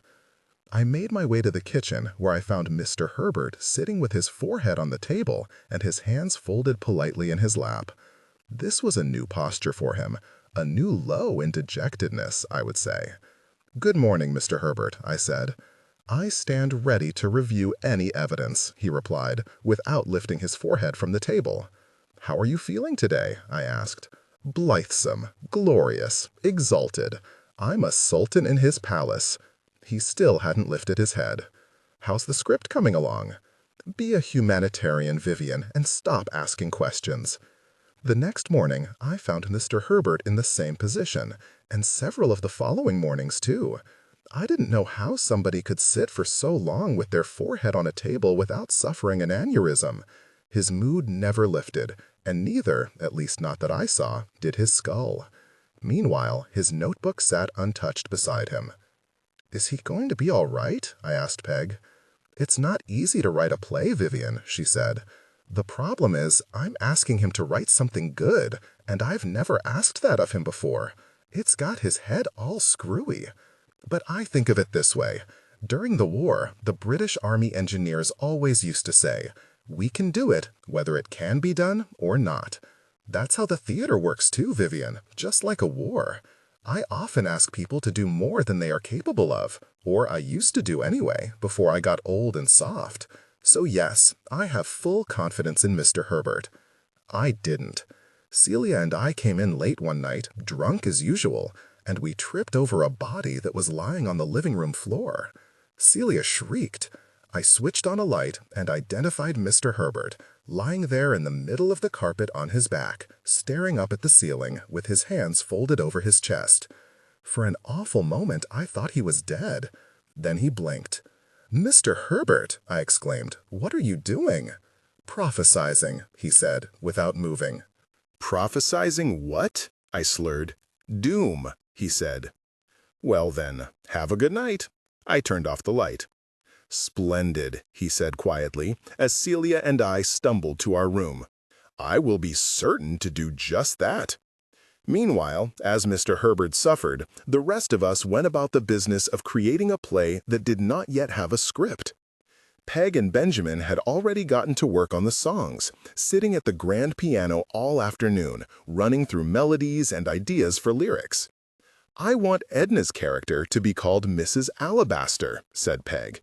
"It sounds ostentatious, and a lot of words can rhyme with it. Plaster, caster, master, bastard, alabaster," said Benjamin. "I can work with that." Olive won't let you say bastard, but go bigger. In the first number, when Mrs. Alabaster has lost all her money, make the song feel overly wordy to show how fancy she is. Use longer words to rhyme. Taskmaster, toastmaster, oleaster. Or we can have the chorus run through a series of questions about her, Benjamin suggested. Like, who asked her? Who passed her? Who grasped her? Disaster, it attacked her. The depression, it smacked her. That poor alabaster, it gassed her. It smashed her. She's poor as a pastor.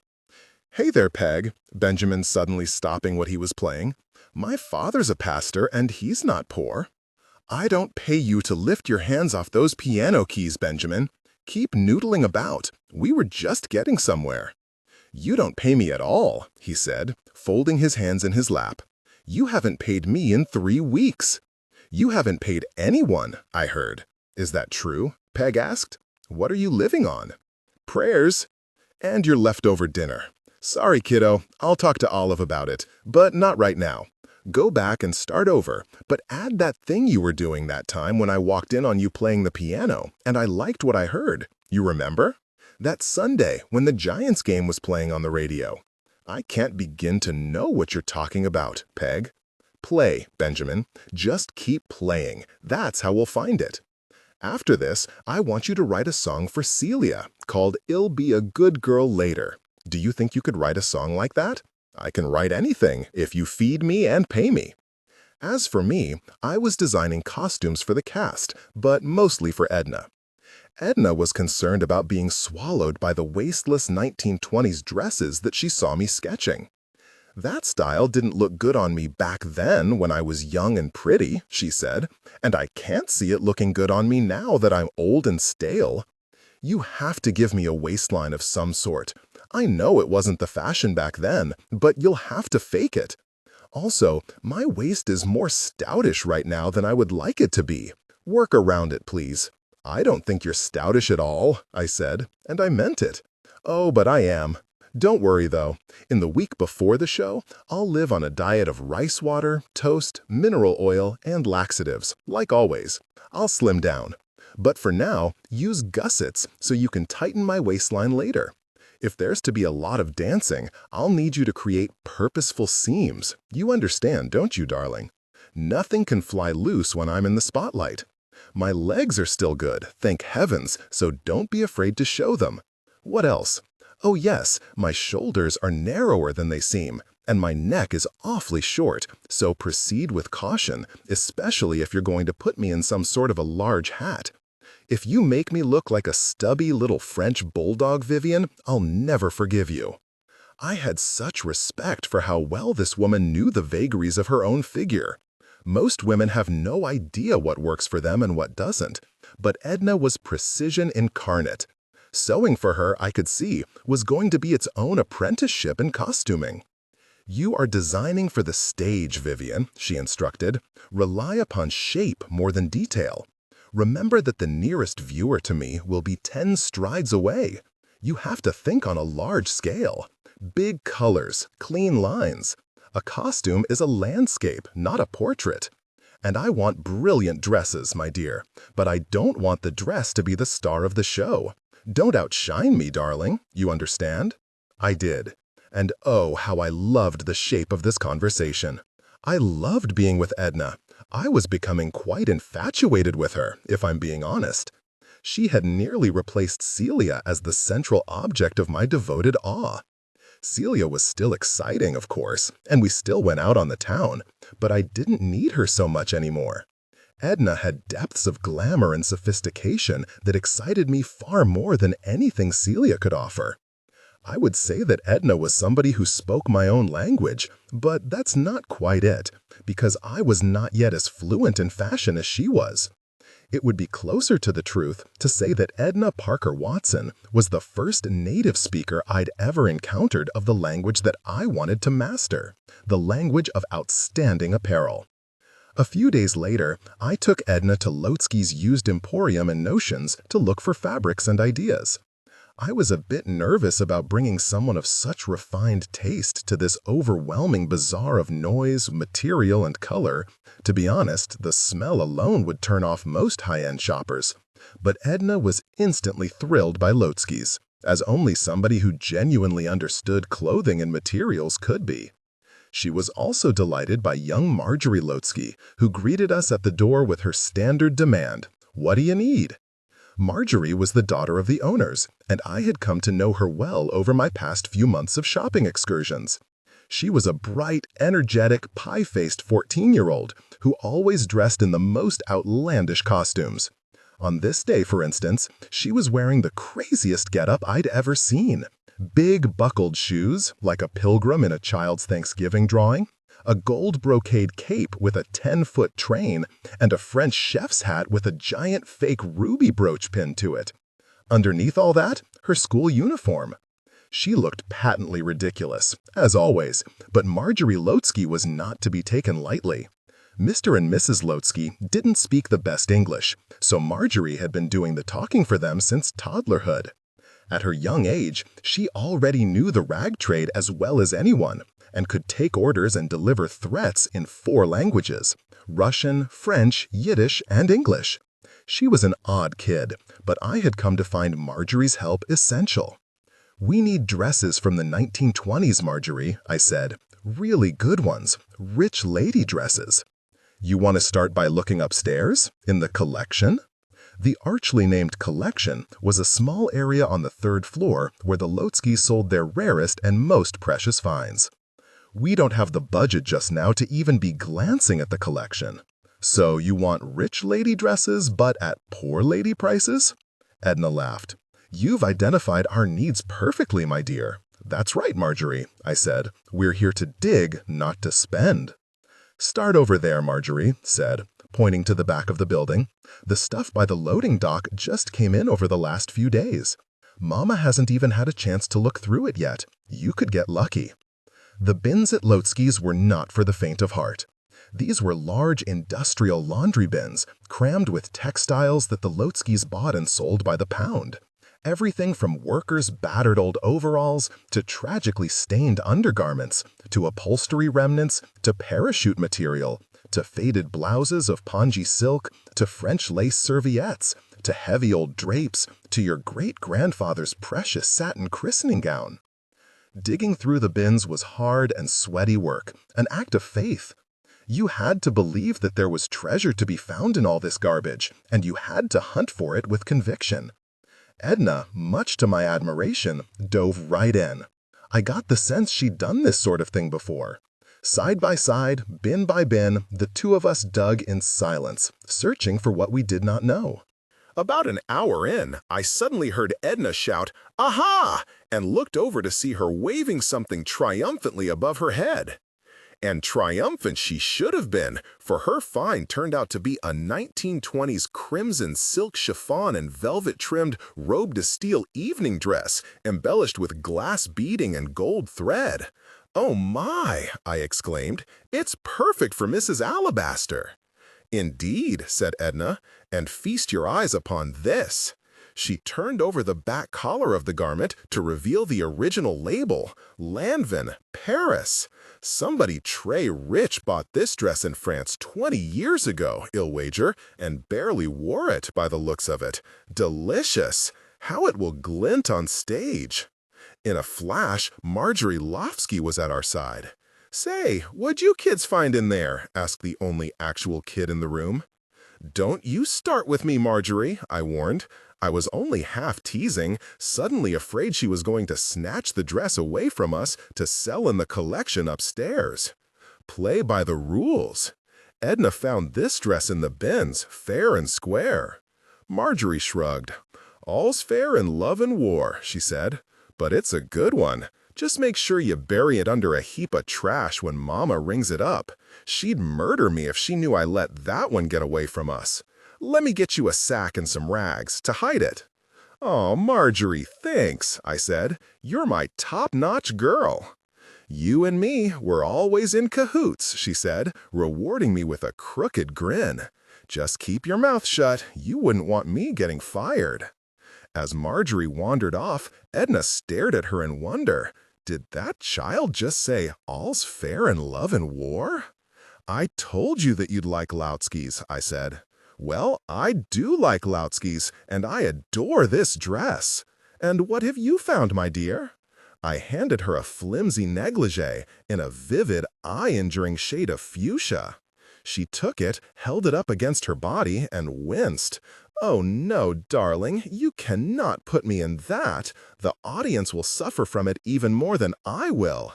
"No, Edna, it's not for you. It's for Celia," I said, "for the seduction scene." "Dear me. Oh yes, that makes more sense." Edna took a more careful look at the negligee and shook her head. "Goodness, Vivian, if you parade that girl around stage in this tiny getup, we are going to have a hit. Men will be lined up for miles." I'd best get started on my rice water diet soon, or else nobody will be paying attention to my poor little figure at all. 11. I turned 20 years old on October 7, 1940. I celebrated my first birthday in New York City exactly as you might imagine I would. I went out with the Showgirls, we gave the jump to some playboys, we drank rank after rank of cocktails on other people's dime, we had tumults of fun, and the next thing you know, we were trying to get home before the sun came up, feeling as if we were swimming upstream through bilge water. I slept for about 8 minutes, it seemed, and then woke to the oddest sensation in my room. Something felt off. I was hungover, of course, quite possibly still even officially drunk, but still, something was strange. I reached for Celia to see if she was there with me. My hand brushed against her familiar flesh, so all was normal on that front. Except that I smelled smoke, pipe smoke. I sat up, and my head instantly regretted the decision. I lay back down on the pillow, took a few brave breaths, apologized to my skull for the assault, and tried again, more slowly and respectfully this time. As my eyes focused in the dim morning light, I could see a figure sitting in a chair across the room. A male figure, smoking a pipe and looking at us. Had Celia brought someone home with her? Had I? I felt a heave of panic. Celia and I were libertines, as I've well established, but I'd always had just enough respect for Peg, or fear of Olive more like it, not to allow men to visit our bedroom upstairs at the Lily. How would this happen? "Imagine my delight," said the stranger, lighting his pipe again, "to come home and find 2 girls in my bed, and both of you so stunning. It's as though I went to my icebox to get milk and discovered a bottle of champagne instead.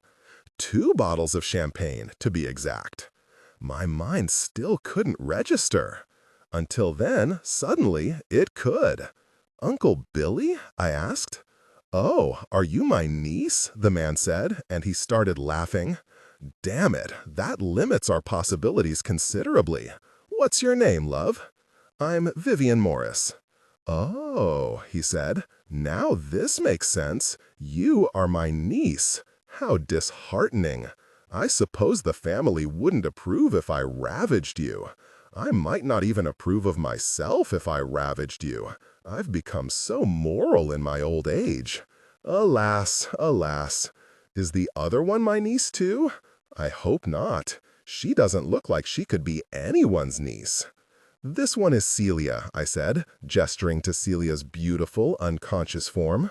"She's my friend," Billy said, in an amused tone, "if one is to judge from the sleeping arrangements." "How modern of you, Vivian. I approve heartily.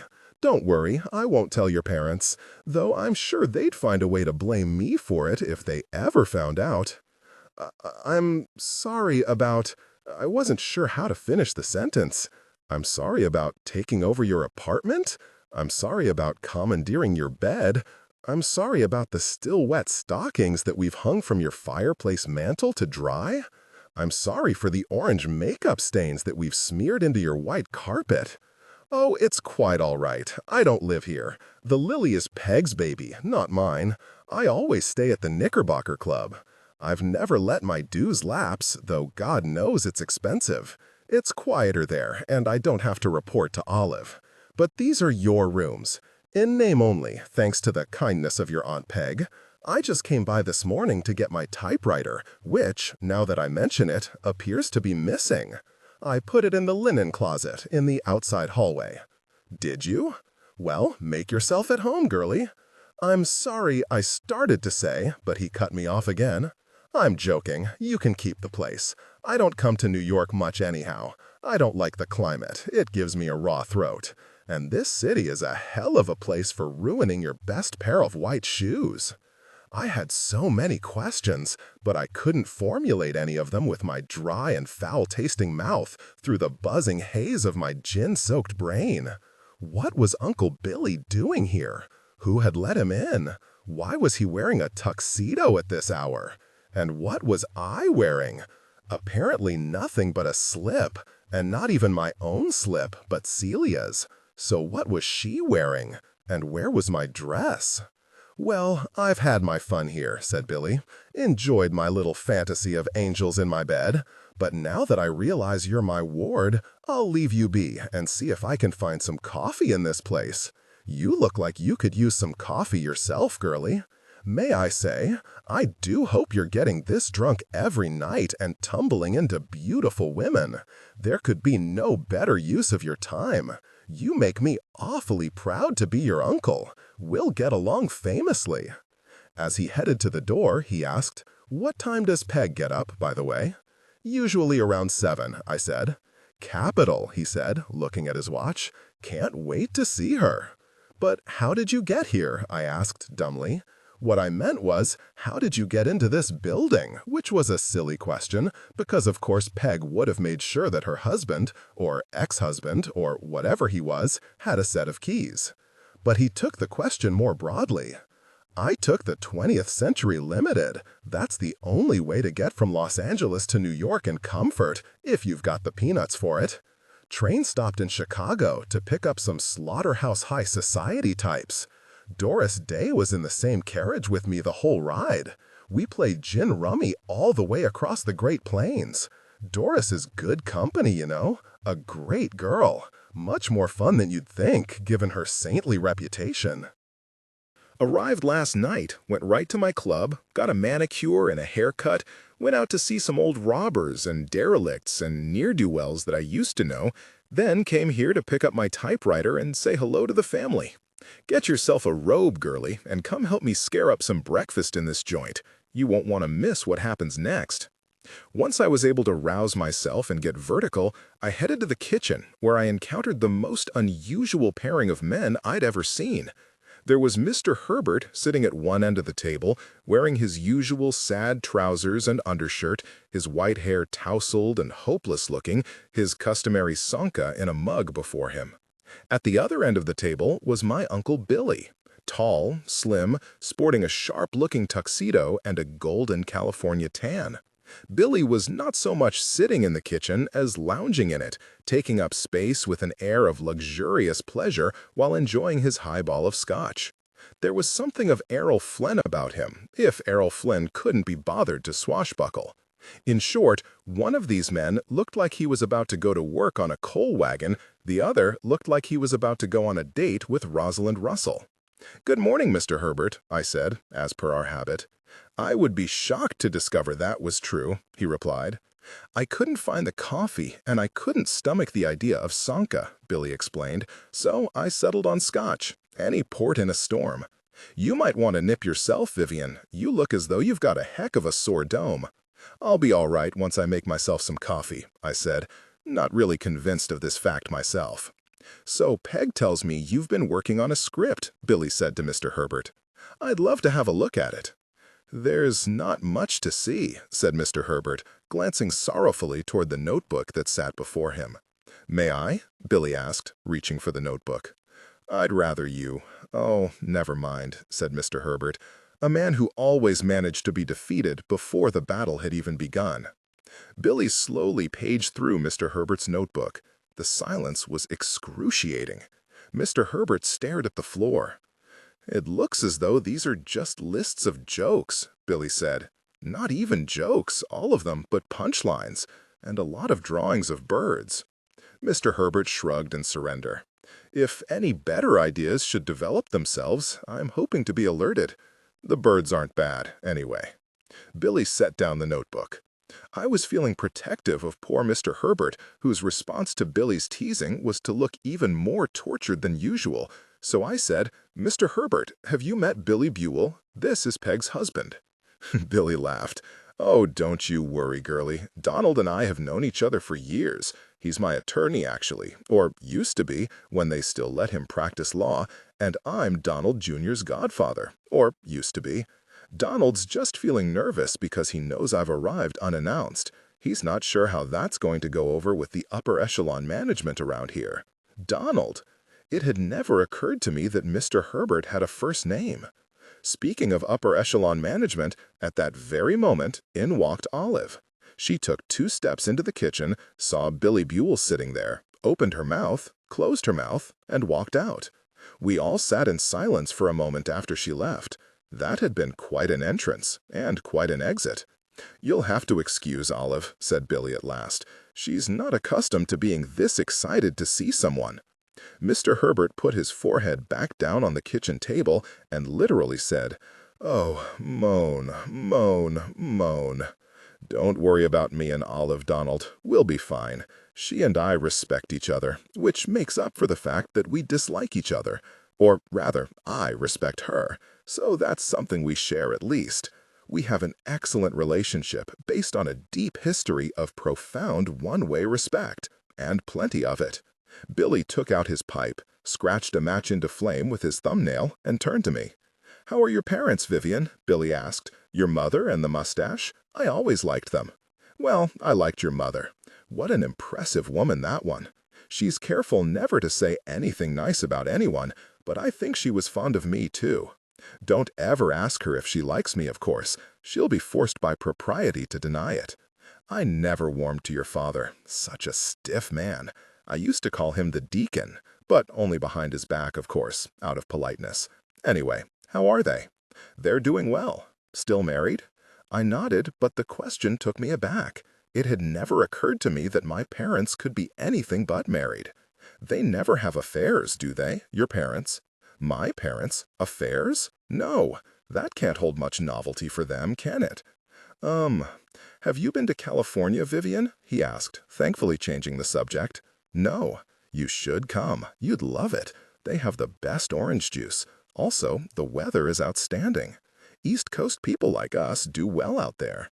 The Californians think we're so refined. They give us the sun and the moon just for classing up the joint. You tell them you went to boarding school and you've got Mayflower ancestors in New England, and you might as well be a Plantagenet as far as they're concerned. Come at them with a blue blood accent like yours, and they'll give you the keys to the city. If you can play a decent game of tennis or golf, that's almost enough to get a man a career, unless he drinks too much."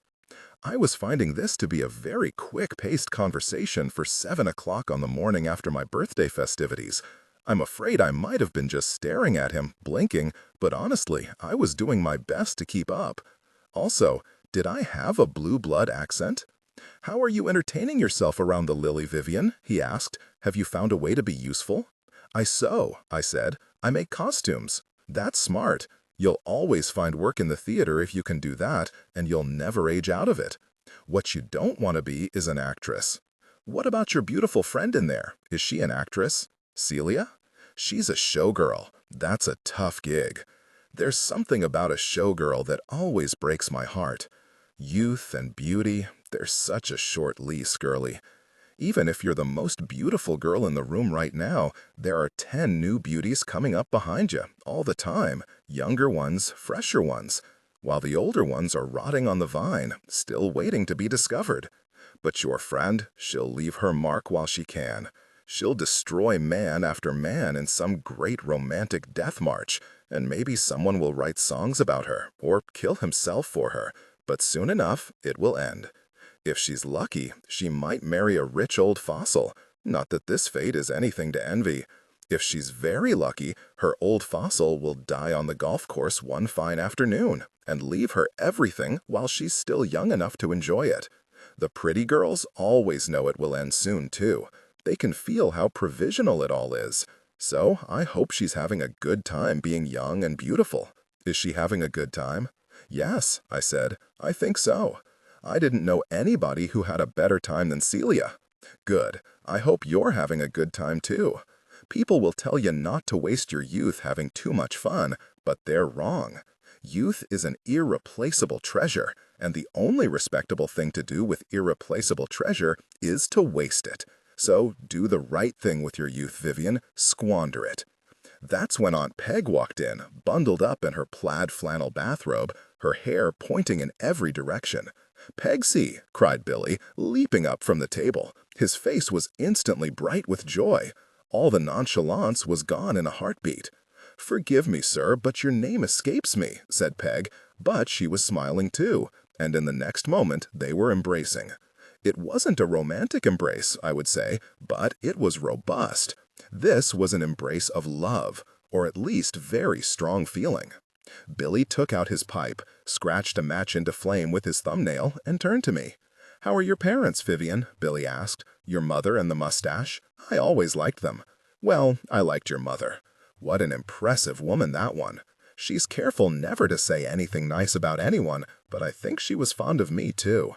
Don't ever ask her if she likes me, of course. She'll be forced by propriety to deny it. I never warmed to your father. Such a stiff man. I used to call him the deacon, but only behind his back, of course, out of politeness. Anyway, how are they? They're doing well. Still married? I nodded, but the question took me aback. It had never occurred to me that my parents could be anything but married. They never have affairs, do they, your parents? My parents? Affairs? No. That can't hold much novelty for them, can it? Have you been to California, Vivian?" he asked, thankfully changing the subject. "No. You should come. You'd love it. They have the best orange juice. Also, the weather is outstanding.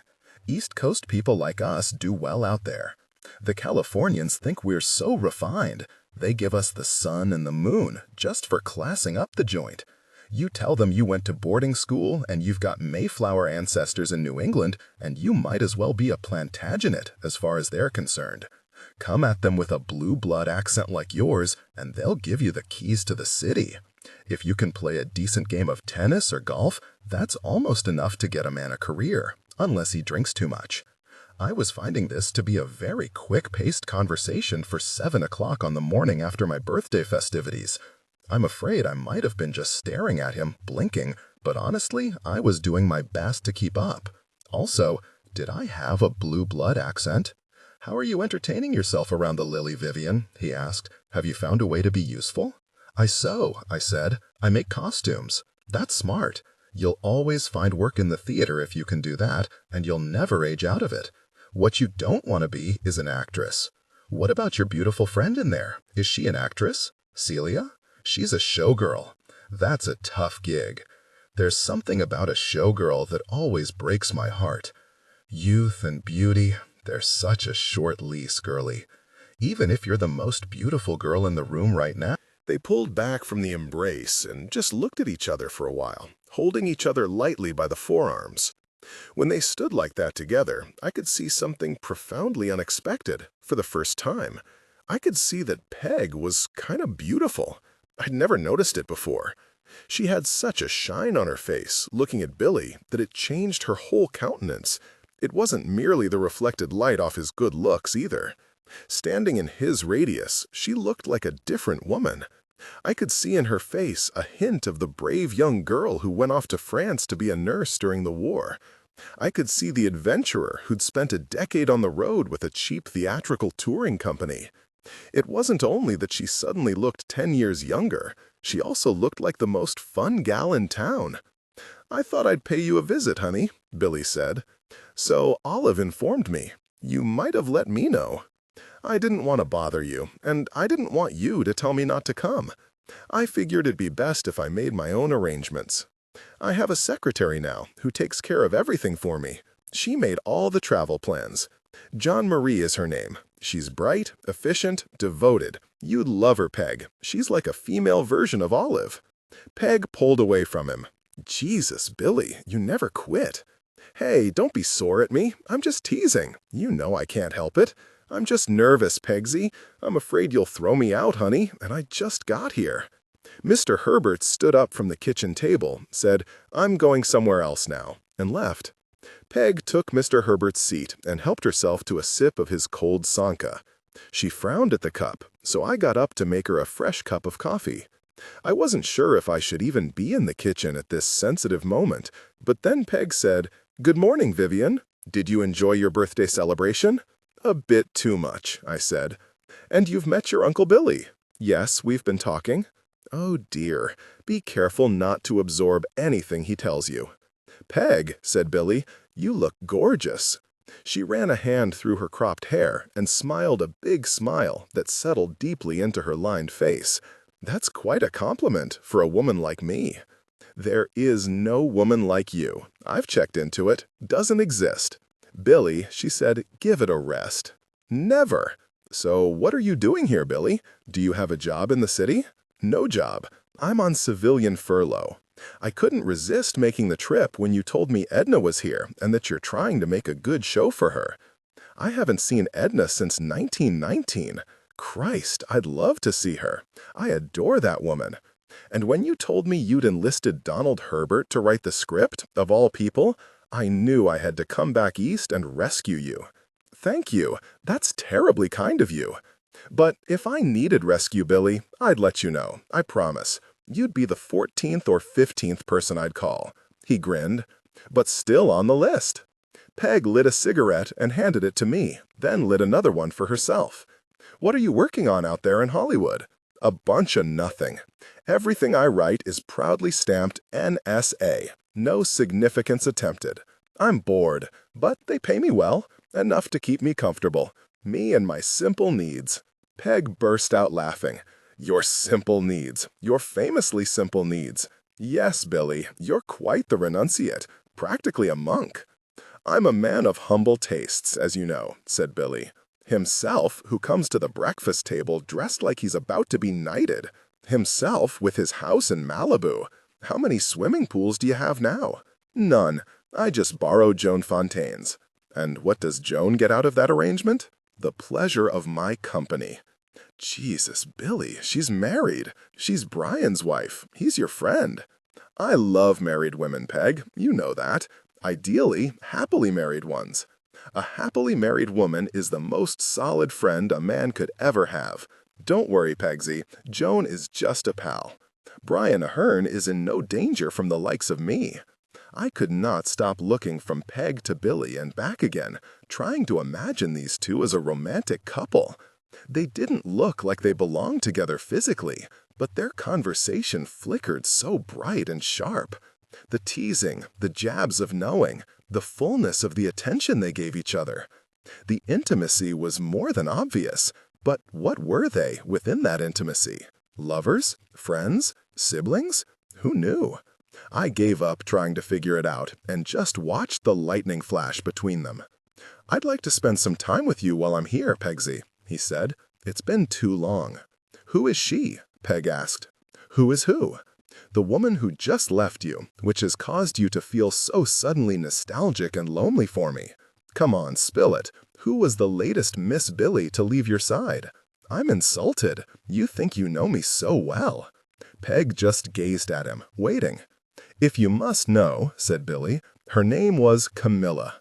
"A dancer, I boldly predict," said Peg. "Ha, there's where you're wrong. A swimmer. She works in a mermaid show. We had a pretty serious thing going for a few weeks, but then she decided to take another path in life, and she no longer comes around." Peg started laughing. "A pretty serious thing for a few weeks? Let's go out together while I'm here, Pegsy. Just you and me. Let's go out and allow some jazz musicians to waste their talents on us. Let's go to some of those bars we used to like, that close at 8 o'clock in the morning. It's no fun going out without you. I went to El Morocco last night, and I found it so disappointing. Filled with all the same people as ever, making all the same conversation as ever." Peg smiled.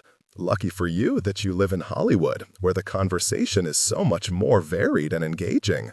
But no, no, no. We shan't be going out, Billy. I don't have that kind of durability anymore. That kind of drinking isn't good for me anyhow. You know that." "Really? You're telling me you and Olive don't get drunk together?" "You're joking, but since you asked, no. Here's how it works around here now. I try to get drunk, and Olive tries to stop it from happening. It's a good arrangement for me. Not sure what Olive gets out of it, but I'm awfully glad she's there to be my guard dog. Listen, Peg, at least let me help you with the show. You know that this pile of pages is a long way from being a script." Billy tapped a manicured finger on Mr. Herbert's dismal notebook. "And you know Donald can't get it any closer to being a script, no matter how hard he tries. You can't squeeze this out of him. So let me go at it with my typewriter and my big blue pencil. You know I can do this. Let's make a great play. Let's give Edna something worthy of her talents." "Shush." Peg had put her hands over her face. "Come on, Peg, take a risk." "Hush," she said. "I'm thinking." At the top of my lungs. Billy hushed and waited her out. "I can't pay you," she said, finally looking up at him again. "I'm independently wealthy, Peg. That's always been a talent of mine. You can't own the rights to anything that we make here. Olive won't stand for it. You can have all of it, Peg, and you might even make a nice lump of brass off this venture, too. If you'll only let me write this show for you, and if it's as good as I think it could be, why, you'll make so much money, your ancestors will never have to work again. You'll have to put that in writing, that you're not expecting to earn anything out of this. Olive will insist on it. And we'll have to produce it on my budget, not yours. I don't want to get tangled up with your money again. It never ends well for me. Those have to be the rules, Billy. It's the only way Olive will let you stick around. Isn't it your theater, Peg? Technically, yes. But I can't do anything with Olive, Billy. You know that. She's essential. Essential, but bothersome. Yes, but you are only one of those things. I need Olive. I don't need you. That's always been the difference between you." By God, that Olive. Such staying power. I never could understand what you saw in her, other than that she comes dashing to serve you whenever you have the smallest need. That must be the appeal. I never could offer you such loyalty, I suppose. Solid as furniture, that Olive. But she doesn't trust me. Yes, precisely true on all counts. Honestly, Peg, I don't know why that woman doesn't trust me. I'm very, very, very trustworthy. The more veries you use, Billy, the less trustworthy you sound. You do know that, right? Billy laughed. I do know that. But, Peg, you know that I can write this script with my left hand while playing tennis with my right hand and bouncing a ball off my nose like a trained seal, without spilling a drop of your booze in the process. "Without spilling a drop of your booze," corrected Billy, lifting his glass. "I took this from your bar. Better you than me at this hour. I want to see Edna. Is she awake?" "She doesn't get up till later. Let her sleep. Her country's at war, and she just lost her house and everything. She deserves some rest." "I'll come back then. I'll head back to the club, take a shower, have a rest, come back later, and we'll get started. Hey, thanks for giving my apartment away. I forgot to mention. Your niece and her girlfriend have stolen my bed and thrown their underwear all over my precious place that I never once used. It smells like a bomb went off in a perfume factory in there." "I'm sorry," I began, but both of them waved at me dismissively, cutting me off. It obviously didn't matter in the least. I'm not sure I mattered in the least when Peg and Billy were so focused on each other. I was lucky I got to be sitting there at all. It occurred to me that I should just keep my mouth shut so I would get to stay. "What's her husband like, by the way?" Billy asked Peg. "Edna's husband? Apart from being stupid and talentless, he has no faults. I will say he's alarmingly good-looking. That I knew. I've seen him act, if you can call it acting. I saw him in Gates of Noon. He's got the vacant eyes of a milk cow, but he looked like $1,000,000 in his aviator scarf. What's he like as a person? Is he faithful to her?" "I've never heard otherwise." "Well, that's a thing, isn't it?" said Billy. Peg smiled. "Yes, it's a real marvel, isn't it, Billy? Imagine! Fidelity! But yes, that's a thing. So she could do worse, I suppose. And probably will someday," added Billy. "She thinks he's a great actor, is the problem. He has offered the world no evidence of this fact. Bottom line, do we have to put him in the show?" Peg smiled, ruefully this time. "It's slightly disconcerting to hear you use the word we. Why is that?" "I'm simply crazy about that word," he grinned. "Until the moment you stop being crazy about it and you dissecate her," she said. "Are you really part of this venture now, Billy? Or will you be on the next train back to Los Angeles as soon as you grow bored? If you'll have me, I'll be part of it. I'll be good. I'll behave as if I'm on parole." "You should be on parole. And yes, we do have to put Arthur Watson in the play. You'll figure out a way to use him. He's a handsome man who isn't very bright, so have him play the role of a handsome man who isn't very bright. You're the one who taught me that role, Billy, that we must work with what we have. What did you always tell me when we were on the road? You'd say, if all we've got is a fat lady and a stepladder, I'll write a play called The Fat Lady and the Stepladder." "I can't believe you still remember that," said Billy. "And The Fat Lady and the Stepladder is not such a bad title for a play, if I do say so myself." You do so yourself. You always do. Billy reached over and laid his hand on top of hers. She let him do it. Pegsy, he said. And that one word, the way he said it, seemed to contain decades of love. William, she said. And that one word, the way she said it, also seemed to contain decades of love, but also decades of exasperation. Olive's not too upset that I'm here? He asked. She took back her hand. Do us a favor, Billy. Don't pretend to care. I love you, but I hate it when you pretend to care. I'll tell you what, he said. I care a lot more than people think I care. 12. Within a week of his arrival, Billy Buell had written a script for City of Girls. A week is an awfully short time in which to write a script, or so I've been told, but Billy worked non-stop on it, sitting at our kitchen table in a cloud of pipe smoke, clattering away steadily at his typewriter till the thing was done. Say what you want about Billy Buell, but the man knew how to bang out words. Moreover, he didn't seem to suffer at all during his creative burst. No crises of confidence, no tearing at the hair. He hardly paused to think, or so it appeared. He just sat there in his fine doeskin trousers and his bright white cashmere sweater and his spotless ecru Maxwell's of London custom-made shoes, calmly typing away as though taking dictation from some invisible and divine source. He's monstrously talented, you know, Peg said to me as we sat in the living room one afternoon, making sketches for costumes and listening to Billy's typing in the kitchen. He's the kind of man who makes everything look easy. Hell, he even makes it look easy to make things easy. He produces ideas in torrents. The problem is, you can usually only get Billy to work when his Rolls-Royce needs a new engine, or when he gets back from vacationing in Italy and notices that his bank account is down a few bucks. Monstrously talented, but also monstrously inclined toward laziness. That's what you get for coming from the lolling about class, I suppose. So why is he working so hard now? I asked. I'm not able to say, said Peg. Could be because he loves Edna. Could be because he loves me. Could be because he needs something from me and we just don't know what it is yet.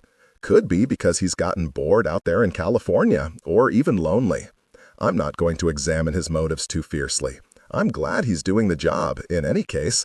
But the important thing is not to count on him for anything in the future. By future, I mean tomorrow or in the next hour, because you never know when he's going to lose interest and vanish. Billy doesn't like it when you count on him.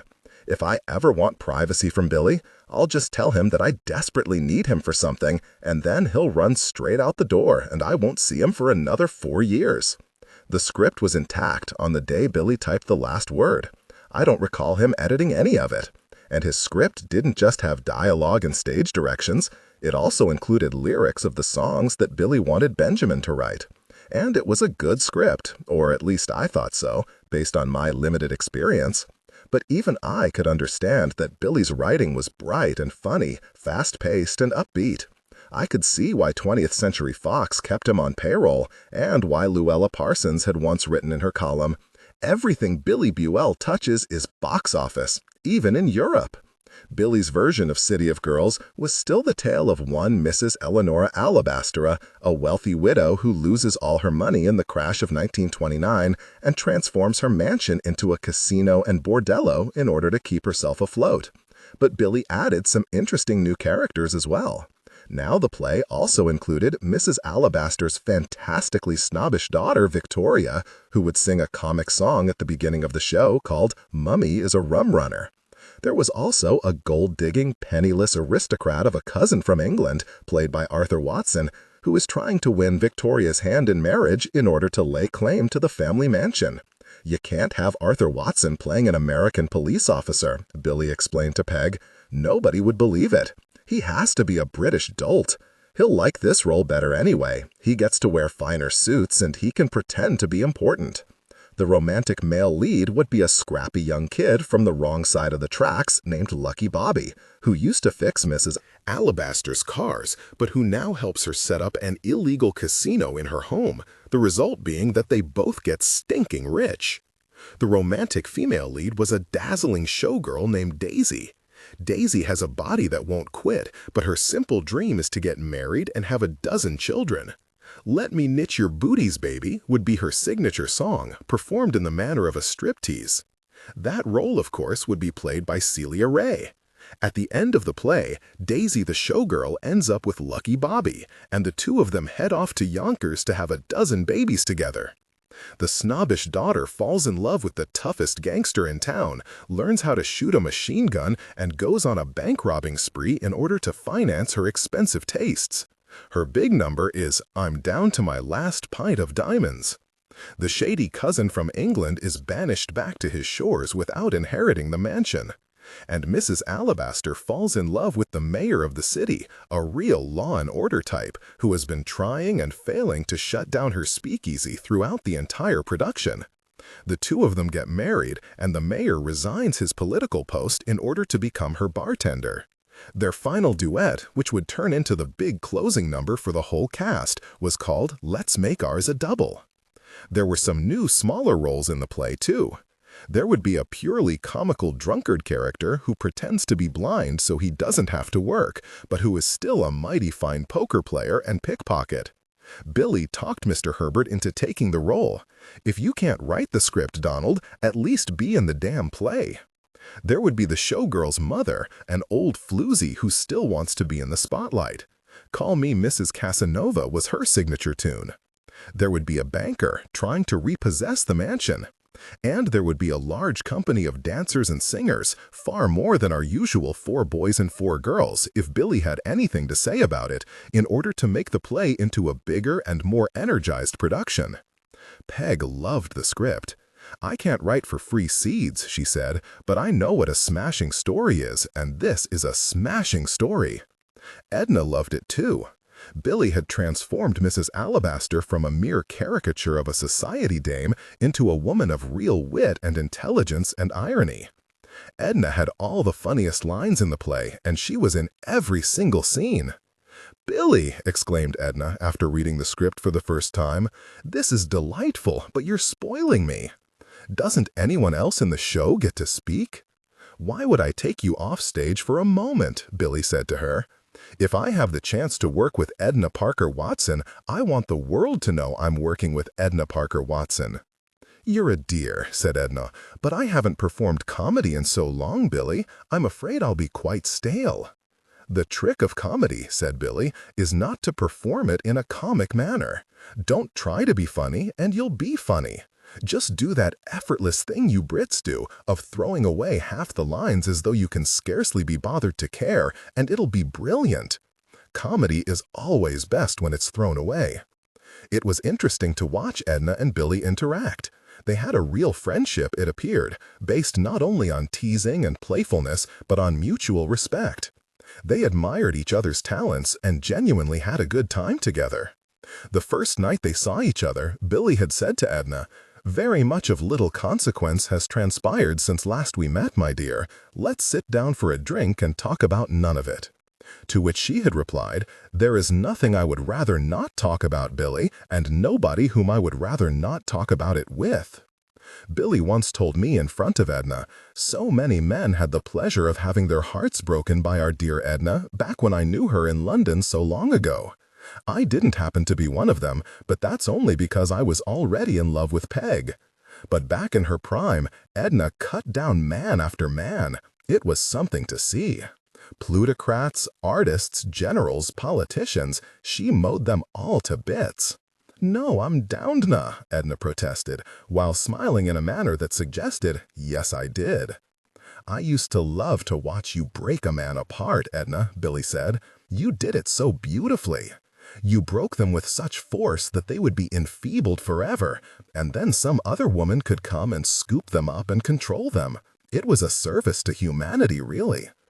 I know she looks like a little doll, Vivian, but never underestimate this woman. She is to be respected. Be aware that there's an iron spine hidden under all those stylish clothes of hers." "You give me far too much credit, Billy," said Edna. But again, she smiled in a manner that suggested, "You, sir, are absolutely correct." A few weeks later, I was fitting Edna in my apartment. The dress I designed was for her final scene. Edna wanted it to be sensational, and so did I. "Make me a dress I have to live up to," had been her direct instruction, and forgive my boasting, but I had done it. It was an evening gown composed of 2 layers of robin's egg blue silk soufflé, draped with sheer rhinestone netting. I'd found a bolt of the silk at Lotsky's and had spent nearly all my personal savings on it. The dress sparkled with every movement, not in a garish way, but like light reflected on water. The silk clung to Edna's figure without clinging too hard. She was in her 50s after all, and there was a slit up the right side so she could dance. The effect was to make Edna look like a fairy queen out for a night on the town. Edna loved it and was spinning in the mirror to capture every twinkle and gleam. "I swear, Vivian, you've somehow made me look tall, though I can't credit how you've done it. And that blue is so refreshingly youthful. I was petrified you would put me in black, and I would look as though I should be embalmed. Oh, I cannot wait to show this dress to Billy. He has the best comprehension of women's fashion of any man I've ever met. He'll be just as excited as I am. I'll tell you something about your uncle, Vivian. Billy Buell is that rare man who claims to love women and actually does." "Celia says he's a playboy," I said. "But of course he's a playboy, darling. What handsome man worth his salt is not? Though Billy is a special sort. There are a million playboys out there, you must understand, but they don't typically enjoy a woman's company past the obvious gratifications. A man who gets to conquer all the women he wants, but who does not prize any of them, now that is a man to be avoided. But Billy genuinely likes women, whether he's vanquishing them or not. We've always had a wonderful time together, he and I. He'd be just as happy talking with me about fashion as trying to seduce me. And he writes the most delicious dialogue for women, which most men cannot. Most male playwrights can't create a woman for the stage who does anything more than seduce or weep or be loyal to their husbands, and that's awfully dull. Olive thinks he's not trustworthy. She's wrong about that. You can trust Billy. You can absolutely trust him to be himself. Olive just doesn't like what he is. And what is he? Edna paused and thought about it. He's free, she decided. You won't meet many people in life who are, Vivian. He's a person who does quite as he pleases, and I find that refreshing. Olive is a more regimented soul by nature, and thank goodness for that, or nothing around here would function. And thus she's suspicious of anyone who is free. But I myself enjoy being around the free. They excite me. The other magical thing about Billy, I dare say, is that he's so handsome. I do love a handsome man, Vivian, as surely you have already gathered. It's always been a pleasure just to be in the room with Billy's handsomeness. But with that charm of his, beware. If he ever puts the full game on you, you're a dead pigeon. I had to wonder if Billy had ever put the full game on Edna, but I was too polite to pursue it. I did, however, have the courage to ask. About Peg and Billy, I wasn't even sure how to finish the question, but Edna instantly understood my gist. "You're wondering about the nature of their alliance?" She smiled. "All I can tell you is that they do love each other, always have. They are so similar in intellect and humor, you see. They used to positively spark off each other when they were younger. If you were a non-initiate into their brand of wit, it could be intimidating. One never quite knew how to jump into the mix. But Billy adores Peg, and always did. Now, to be loyal to just one woman would be awfully narrowing to a man like Billy Buell, of course, but his heart has always belonged to her, and they delight in working together, as soon you shall see. The only problem is that Billy has a deft hand with chaos, and I'm not certain that Peg is seeking chaos anymore. These days, she wants loyalty more than fun. But are they still married? I asked. By which I meant, of course, do they still sleep together? Married by whose standard? Edna asked, folding her arms and looking at me with her head tilted. When I didn't answer the question, she smiled again and said, "There are subtleties, my dear. You will discover as you get older that there's practically nothing but subtleties. And I hate to disappoint you, but it's best you learn now. Most marriages are neither heavenly nor hellish, but vaguely purgatorial. Still in all, love must be respected, and Billy and Peg possess true love. Now, if you could fix this belt for me, darling, and find a way to stop it bunching about my ribs whenever I lift my arms, I will absolutely die with gratitude." Because Edna's prestige was going to elevate the tone of the play, Billy was convinced that the rest of the production had to be of equal quality to its star. The Lily Playhouse just got her pedigree papers, was how he described the situation. This is a whole new dog show, kids. Everything we created for City of Girls, he instructed, would have to be far better than what we were accustomed to creating. This would not be easily achieved, of course, given what we were accustomed to creating. Billy had sat through a few nights of Dance Away, Jackie, and he made no secret of his disdain for our current troupe of players. "They're garbage, honey," he said to Peg. "Don't butter me up," she said. "I'll think you're trying to get me into bed. They are 24-karat garbage, and you know it. Just give it to me straight, Billy. Stop flattering me. The showgirls are fine as they are, because they don't need to do anything other than look good," he said, "so they can stay. The actors are vile, though. We'll need to get some new talent in here. The dancers are cute enough, and they all look like they come from bad families, which I like, but they're so heavy on their feet. It's assaulting. I love their tardy little faces, but let's keep them in the background and bring in some real dancers to put up front, at least 6.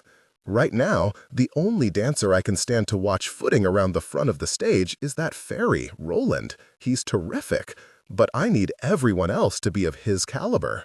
In fact, Billy was so impressed with Roland's charisma that he'd initially wanted to give the boy a song of his own to sing, called Maybe in the Navy, a tune that would seem to be about a boy wanting to join the Navy in order to pursue a life of adventure, but would actually be a clever and veiled reference to Roland's very obvious homosexuality. "I'm picturing something like You're the Top," is how Billy had explained it to us. You know, a suggestive little double entendre of a song. But Olive had instantly shut down the idea. "Come now, Olive," Peg had begged, "let us do it. It's funny. The women and children in the audience won't catch the reference anyhow. This is supposed to be a racy story. Let's allow things to be more spirited for once." "Too spirited for public consumption," was Olive's verdict, and that was the end of it. Roland didn't get his song. Olive, I should say, was not happy about any of this. She was the only person at the Lily who didn't get caught up in Billy's excitement. On the day he arrived, she commenced sulking, and the sulk never lifted. The truth is, I was beginning to find Olive's dourness awfully irritating. The constant niggling over every dime, the policing of sexually suggestive material, the slavish devotion to her rigid chain of habits, the way she gave Billy the brush on every clever idea he proposed, the constant fuss budgeting, and the general quashing of all fun and enthusiasm. It was just so tiresome. For instance, let's consider Billy's plan to hire 6 more dancers for the show than we normally had on stage. Peg was all for it, but Olive called the idea a lot of fuss and feathers for nothing.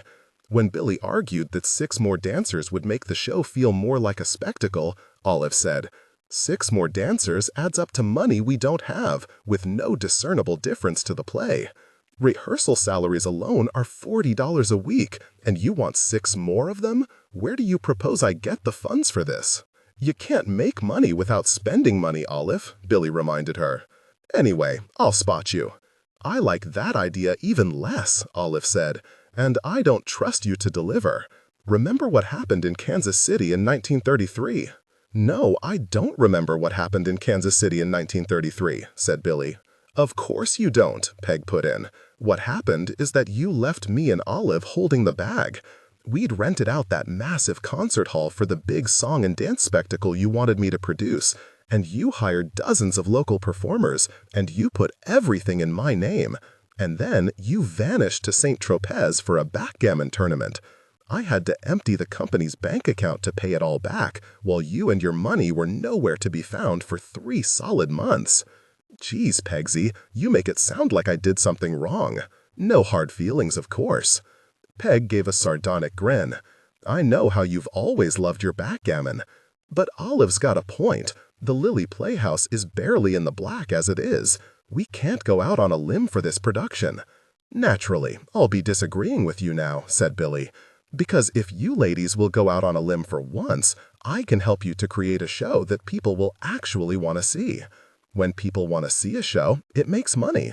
After all these years, I can't believe I need to remind you of how the theater business works. Come on, Pegsy, don't turn on me now. When a rescuer comes to save you, don't shoot arrows at him. The Lily Playhouse doesn't need rescuing, said Olive. Oh, yes, it does, Olive, said Billy. Look at this theater. Everything needs to be repaired and updated.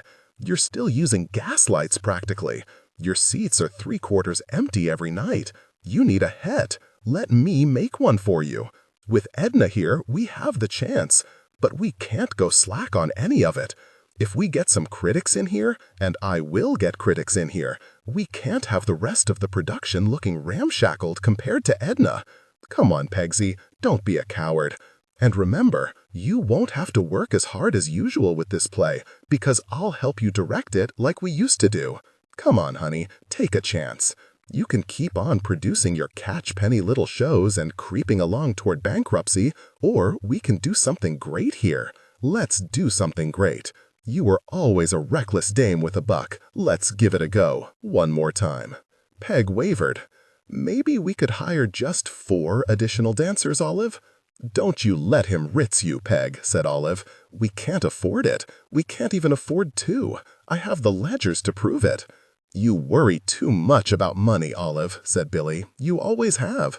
Money's not the most important thing in the world. Thus speaketh William Ackerman Buell III of Newport, Rhode Island, said Peg. Give it a rest, Pegsy. You know I never cared about money. That's right, you never cared about money, Olive said. Certainly not to the extent that those of us who forgot to be born into wealthy families care about it. The devil of it is, you make Peg not care about money either. That's how we've always run into trouble in the past, and I won't let it happen again. There's always been plenty of money for all of us, said Billy. Stop being such a capitalist, Olive. Peg started laughing and stage whispered to me, Your Uncle Billy fancies himself a socialist, kiddo. But apart from the aspect of free love, I'm not sure he understands its principles. What do you think, Vivian? Asked Billy, noticing for the first time that I was in the room. I felt deeply uncomfortable being pulled into this conversation. The experience was something akin to listening to my parents argue, except that there were 3 of them now, which was extra disconcerting. Certainly over the last few months, I'd heard Peg and Olive arguing about money plenty of times, but with the addition of Billy into the story, things had gotten more heated. Navigating a dispute between Peg and Olive I could handle, but Billy was the wild card. Every child learns to negotiate delicately between 2 bickering adults after all, but among 3, this was beyond my powers. I think you each make a strong argument, I said. This must have been the wrong answer, because now they were all irritated with me. In the end, they settled on hiring 4 additional dancers, with Billy picking up the tab.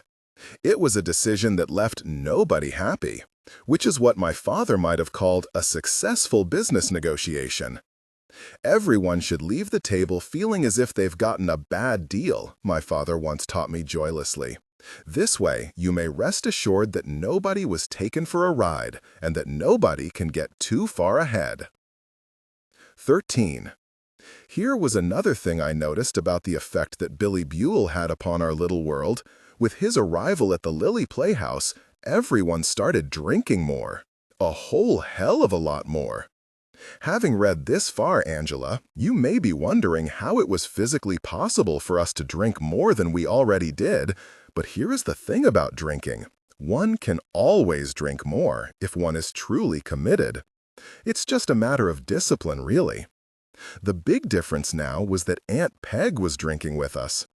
Where once she'd stopped after a few martinis and had gone to bed at a reasonable time, as per Olive's strict schedule, now she and Billy would head out together after the show and get 3 sheets to the wind.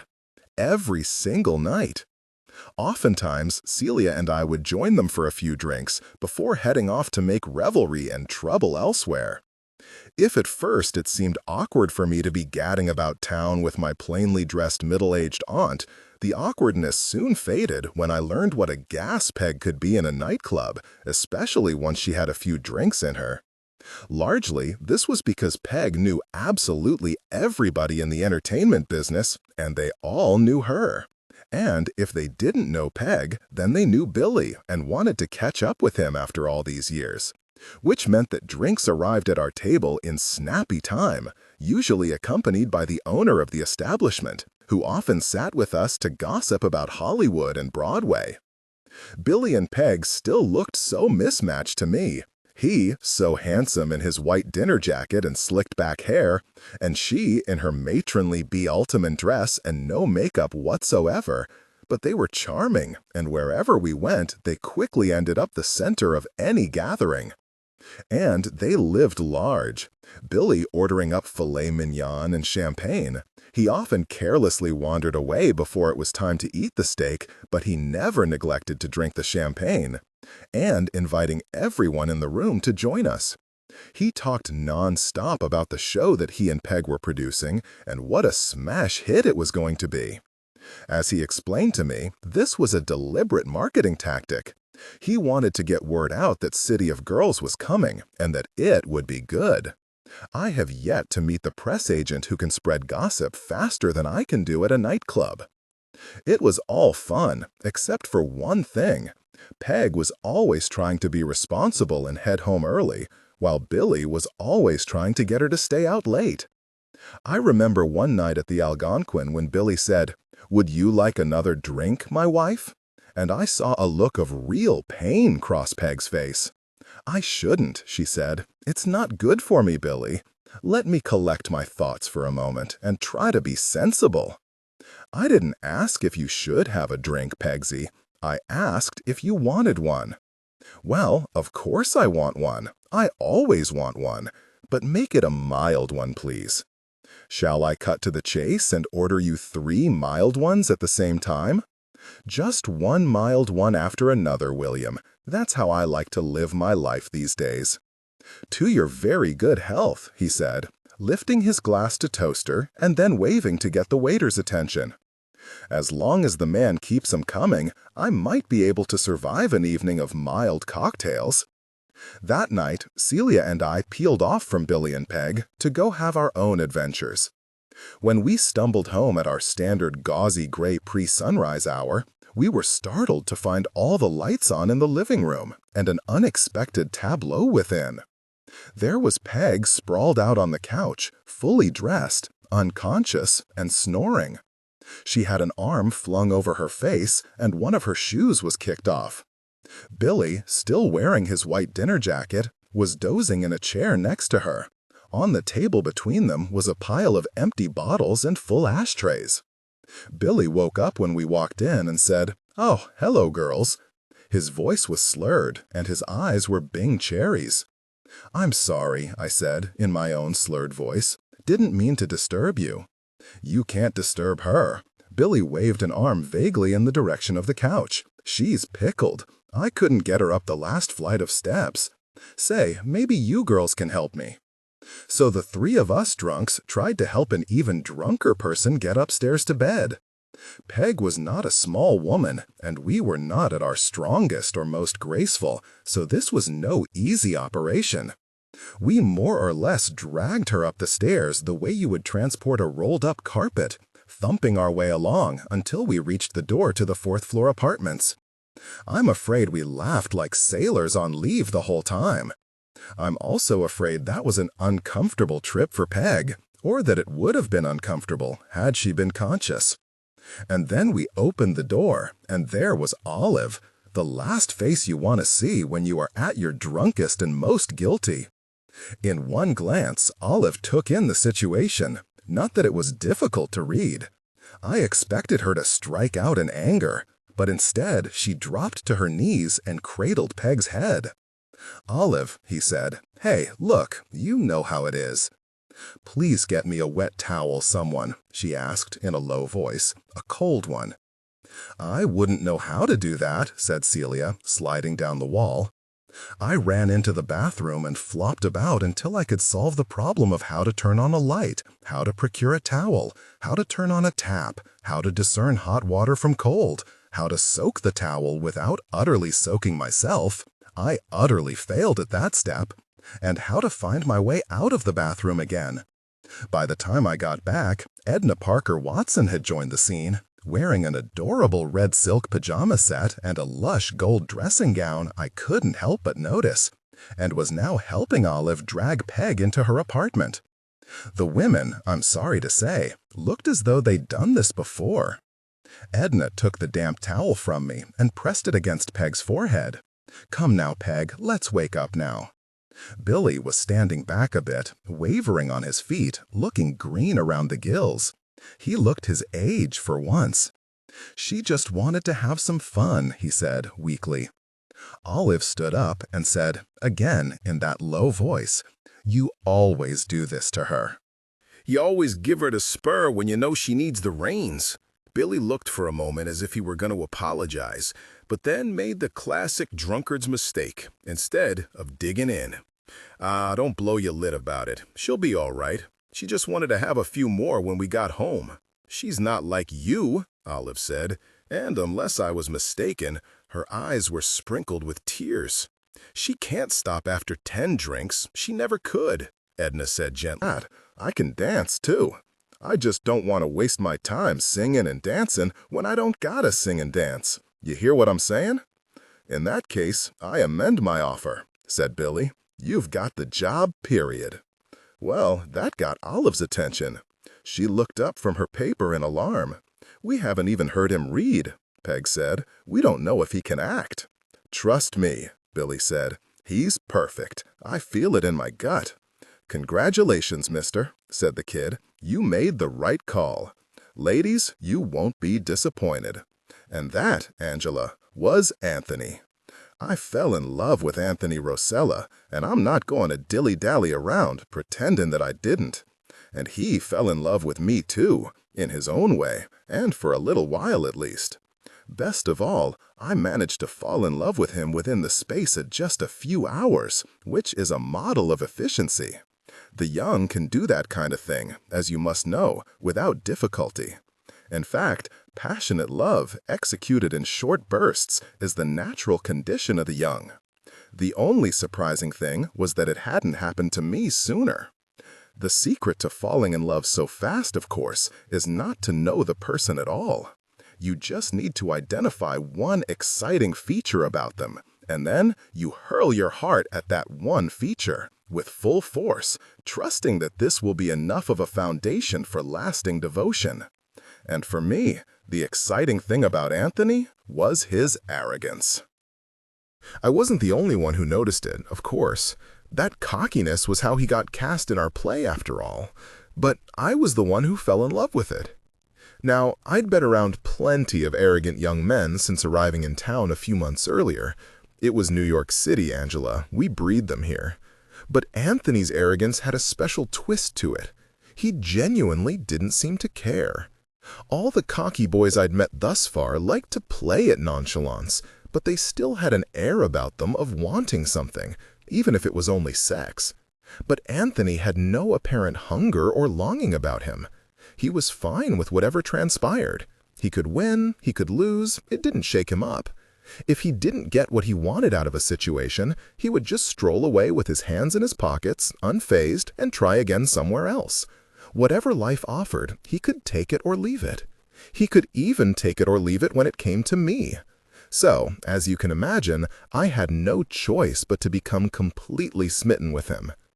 Anthony lived in a 4th-floor walk-up on West 49th Street between 8th and 9th Avenues.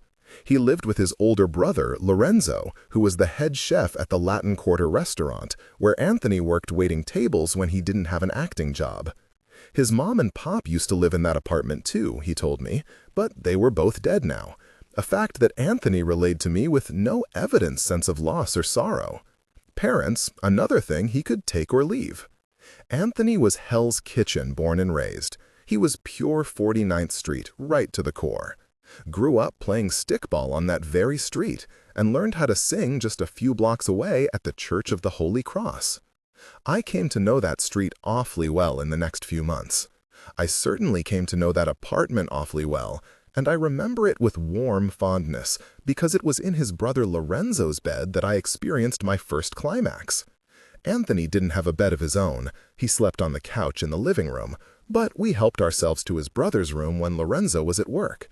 Thankfully, Lorenzo worked long hours, giving me ample time to receive pleasure from young Anthony. I've mentioned before that a woman needs time and patience and an attentive lover in order to get good at sex. Falling for Anthony Rosella finally gave me access to all three of those necessary features. Anthony and I found our way to Lorenzo's bed on the first night of our acquaintance. After the auditions were over, he'd come upstairs to sign a contract and to get a copy of the script from Billy. The adults all conducted their business, and then Anthony left. But only a few minutes after he'd walked out, Peg instructed me to run after him and speak to the young man about costumes. I snapped right to duty. Yes, ma'am. I'd never flown down the Lily stairwell faster. I caught up with Anthony on the sidewalk, grabbed him by the arm, and breathlessly introduced myself. In truth, there wasn't much I needed to discuss with him. The suit he had worn to his audition would be perfect for his costume. Yes, it was a bit modern for our play, but with the right suspenders and a wide garish tie, it would do the trick. It looked just cheap enough and just cute enough to suit Lucky Bobby. And while it might not have been the most politic thing for me to say, I told Anthony that his existing suit would be perfect for the role precisely because it was so cheap and so cute. "You callin' me cheap and cute?" he asked, his eyes crinkling in amusement. He had highly pleasant eyes, dark brown and lively. He looked like he spent most of his life amused. Examining him this closely, I could see he was older than he'd looked on stage, less of a rangy kid and more of a lean young man. He was more like 29 than 19. It's just that his skinniness and his carefree step made him seem a lot younger. "I might be," I said, "but there's nothing wrong with cheap and cute." "You, on the other hand, you look expensive," he said, and gave me a slow appraisal. "But cute?" I asked. "Very." We stared at each other for a while. There was a good deal of information conveyed across the silence, a whole conversation, you might say.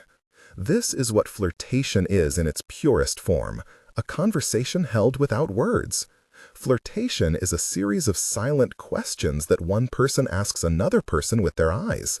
And the answer to those questions is always the same word, maybe. So Anthony and I just looked at each other for a good long while, asking the unspoken questions and silently replying to each other, maybe, maybe, maybe. The silence went on so long that it became uncomfortable. In my stubbornness, though, I wouldn't speak, but nor would I break eye contact. Finally, he started laughing, and I laughed too. "What's your name, baby doll?" he asked. "Vivian Morris." "You free tonight to spend some time with me, Vivian Morris?" "Maybe," I said. "Yes?" he asked. I shrugged. He tilted his head and looked at me closer, still smiling. "Yes?" he asked again. "Yes," I decided. And that was the end of the maybe. But then he asked it again. "Yes?" "Yes," I said, thinking perhaps he hadn't heard me. "Yes?" he said one more time. And now I realized that he was asking me about something else here. We weren't talking about going out for dinner and a movie. He was asking me if I was really free tonight. In an entirely different tone, I said, "Yes." Within a half hour, we were in his brother's bed. I knew instantly that this was not going to be the same sort of sexual experience to which I was accustomed. First of all, I wasn't drunk, and neither was he. And we weren't standing up in the cloakroom of a nightclub or fumbling in the back of a cab. There was no fumbling to be had here. Anthony was not in a hurry. And he liked to talk as he worked, but not in a horrible way like Dr. Kellogg. He liked to ask me playful questions, which I loved. I think he just liked to hear me say yes again and again, and I was more than happy to oblige him.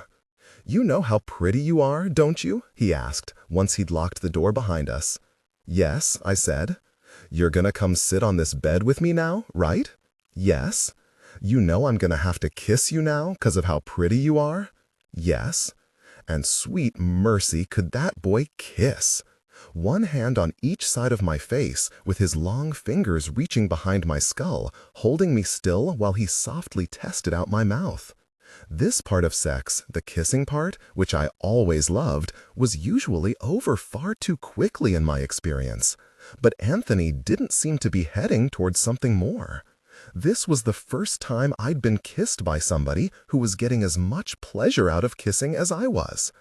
After a long time, a very good long time, he pulled back.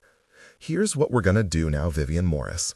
I'm gonna sit here on this bed, and you're gonna stand right there under the light and take your dress off for me." "Yes," I said. Once you start saying it, it's so easy to keep going. I walked to the center of the room and stood, just as instructed, right under the light bulb. I took my dress off and stepped out of it, covering up my nervousness by throwing my hands up in the air. Ta-da!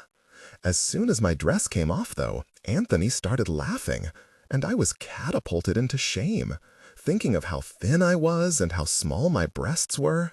When he saw the look on my face, he softened his laughter and said, "Oh no, doll, I'm not laughing at you. I'm just laughing because I like you so much. You're a fast little operator, and it's cute." He stood up and picked my dress up off the floor. "Why don't you put this dress back on, doll?" "Oh, I'm sorry," I said. "That's all right, I don't mind." I was making no sense, but I was thinking, I blew it, it's over. "No, listen to me, baby. You're gonna put this dress back on for me, and then I'll ask you to take it on for me again. But this time, you're gonna slow it way down, okay? Don't be such a fast worker. You're crazy. I just want to see you do it again. Come on, doll." "I've been waiting for this moment my whole life." "Don't rush it." "No, you have not been waiting for this moment your whole life." He grinned. "Nah, you're right, I haven't. But I sure do like it now that it's here. So how about you give it to me again, but real slow." He sat back down on the bed, and I put my dress on. I came over and let him do up the buttons in the back, which he did, slowly and carefully. I could have reached the buttons myself, of course, and in just a few moments I would be unbuttoning them all over again, but I wanted to give him the task. Honestly, the experience of feeling this young man buttoning up my dress was the most erotic and intimate sensation I'd ever experienced, although it was soon to be surpassed. I turned around and went back to the center of the room, fully dressed again. I fluffed my hair a bit. We were smiling at each other like fools. "Now try it again," he said.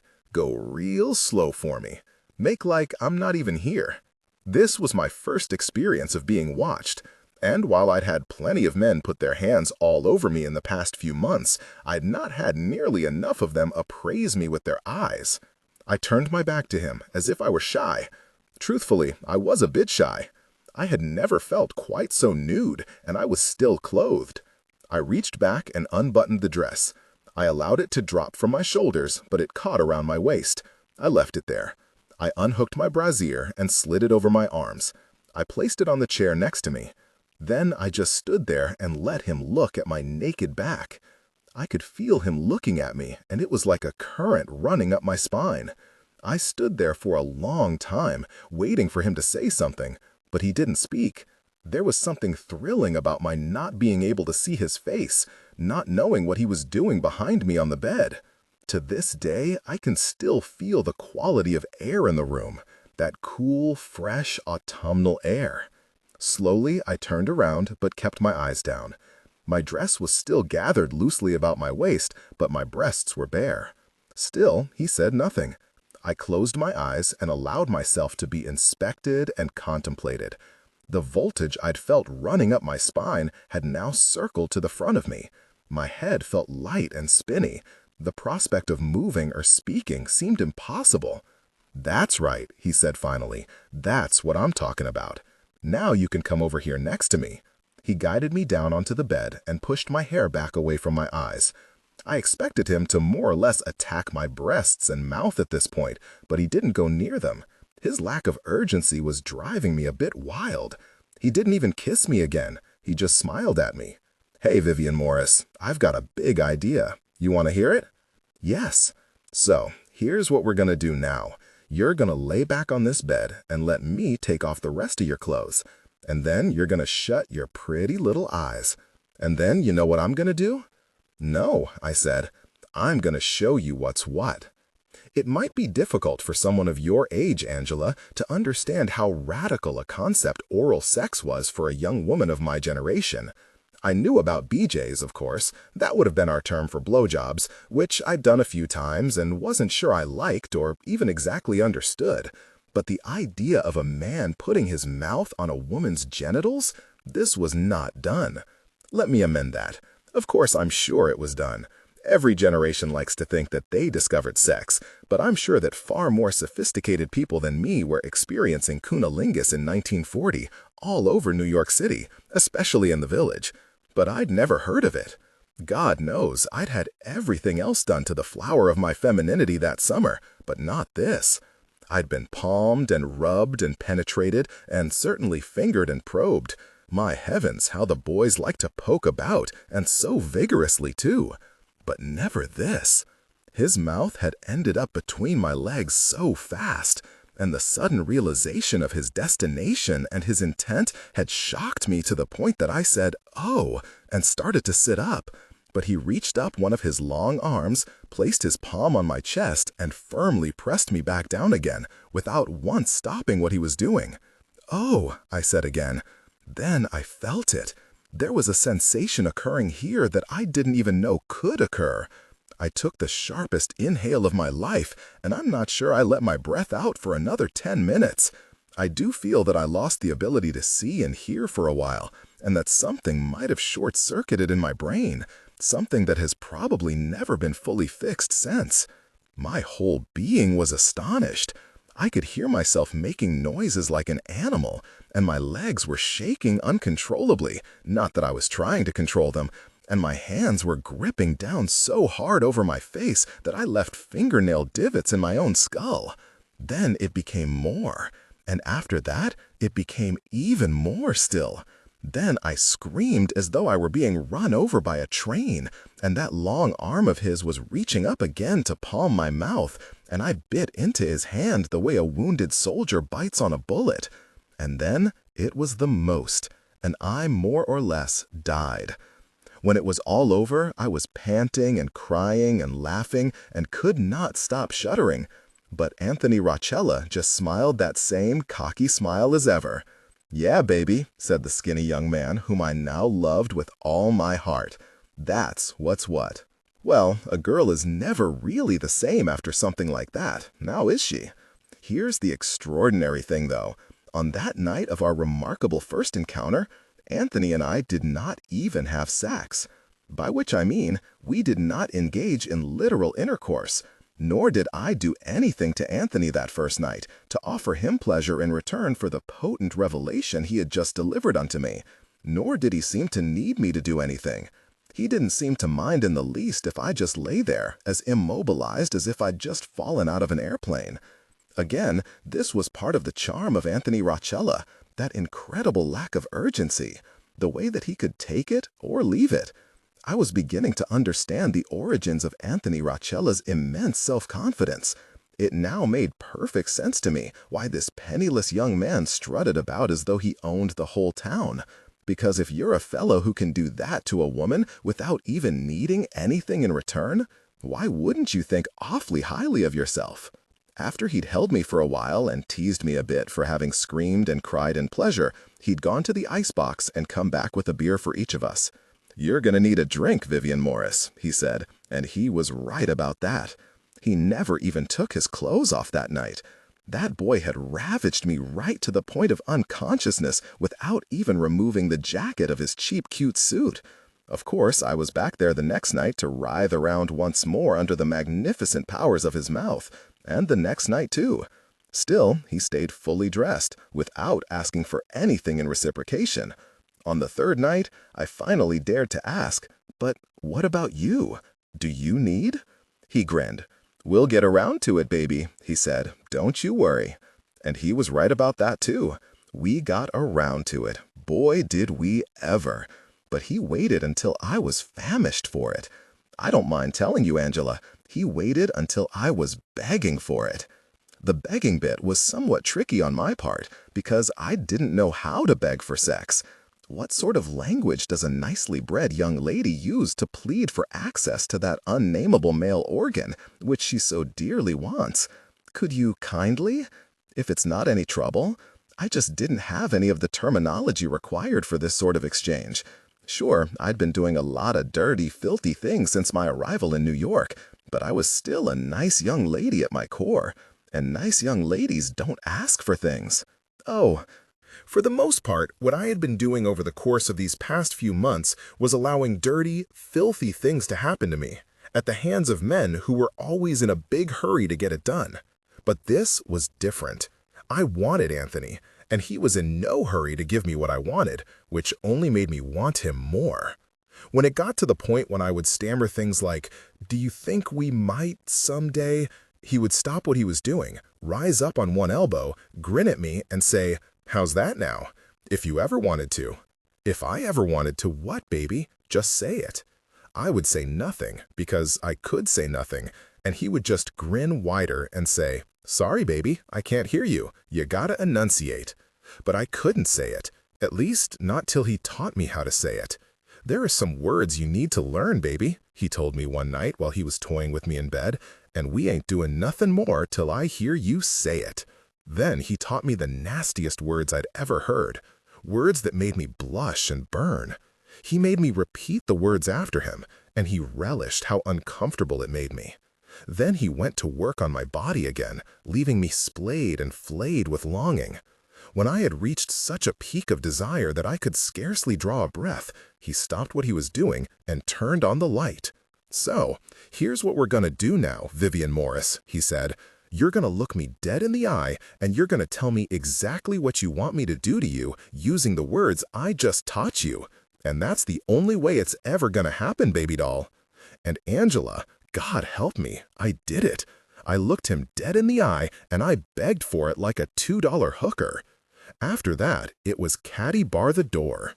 Now that I was infatuated with Anthony, the last thing I wanted to do anymore was go out on the town with Celia, picking up strangers for cheap, fast, pleasureless thrills. I didn't want to do anything anymore but be with him, pinned to his brother Lorenzo's bed, every moment that I could get. All of which is to say, I'm afraid I dropped Celia rather unceremoniously once Anthony showed up. I don't know if Celia missed me. She never showed any indication of it, nor did she pull away from me in any notable way. She just went about her life and was friendly to me whenever we collided, which was usually in bed when she would come stumbling and drunk at the usual hour. Looking back on it now, I feel that I wasn't a very loyal friend to Celia. In fact, I dumped her twice, first for Edna and then for Anthony. But maybe the young are just feral animals in the way that they shift their affections and allegiances so capriciously. Celia could certainly be capricious too. I realize now that I always needed somebody to be infatuated with when I was 20 years old, and it didn't really matter who, apparently. Anybody with more charisma than me would do the trick, and New York was filled with people more charismatic than me. I was so unformulated as a human being, so unsteady in myself, that I was constantly grasping for attachment to another person, constantly anchoring myself to someone else's allure. But evidently, I could only be infatuated with one person at a time. And right now, it was Anthony. I was glassy-eyed in love. I was dumbstruck with love. I was all but undone by him. I could barely concentrate on my duties at the theater because, honestly, who cared? I think the only reason I even went to the theater anymore is because Anthony was there every day, spending hours a day in rehearsal, and I got to see him. All I wanted was to be in his orbit. I would wait around for him after every rehearsal like the most absurd little twit, following him back and forth to his dressing room, running out to buy him a cold tongue sandwich on rye whenever he wanted one. I bragged to everyone who would listen that I had a boyfriend, and it was forever. Like so many other dumb young girls throughout history, I was infected with love and lust, and moreover, I thought Anthony Rochella had invented the stuff. But then there was the conversation I had with Edna one day when I was fitting her with a new hat for the show. She said, "You're distracted. That's not the color ribbon we'd agreed on." "Is it not?" She touched the ribbon in question, which was scarlet red, and asked, "Does this look emerald green to you?" "I guess not," I said. "It's that boy," Edna said. He's commanding all your attention." I couldn't help but grin. "He sure is," I said. Edna smiled, but indulgently. "When you are around him, dear Vivian, you should know that you look exactly like a little dog in heat." I rewarded her for her candor by accidentally stabbing her in the neck with a pin. "I'm so sorry," I cried out, and whether it was about the pin stabbing or about looking like a little dog in heat, I could not have said. Edna coolly dabbed at the spot of blood on her neck with her handkerchief and said, "Don't give it another thought. It's not the first time I've been stabbed, my dear, and it's probably richly deserved. But listen to me, darling, because I'm old enough to be an archaeological relic, and I know some things about life. It is not that I don't celebrate your affections for Anthony. It is delightful to watch a young person fall in love for the first time. Chasing your boy about, as you do, it's very sweet." "Well, he's a dream, Edna," I said. "He's a living dream." "Of course he is, darling. They always are. But I have a spot of advice. By all means, take that racy young man to bed with you and put him in your memoirs when you get famous. But there is something you must not do." I thought she was going to say, "Don't get married" or "Don't get pregnant." But no. Edna had a different concern. "Do not let it capsize the show," she said. "I'm sorry?" "At this point in a production, Vivian, we all must count on one another to sustain a certain degree of judiciousness and professionalism. It may seem as though we're just having some larks here, and we are having larks, but much is at stake.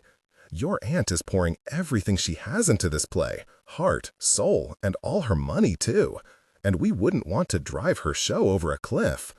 Here is the solidarity of good theater people, Vivian. We try not to ruin each other's shows, and we try not to ruin each other's lives." I didn't understand what she was on about, and my face must have showed it, because she tried again. "What I'm trying to say, Vivian, is this. If you're going to be in love with Anthony, then be in love with him, and who could blame you for wanting your little exploit? But promise me that you will stay with him till the end of the run. He's a good actor, far better than average, and he's needed for this production. I don't want any disruptions. If one of you breaks the other's heart, I stand to lose not only a surprisingly excellent leading man, but also a damn good dresser. I need you both right now, and I need you to be in your right minds. Your aunt needs it too." I still must have looked awfully stupid because she said, "Let me put it to you even more plainly, Vivian. As my worst ex-husband, that awful director, used to say to me, 'Live your life as you wish, my peach, but don't let it bitch up the bloody show.'" 15. City of Girls was now in the full swing of rehearsals, with the date set for the premiere of November 29, 1940. We would open the week after Thanksgiving to try to snag the holiday crowd. Mostly it was going well. The music was sensational, and the costumes were choice, if I do say so myself. The best thing about the play, of course, was Anthony Richella, or at least in my opinion. My boyfriend could sing, act, and dance up a storm. I'd overheard Billy saying to Peg, "You can always find girls who can dance like angels, and some boys too. But to get a man who can dance like a man, that's not easily found." This kid is everything I'd hoped he would be. Furthermore, Anthony was a natural comic, and he was absolutely convincing as a clever delinquent who could hustle a rich old lady into establishing a speakeasy and bordello in the great room of her mansion. And his scenes with Celia were fantastic. They were such a great-looking couple on stage. They had one particularly outstanding scene together where they did the tango as Anthony seductively sang to Celia about a little spot in Yonkers that he wanted to show her. The way Anthony sang it, he made a little spot in Yonkers sound like an erogenous zone on a woman's body, and Celia certainly responded as though it were. It was the sexiest moment of the play. Any woman with a pulse would have agreed, or at least I thought so. Others, of course, would have claimed that the best thing about the play was Edna Parker Watson's performance, and I'm sure they were right. Even I, in my infatuated days, could tell that Edna was brilliant. I'd seen a lot of theater in my life, but I'd never seen a real actress at work before. All the actresses I'd met so far were dolls, with 4 or 5 different facial expressions to choose from: sadness, fear, anger, love, happiness, that they kept in rotation until the curtain went down. But Edna had access to every shade of human emotion. She was natural, she was warm, she was regal, and she could do a scene 9 different ways in the space of an hour, and somehow make each variation seem like the perfect one. She was a generous actress as well. She made everyone's performances look better by her mere presence on stage. She coaxed the best out of everyone. She liked to step back a bit in rehearsal and let the light shine on another actor, beaming at them somewhat as they played their role. The great actresses are not often this kind, but Edna always thought of others. I remember Celia coming to rehearsal one day wearing false eyelashes. Edna took her aside to caution her not to wear them in performances, as they would cast shadows over her eye sockets and make her look corpse-like, darling, which is never what one wants. A more jealous star would not have pointed out such a thing. But Edna was never jealous. Over time, Edna made Mrs. Alabaster into a far more subtle character than what the script suggested.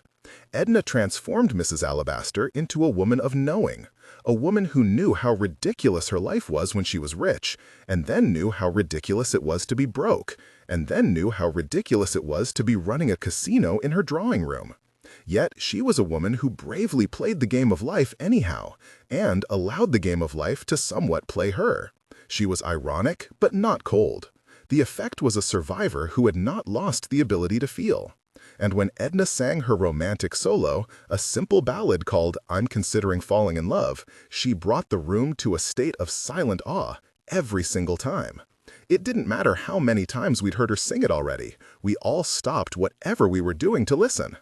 It's not that Edna had the best singing voice. She could be a tad chancy sometimes on the high notes, but she brought such poignancy to the moment that one couldn't help but sit up and pay attention. The song was about an older woman who was deciding to give herself over to romance one more time against her own better judgment. When Billy wrote the lyrics, he hadn't intended them to be quite so sad. The original point, I think, had been to create something light and amusing. Look, how cute, even older people can fall in love. But Edna asked Benjamin to slow down the song and alter it to a darker key, and that changed everything. Now when she got to the last line, I'm just an amateur, but what are we here for? I'm considering falling in love. You could feel that this woman was already in love, and that it was terminal. You could feel her fear at what might happen to her heart now that she had lost control of herself. But you could also feel her hope. I don't think Edna ever sang that song in rehearsal that we didn't stop and applaud her at the end. She's the real deal, kiddo, Peg said to me one day from the wings. Edna is the real blown-in-the-bottle deal. No matter how old you get, don't ever forget how lucky you were to see a master at work. A more problematic actor, I'm afraid, was Arthur Watson. Edna's husband couldn't do anything. He couldn't act, he couldn't even remember his lines, and he certainly couldn't sing. To listen to his singing, Billy diagnosed, is to have the rare pleasure of envying the deaf. His dancing had everything wrong with it that dancing can have and still be called dancing. And he couldn't move around the stage without looking as though he were about to knock something over. I wondered how he'd ever managed to be a carpenter without accidentally sawing his arm off. To his credit, Arthur did look awfully handsome in his costume of a morning suit, top hat, and tails, but that's about all I can say in his favor. When it became evident that Arthur couldn't manage the role, Billy pared down the character's lines as much as possible to make it simpler for the poor man to get through a sentence. For instance, Billy had changed Arthur's opening line from I'm your late husband's third cousin, Barchester Headley Wentworth, the 5th Earl of Addington, to I'm your cousin from England. He also took away Arthur's solo. He even took away the dance number that Arthur was meant to have with Edna as he was attempting to seduce Mrs. Alabaster. Those two dance as though they've never been introduced, Billy said to Peg, before finally giving up on the idea of having them dance at all. How is it possible that they are married? Edna tried to help out her husband, but he didn't take direction well and got sputteringly offended at any efforts to refine his performance. I never understand what you're talking about, my dear, and I always will, he snapped at her once, insensibly, when she tried to explain the difference between stage right and stage left for the dozenth time. The thing that drove us the craziest was that Arthur could not stop himself from whistling along with the music coming from the orchestra pit, even when he was on stage and in character. Nobody could get him to stop. One afternoon, Billy finally shouted, "Arthur, your character can't hear that music. It's the theme from the goddamn overture." "Of course I can hear it," Arthur protested. "The bloody musicians are right there." This had caused the exasperated Billy to go on a long rant about the difference in theater between diegetic music, which the characters on stage can hear, and non-diegetic music, which only the audience can hear. "Talk English," Arthur had demanded. So Billy tried again. "Imagine, Arthur, that you are watching a Western with John Wayne in it. There is John Wayne, riding his horse all alone across a mesa, and suddenly he starts whistling along to the theme music. Do you see how ridiculous that would be?" "I just don't see why a man can't whistle these days without being attacked," sniffed Arthur.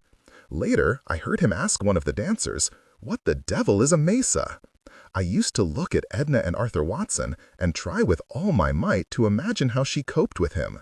The only explanation I could come up with was that Edna genuinely loved beauty and Arthur was undeniably beautiful. He looked like Apollo, if Apollo were your neighborhood butcher, but yes, he was beautiful. This made a certain amount of sense, because there was nothing in Edna's life that wasn't beautiful. I never saw anybody who cared about aesthetics more than that woman did. I never once saw Edna that she wasn't exquisitely put together, and I saw her at all times of the day and night. To be the kind of woman who is perfectly kempt even at the breakfast table or in the privacy of her own bedroom requires a certain amount of labor, but that was Edna for you, always ready to put in the hours. Her cosmetics were beautiful. The tiny silk drawstring purse in which she held her loose change was beautiful. The way she read her lines and sang on stage was beautiful. The way she folded her gloves was beautiful. She was both a connoisseur and a radiator of pure beauty in all its forms. In fact, I think part of the reason Edna liked to have Celia and me around her so much was that we were beautiful too. Rather than being competitive with us, as many other older women might have been, she seemed enhanced and invigorated by us. I remember one day the three of us were walking down the street together, with Edna in the middle. She suddenly clasped us each by the arm, smiled up at us, and said, "When I walk around town with the two of you towering young ladies at my side, I feel like a perfect pearl set between two gleaming rubies." It was now a week before our opening, and everyone was sick. We all had the same cold, and half the girls in the chorus line had pink eye from sharing the same infected cake of mascara. The other half had crabs from sharing their costume bottoms, which I had told them 100 times not to do. Peg wanted to give the performers a day off to rest up and heal, but Billy wouldn't hear of it. He still felt that the first 10 minutes of the play were spongy, not moving along at a brisk enough clip. "You haven't got a lot of time to win over an audience, kids," he said to the cast one afternoon as everyone was hacking their way through the opening number. "You've got to catch them right away. Doesn't matter if the second act is good, if the first act is slow. People don't come back for the second act if they hate the first one." "They're just tired, Billy," said Peg. And they were tired. Most of our cast was still putting on 2 shows a night, keeping the regular schedule of the Lily running until our big new play opened. "Well, comedy is hard," said Billy. "Keeping things light is heavy work. I can't start letting them sag now." He made them do the opening number 3 more times that day, and each time it was a bit different and a bit worse. The chorus line braved it out, but some of the girls looked like they regretted ever having been cast. The theater itself had become filthy during rehearsals, filled with folding camp chairs, cigarette smoke, and paper cups containing the remnants of cold coffee. Bernadette the maid tried to keep up with it all, but there was always trash everywhere. An impressive din and reek. Everybody was cranky, everybody was snapping at each other. There was no glamour in this for anyone. Even our prettiest dancers looked dowdy in their various snoods and turbans, their faces heavy with exhaustion, their lips and cheeks chafed from their colds. One rainy afternoon during the final week of rehearsals, Billy ran out to pick up our sandwiches for lunch and came back into the theater soaking wet, his arms full of soggy lunch bags. "Christ, how I hate New York," he said, shaking the icy water off his jacket. "Just out of curiosity, Billy," Edna said, "what would you be doing right now if you were back in Hollywood?" "What is it, Tuesday?" Billy asked. He looked at his watch, sighed, and said, "Right now, I'd be playing tennis with Dolores Del Rio." "That's nice, but did you get my smokes?" Anthony asked Billy, just as Arthur Watson peeled open one of the sandwiches and said, "What? No bloody mustard?" And for a moment there, I thought Billy might deck the both of them. Peg had taken to drinking during the day, not to the point of visible intoxication, but I noticed that she kept a flask nearby, and she would take frequent nips. Careless as I was back then about drinking, I have to admit that this alarmed even me.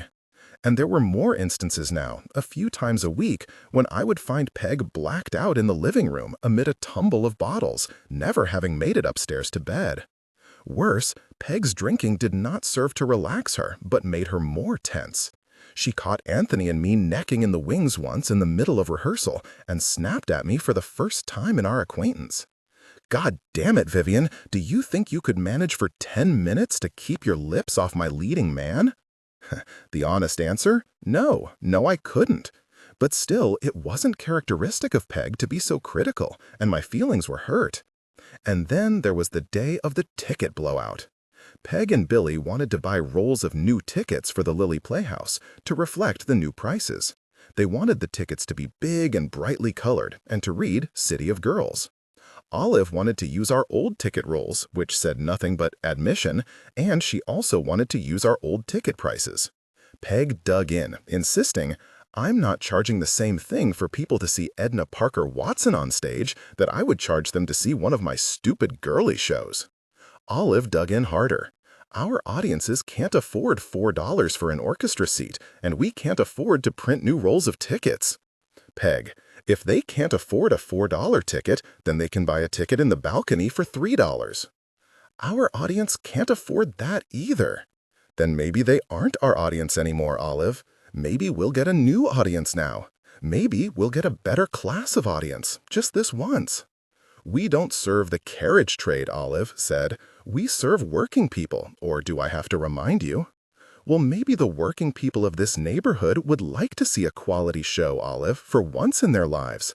Maybe they don't like being treated like they are poor and tasteless. Maybe they think it would be worth it to pay a bit extra to see something good. Have you considered that?" The two of them had been bickering about this for days, but it all came to a head when Olive burst in on a rehearsal one afternoon, interrupting Peg while she was talking to a dancer about some confusion over blocking, and announced, "I've just been to the printers. It's going to cost $250 to print the 5,000 new tickets you want, and I refuse to pay it." Peg spun on her heel and shouted, "God damn it, Olive, how much money do I have to pay you to stop talking about fucking money?" The whole theater fell silent. Everybody iced over right where they stood.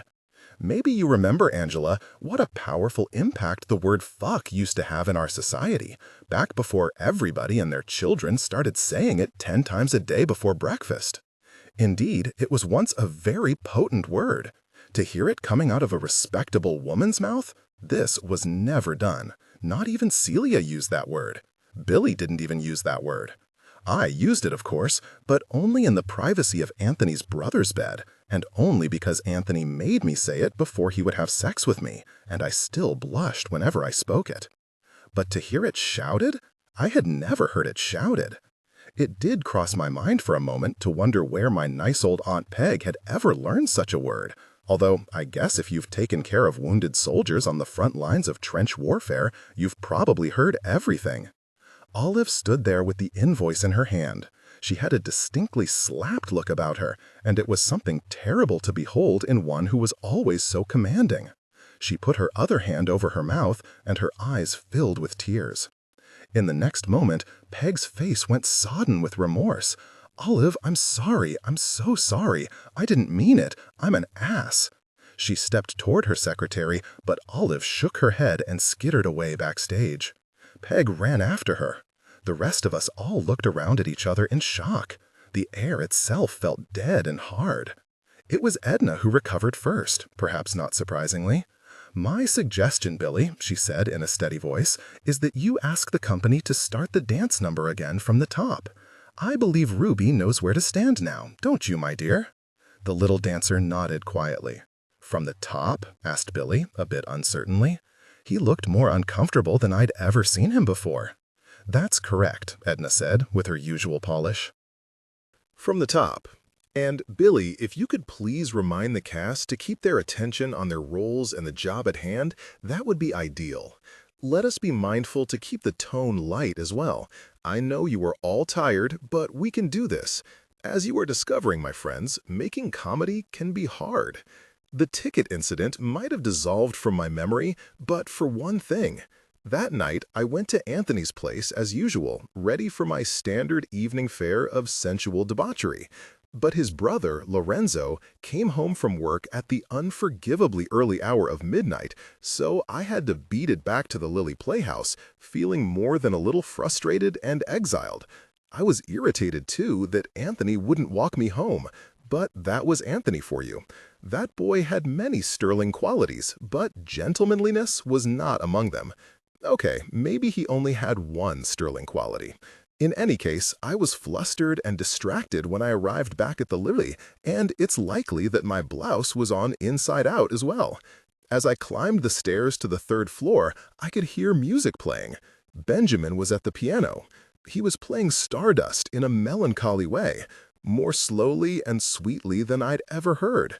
Old and corny as that song was even back then, it has always been one of my favorites.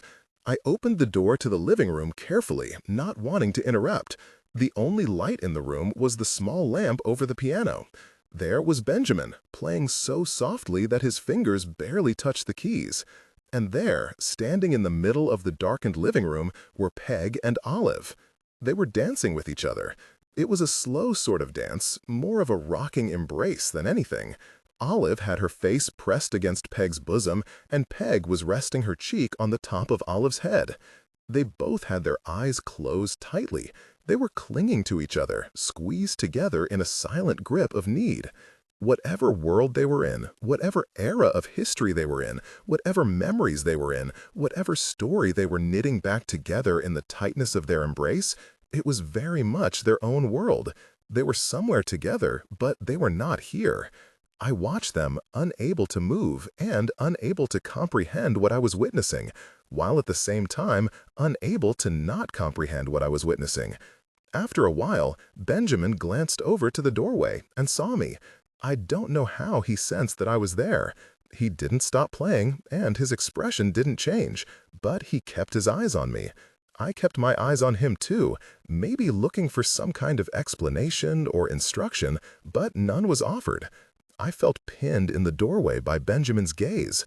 There was something in his eyes that said, "You do not take another step into this room." I was afraid to move, for fear of making a sound and alerting Peg and Olive to my presence. I didn't want to embarrass them or humiliate myself. But when I could feel that the song was ending, I had no choice. I had to slip away or be caught. So I backed out and gently closed the door behind me, Benjamin's unblinking gaze on me as he finished playing the song, watching to make sure I was good and gone before he touched the final wistful note. I spent the next 2 hours in an all-night diner in Times Square, not sure when it would be safe to return home. I didn't know where else to go. I couldn't go back to Anthony's apartment, and I still felt the power of Benjamin's stare, warning me not to cross that threshold. Not now, Vivian. I had never been out alone at this hour in the city, and it frightened me more than I cared to acknowledge. I didn't know what to do without Celia or Anthony or Peg as my guides. I still wasn't a real New Yorker, you see. I was still a tourist. You don't become a real New Yorker until you can manage the city alone. So I had gone to the most brightly lit place I could find, where a tired old waitress kept refilling my coffee cup without comment or complaint. I watched a sailor and his girl arguing in the booth across from me. They were both drunk. Their fight was about somebody named Miriam. The girl was suspicious of Miriam. The sailor was defensive about Miriam. They were both making a strong case for their respective positions. I went back and forth between believing the sailor and believing the girl. I felt like I needed to see what Miriam looked like before rendering a verdict on whether the soldier had been untrue to his sweetheart. Peg and Olive? It couldn't be, though. Peg was married, and Olive was Olive, a sexless being if ever there was one. Olive was made of mothballs. But was there any other explanation for why those two middle-aged women were holding each other so tightly in the dark while Benjamin played the world's saddest love song for them? I knew they had quarreled that day, but is this how you make up with your secretary after an argument? I hadn't been around a lot of business concerns in my life, but that embrace didn't seem professional, nor did it seem like something that would happen between two friends. I slept in a bed with a woman every night, not just any woman, but one of the most beautiful women in New York, and we didn't embrace like that. And if they were lesbians, well, since when? Olive had been working for Peg since the Great War. She'd met Peg before Billy did. Was this a new development, or had it always been this way? Who knew about this? Did Edna know about this? Did my family know about this? Did Billy know about this? Certainly Benjamin knew. The only thing that had rattled him about the scene was my presence in it. Did he play the piano for them often so they could dance? What was going on in that theater behind closed doors? And was this the real source of the constant bickering and tension between Billy and Peg and Olive? Was their underlying argument not about money or drinking or control, but about sexual competition? My mind raced back to that day at auditions when Billy had said to Olive, "How dull it would be if you and I always had the same taste in women." Could Olive Thompson, she of the boxy woolen suits and the moral sanctimony and the thin line of a mouth, be a rival to Billy Buell? Could anybody be a rival to the likes of Billy Buell? I thought of Edna saying of Peg, "These days she wants loyalty more than fun." Well, Olive was loyal. You had to give her that. And if you didn't need to have fun, you'd come to the right place, I suppose. I could not parse what any of it meant. I walked back home around 2:30. I eased open the door to the living room, but nobody was there. All the lights were off. On one hand, it was as if the scene had never occurred, but at the same time, I felt that I could still see a shadow of the two women dancing in the middle of the room. I slipped off to bed and was awoken a few hours later by Celia's familiar boozy warmth crashing down next to me on the mattress. "Celia," I whispered to her once she'd settled in beside me, "I have to ask you something." "Sleeping," she said in a gluey voice. I poked her, shook her, made her groan and turn over, and said louder, "Come on, Celia, this is important. Wake up, listen to me. Is my Aunt Peg a lesbian?"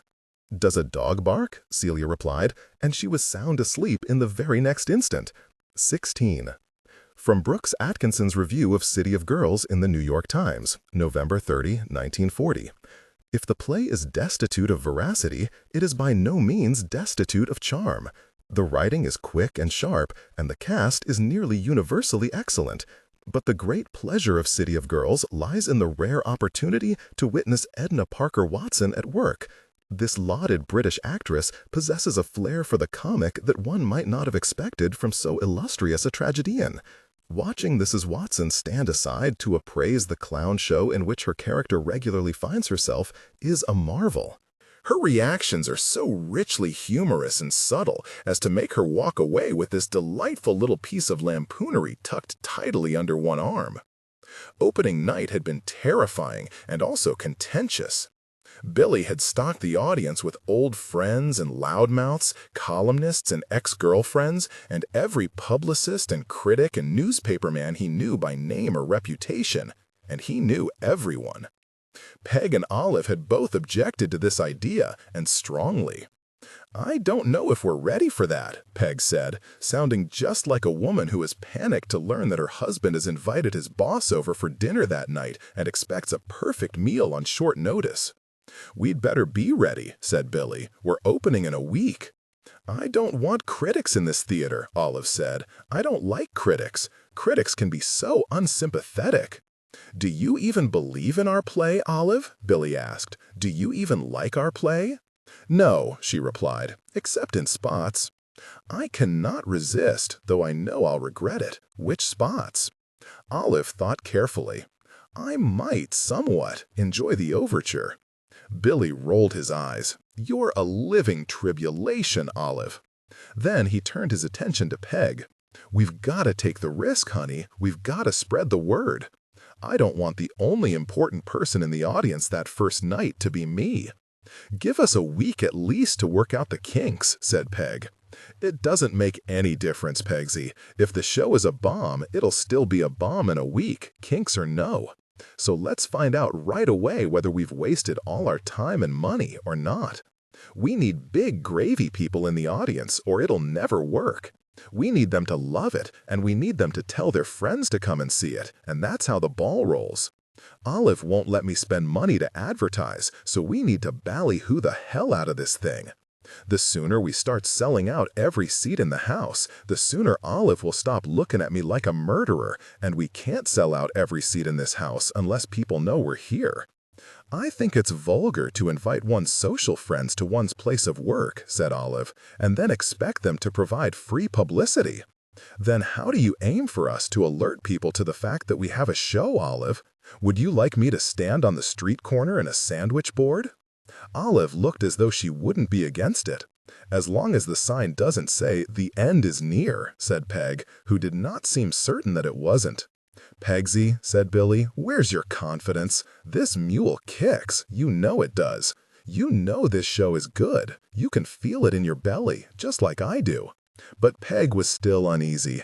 "So many times over the years you have told me that I was feeling something in my belly, and usually the only thing I was feeling was the unsettling sensation of having just lost my wallet." "I'm about to stuff your wallet, lady," said Billy. "Just you watch me do it." From Haywood Brown, writing in the New York Post.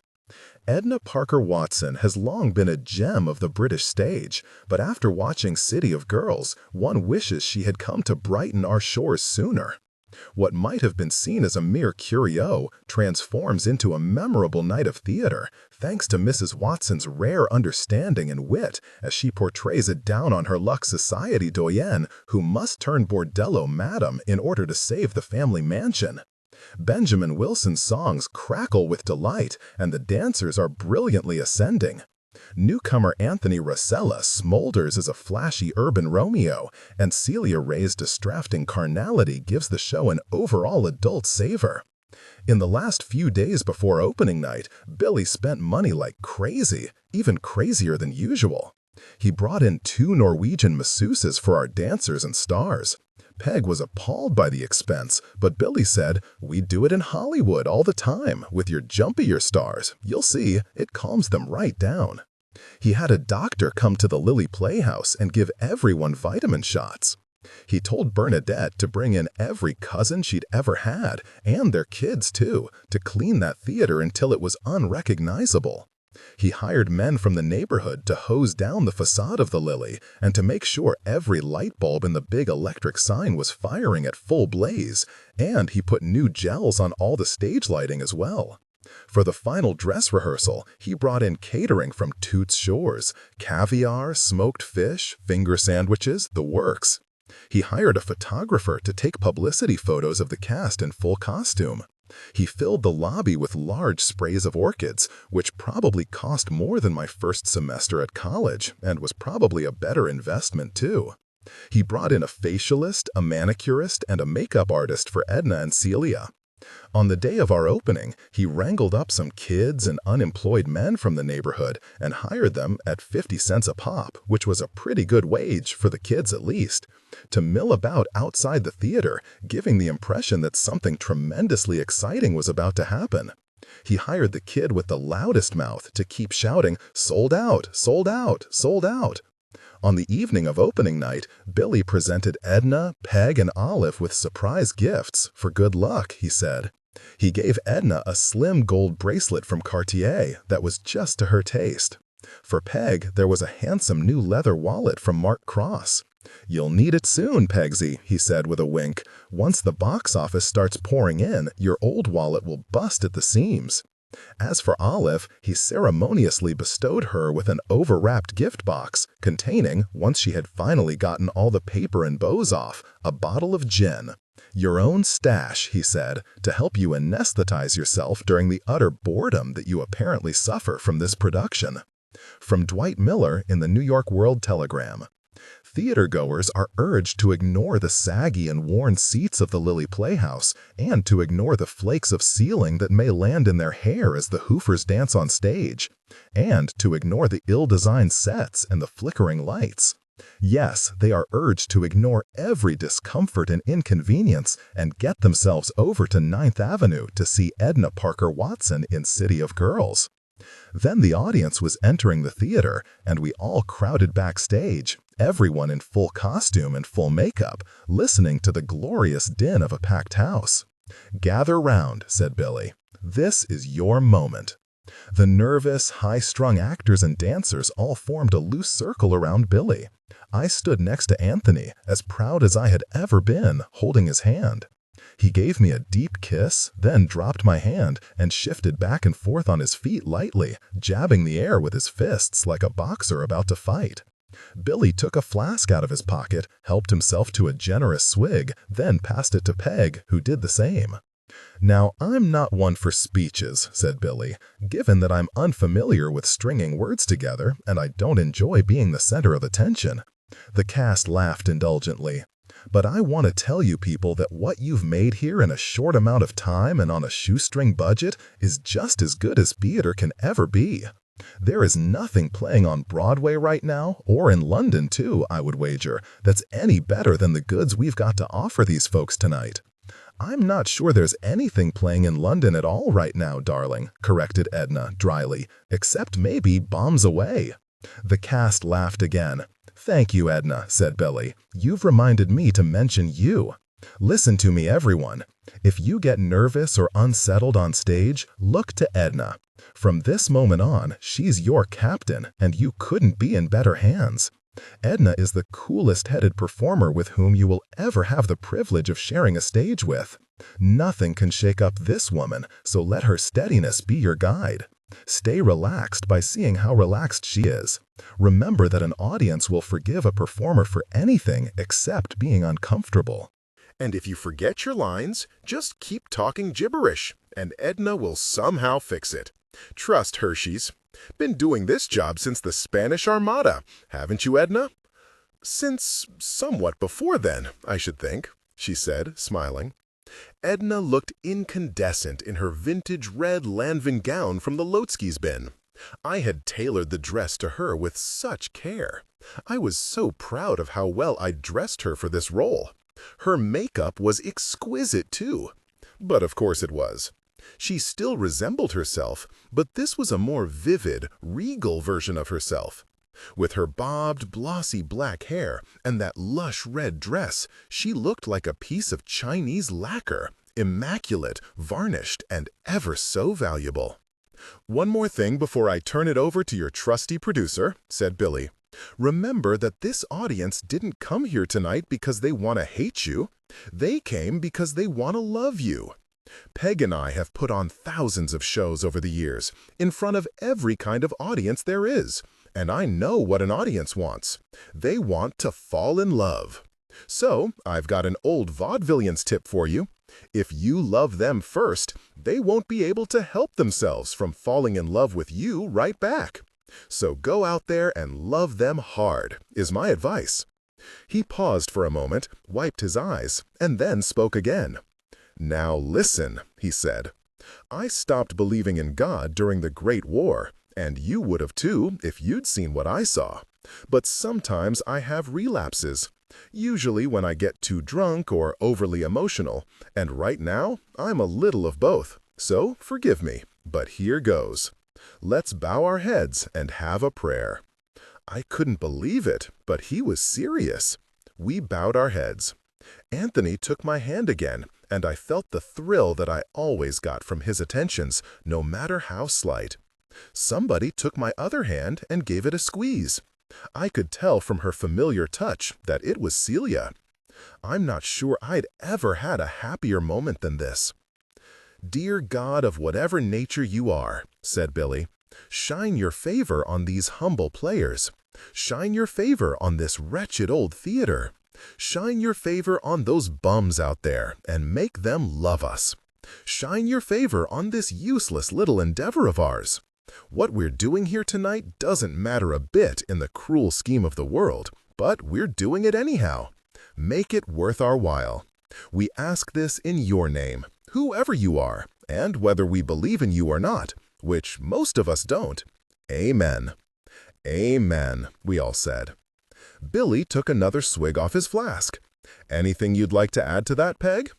My Aunt Peg grinned, and in that moment she looked about 20 years old. "Just get out there, kids," she said, "and kick the living shit out of it." From Walter Winchell, writing in the New York Daily Mirror. "I'm not bothered about whatever play Edna Parker Watson is in, just so long as she is in it. She stands head and shoulders above other actresses who think they know how. She looks like royalty, but she can bring the ham. City of Girls is a masterpiece of flapdoodle, and if that sounds like a complaint, folks, believe me, it is not. In these dark times, we could all use some more flapdoodle. Celia Ray, and boo to whoever has been hiding her all these years, is an iridescent minx. You might not want to leave her alone with your boyfriend or your husband, but is that any way to judge a starlet? Don't worry, chippies, there's something tasty for you in this show, too." I could hear all the ladies in the audience sighing for Anthony Rossella, who ought to be in pictures. Donald Herbert is hilarious as a blind pickpocket, and that's what I call some politicians these days. Now, as far as Arthur Watson goes, he's way too young for his wife, but she's way too good for him, so I bet that's how they make things work. I don't know if he's as wooden a fellow offstage as he is in the spotlight, but if he is, I feel sorry for his cutie pie wife. Edna got the first laugh of the show. Act 1, Scene 1. Mrs. Alabaster is at a tea party with a few other opulent ladies. Amidst the general chatter of idle gossip, she casually mentions that her husband was hit by a car the night before. The ladies all gasp in shock, and one of them asks, "Critical, my dear?" "Always," replies Mrs. Alabaster. There's a long beat. The ladies stare at her in arch confusion. Mrs. Alabaster stirs her tea calmly, with one pinky raised. Then she looks up in purest innocence. "I'm sorry, did you mean his condition?" "Oh, he's dead." The audience roared. Backstage, Billy grabbed my aunt's hand and said, "We got him, Pegsy." From Thomas Lessig, in the Morning Telegraph. The high battery sex appeal of Miss Celia Ray will keep many a gentleman glued to his seat, but the wise audience member would do well to train his eyes on Edna Parker Watson, an international sensation who announces herself in City of Girls as a star whose big day in America has finally come. Later in Act 1, Lucky Bobby is trying to convince Mrs. Alabaster to pawn her valuables in order to finance the speakeasy. "I can't sell this watch," she exclaims, holding up a large gold watch on a handsome chain. "I got this for my husband." "Good trade, lady." My boyfriend nods approvingly. Anthony and Anthony were hitting their punchlines like badminton birdies right over the footlights, and they did not miss a single shot. "But my father taught me never to lie, cheat, or steal," says Mrs. Alabaster. "So did mine." Lucky Bobby puts his hand over his heart. "My pops taught me that a man's honor is all he's got in this world, unless you get a chance for the big score, and then it's okay to fleece your brother and sell your sister to a whorehouse." "But only if it were a quality whorehouse, one hopes," says Mrs. Alabaster. "You and me come from the same kind of people, lady," says Lucky Bobby. And then they launch into their duet, "Our Dastardly Bastardly Ways." And oh, how hard we had fought Olive for the right to use the word bastardly in a song. This was my favorite moment of the show. Anthony had a tap dance solo in the middle of the number, during which he lit up the place like an emergency flare. I can still see his predatory grin in that spotlight, dancing as though he aimed to tear a hole through the stage. The audience, the hand-picked cream of New York City theater-going society, was stomping their feet along with him like a bunch of apple knockers. I felt like my own heart was going to explode. They loved him. Then, somewhere underneath my joy at his success, I felt a pinch of dread. This guy is about to become a star, and I am about to lose him. But when the number was over and Anthony rushed backstage, he tackled me in his sweaty costume, pushed me up against a wall, and kissed me with all his might and glory, and I forgot for just a moment there about my fears. "I'm the best," he growled. "Did you see that out there, baby? I'm the best. I'm the best there ever was." "You are the very best there ever was," I cried, for that is what 20-year-old girls say to their boyfriends when they are desperately in love. To be fair to both Anthony and me, though, he was pretty damn electrifying. Then Celia did her striptease, singing plaintively in that gruff Bronx accent of hers about how bad she wanted to have a baby, and she had the audience simply netted. She somehow managed to look adorable and pornographic at the same time, which is not easily done. By the end of her dance, the audience was hooting and hollering like drunks at a burlesque show. And it wasn't just the men who had hot pants for her either. I swear I heard some female voices in the cheers. Then there was the pleasant hum of intermission, the men lighting cigarettes in the lobby, and the press of satiny women in the bathroom. Billy told me to go out and mingle among the crowd, to get a feeling for their reactions. I would do it myself, he said, but too many of them know me. I don't want their polite reactions. I want their real reactions. Look for real reactions. What am I looking for? I asked. If they're talking about the play, that's good. If they're talking about where they parked their cars, that's bad. But mostly watch for signs of pride. When an audience is happy with what they're watching, they always look so goddamn proud of themselves, as if they made the play themselves, the selfish bastards. Go out there and tell me if they're looking proud of themselves. I pushed my way through the crowd and examined the happy, rosy faces all around me. Everyone looked rich, well-fed, and deeply satisfied. They were chattering non-stop about the play, about Celia's figure, about Edna's charm, about the dancers, about the songs. They were repeating bits of jokes to each other and making each other laugh all over again. "I've never seen so many people looking so proud of themselves," I reported back to Billy. "Good," he said. "They damn well should be." He gave another speech to the cast before the second curtain, a shorter speech this time. "The only thing that matters now is what you leave 'em with," he said. "If you drop this thing in the middle of the second act, they'll forget that they ever loved you. You've got to earn it all over again now. When you hit that finale, it can't just be good. It's got to be stupendous. Keep it zingin', kids." Act 2, Scene 1. The law and order mayor has come to Mrs. Alabaster's mansion, intent on shutting down the illegal gambling operation and bordello she is reputed to now be running. He comes in disguise, but Lucky Bobby is on to him and gives warning. The showgirls quickly put maids' costumes over their spangled leotards, and the croupiers disguise themselves as butlers. The customers pretend to be visiting the mansion for a garden tour, and lace tablecloths are thrown over the gambling tables. Mr. Herbert, as the blind pickpocket, politely takes the mayor's coat and then helps himself to the man's wallet. "You've got yourself a pretty high-grade house here, Mrs. Alabaster," says the mayor while peering around the place, looking for signs of illegal activity. "Real fancy-like. Did your family come over on the Mayflower or something?" "Dear me, no," says Edna in her highest-toned accent while fanning herself elegantly with a deck of poker cards. "My family always had their own boats." Toward the end of the show, when Edna sang her heartbreaking ballad, "I'm Considering Falling in Love," the theater was so silent it could have been empty. And when she finished the last wistful note, they got up out of their seats and cheered for her. They made Edna return to the stage for 4 bows after that song, before the play could continue. I'd heard the word showstopper before, but had never really understood what it meant in actual practice. Edna Parker Watson had literally stopped the show. When it came time for the big finish number of Let's Make Ours a Double, I grew annoyed and distracted by watching Arthur Watson. He was trying to keep up with the dance steps of the other cast members and making a poor job of it. Thankfully, his awfulness didn't seem to disturb the audience too much, and you couldn't hear his tuneless singing over the orchestra.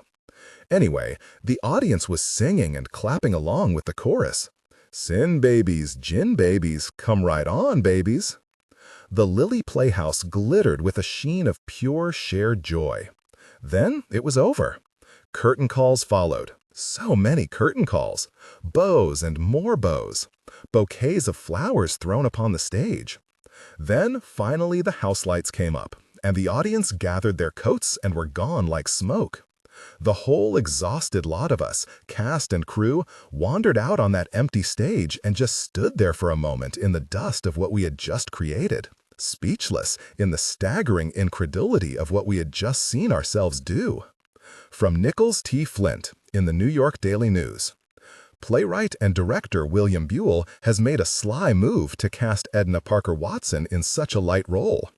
Mrs. Watson throws herself into this candy-coated but clever play with the cheerful spirit of a natural-born good sport. In so doing, she has covered herself with glory while elevating the players around her. You cannot ask for a more entertaining spectacle than this, not in these dark times. Go see this play and forget your troubles. Mrs. Watson reminds us why we should import more actors from London to New York, and perhaps not let them leave. We spent the rest of the night at Sardi's, waiting for the reviews to come in and drinking ourselves half-blind in the process. Needless to say, the Lily Players were not a theater group normally accustomed to waiting for reviews at Sardi's or to getting reviews at all, but this had not been a normal show. It all depends on what Atkinson and Winchell say, Billy told us. If we can nail down both the high-end praise and the low-end praise, we'll have a hit. I don't even know who Atkinson is, Celia said. Well, baby cakes, as of tonight, he knows who you are. That much I can promise you. He couldn't keep his eyes off you. Is he famous? Does he have money? He's a newspaper man. He's got no money. He's got nothing but power. Then I watched a remarkable thing happen. Olive approached Billy carrying 2 martinis in her hands. She offered one to him. He took it in surprise, but his surprise only deepened when she raised her glass to him in a toast. "You've done ably well with this show, William," she said. "Very ably well." He burst out laughing. "Very ably well. I will take that, coming from you, as the highest praise ever given to a director." Edna was the last cast member to arrive. She'd been mobbed at the stage door by admirers who wanted her autograph. She could have dodged them just by going upstairs to her apartment and waiting it out, but she'd indulged the populace with her presence. Then she must have taken a quick bath and changed clothes, because she walked in looking clean and fresh and wearing the most expensive-looking little blue suit I'd ever seen. Only expensive-looking if you knew what you were looking for, which I did, with a fox stole thrown casually over one shoulder.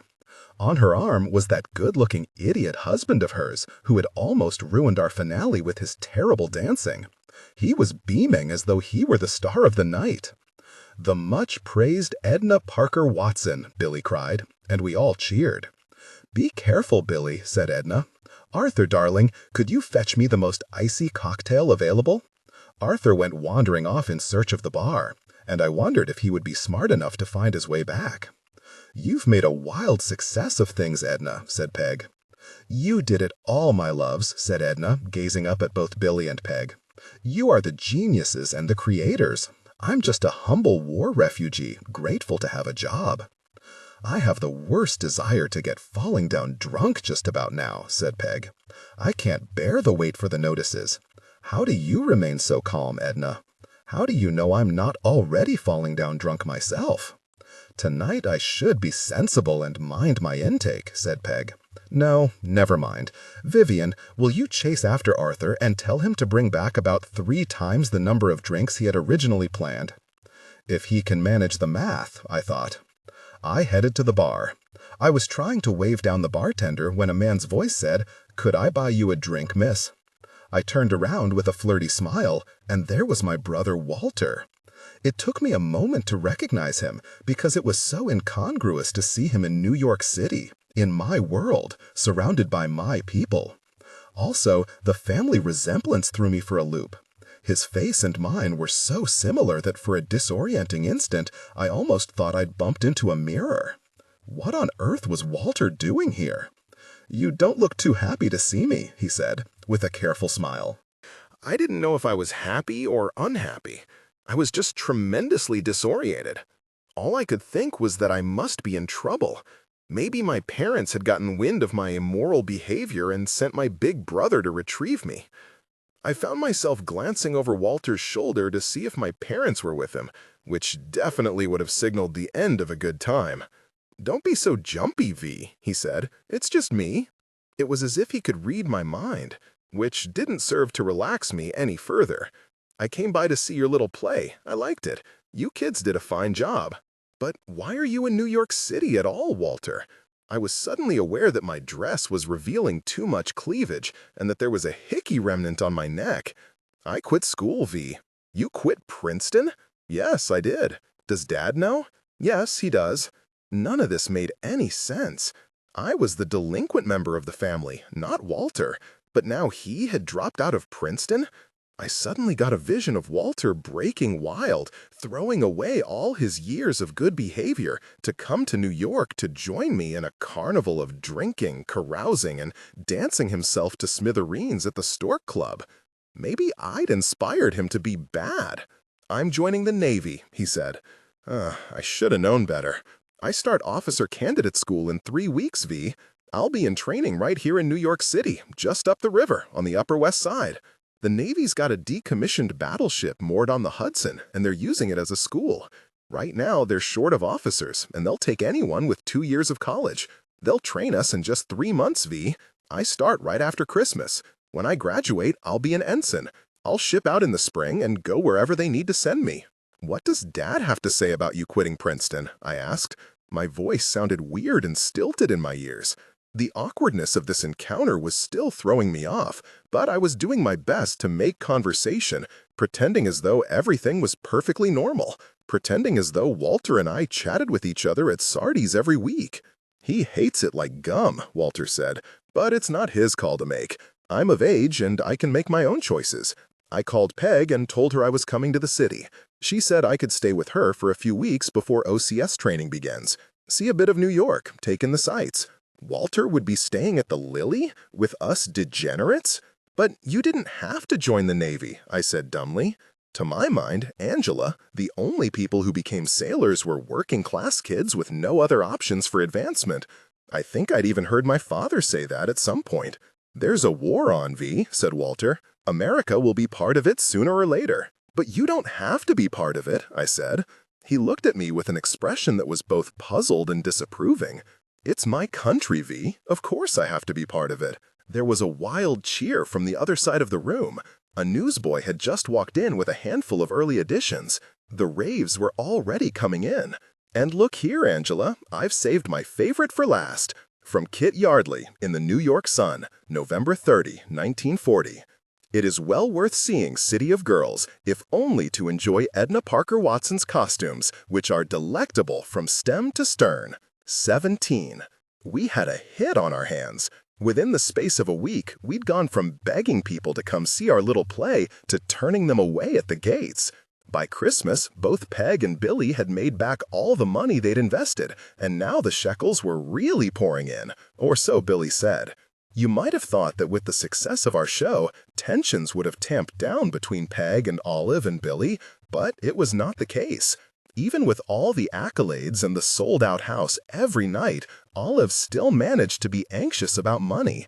Her brief experiment with celebration apparently having ended the day after opening night. Olive's concern, as she diligently reminded us every day, was that success is always fleeting.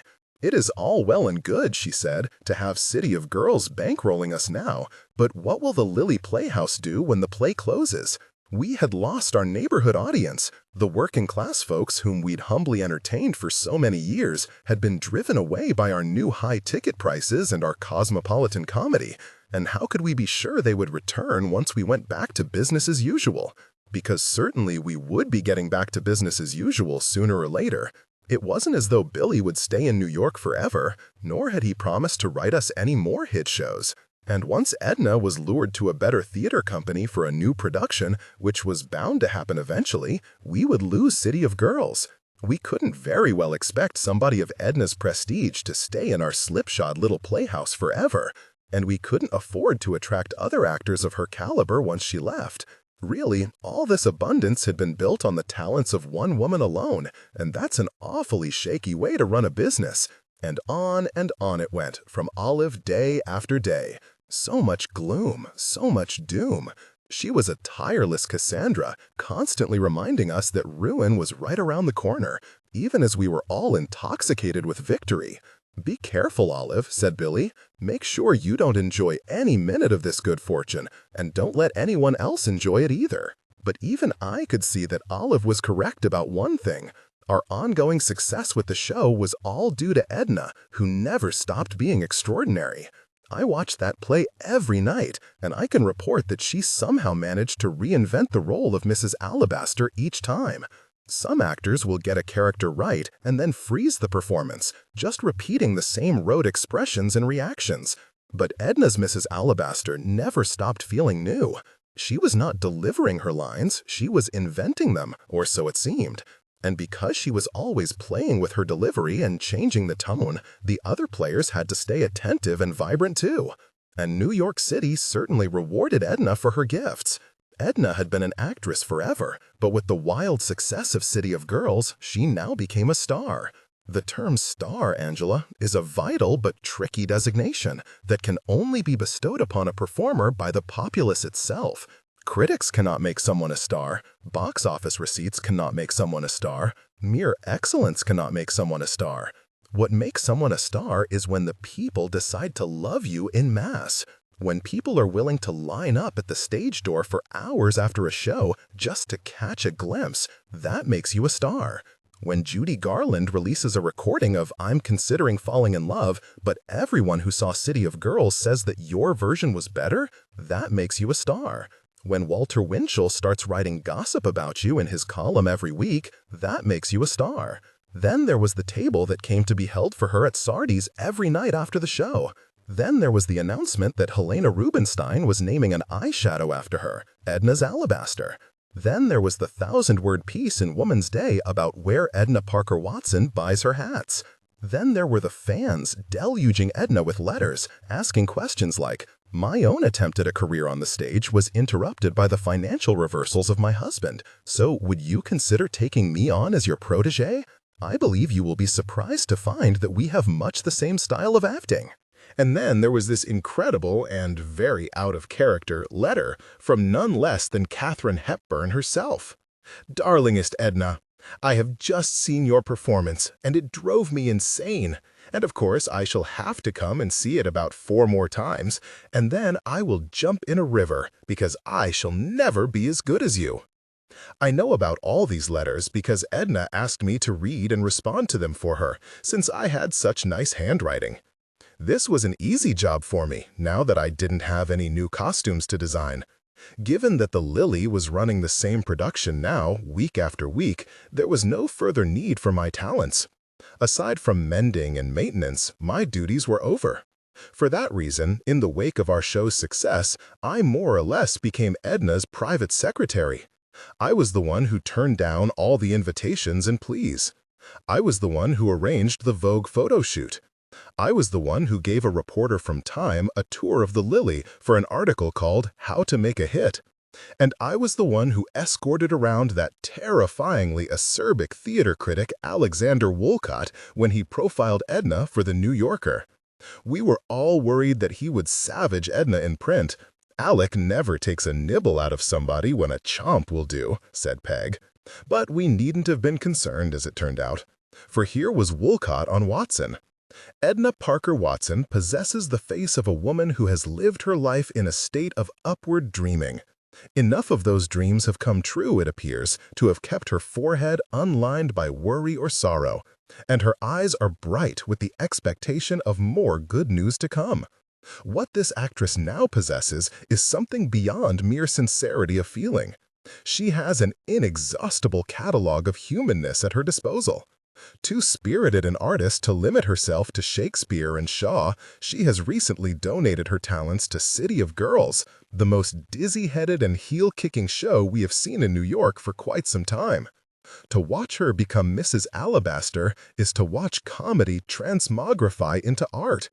When a breathless fan at the stage door thanked her for coming to New York City at last, Mrs. Watson replied, "Well, my dear, it is not as though I have so many claims on my time just now. If Broadway is wise, that situation shall soon be remedied." Anthony was becoming a bit of a star too, thanks to City of Girls. He'd got cast in some radio dramas, which he could record in the afternoons without interfering with his performance schedule. He'd also been hired as the new spokesman and model for the Miles Tobacco Company. Why sweat when you can smoke?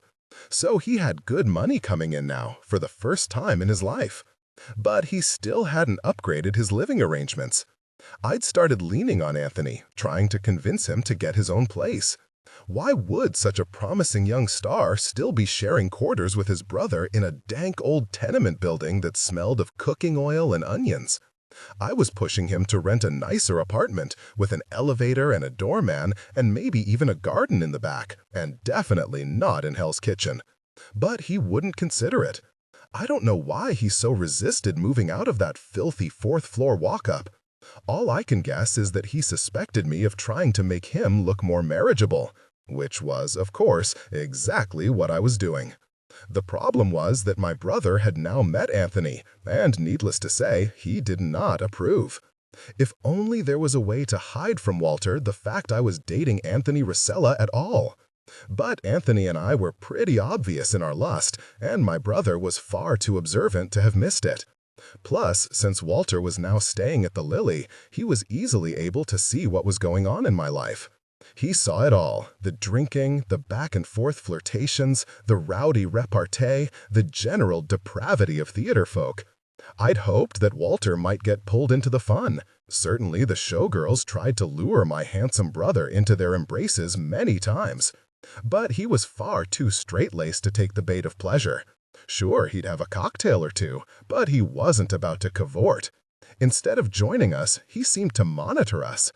I could have asked Anthony to tone down his carnal attentions to me so as not to stir up Walter's disfavor.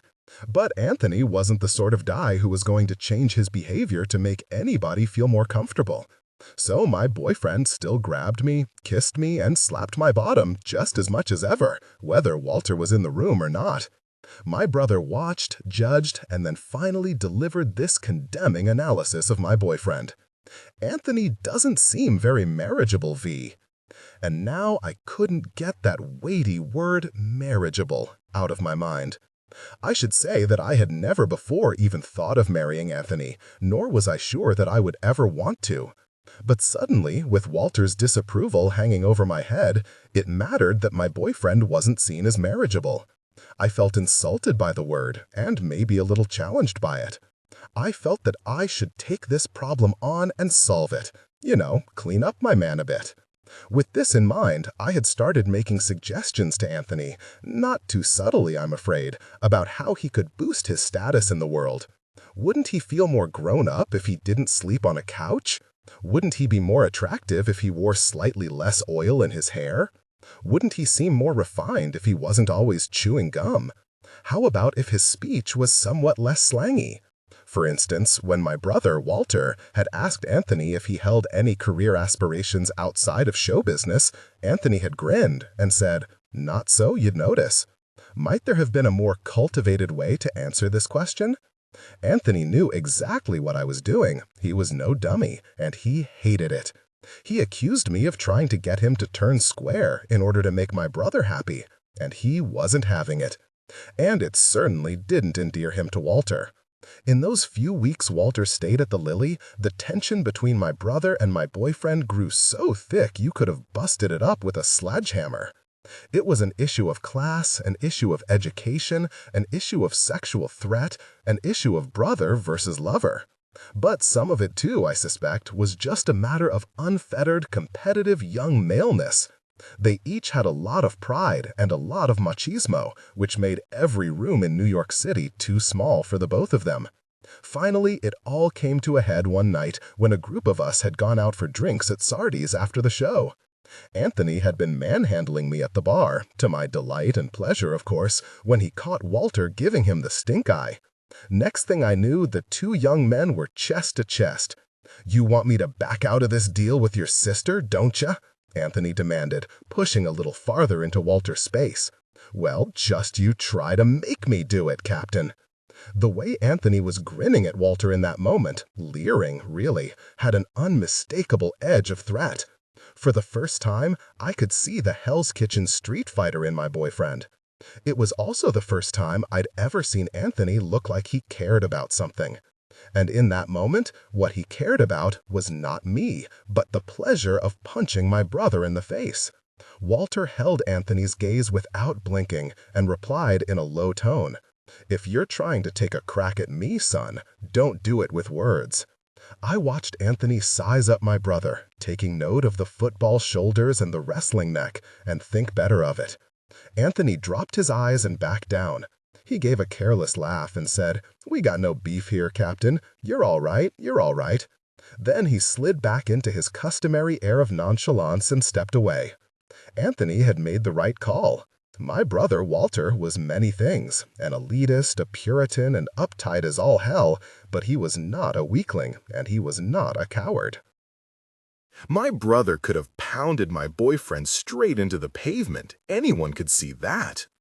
The next day, Walter took me out to lunch at the colony so that we could have a talk. I knew exactly what, or rather whom, this talk was going to be about, and I dreaded it. "Please don't tell Mother and Dad about Anthony," I asked Walter as soon as we sat down at our table. I hated to even bring up the subject of my boyfriend, but I knew that Walter would, and I figured my best bet was to start off with a plea for my life. My biggest fear was that he was going to report my misdoings to my parents and that they would barrel right down upon me and clip my wings. It took a while for him to answer. "I want to be fair about this, V," he said. Of course he did. Walter always wanted to be fair. I waited, feeling the way I often did with Walter, like a child who has just been called before the headmaster. God, how I wished he was my ally. But he had never been. Even as a boy, he'd never kept a secret for me or conspired with me against the adults. He'd always been an extension of my parents.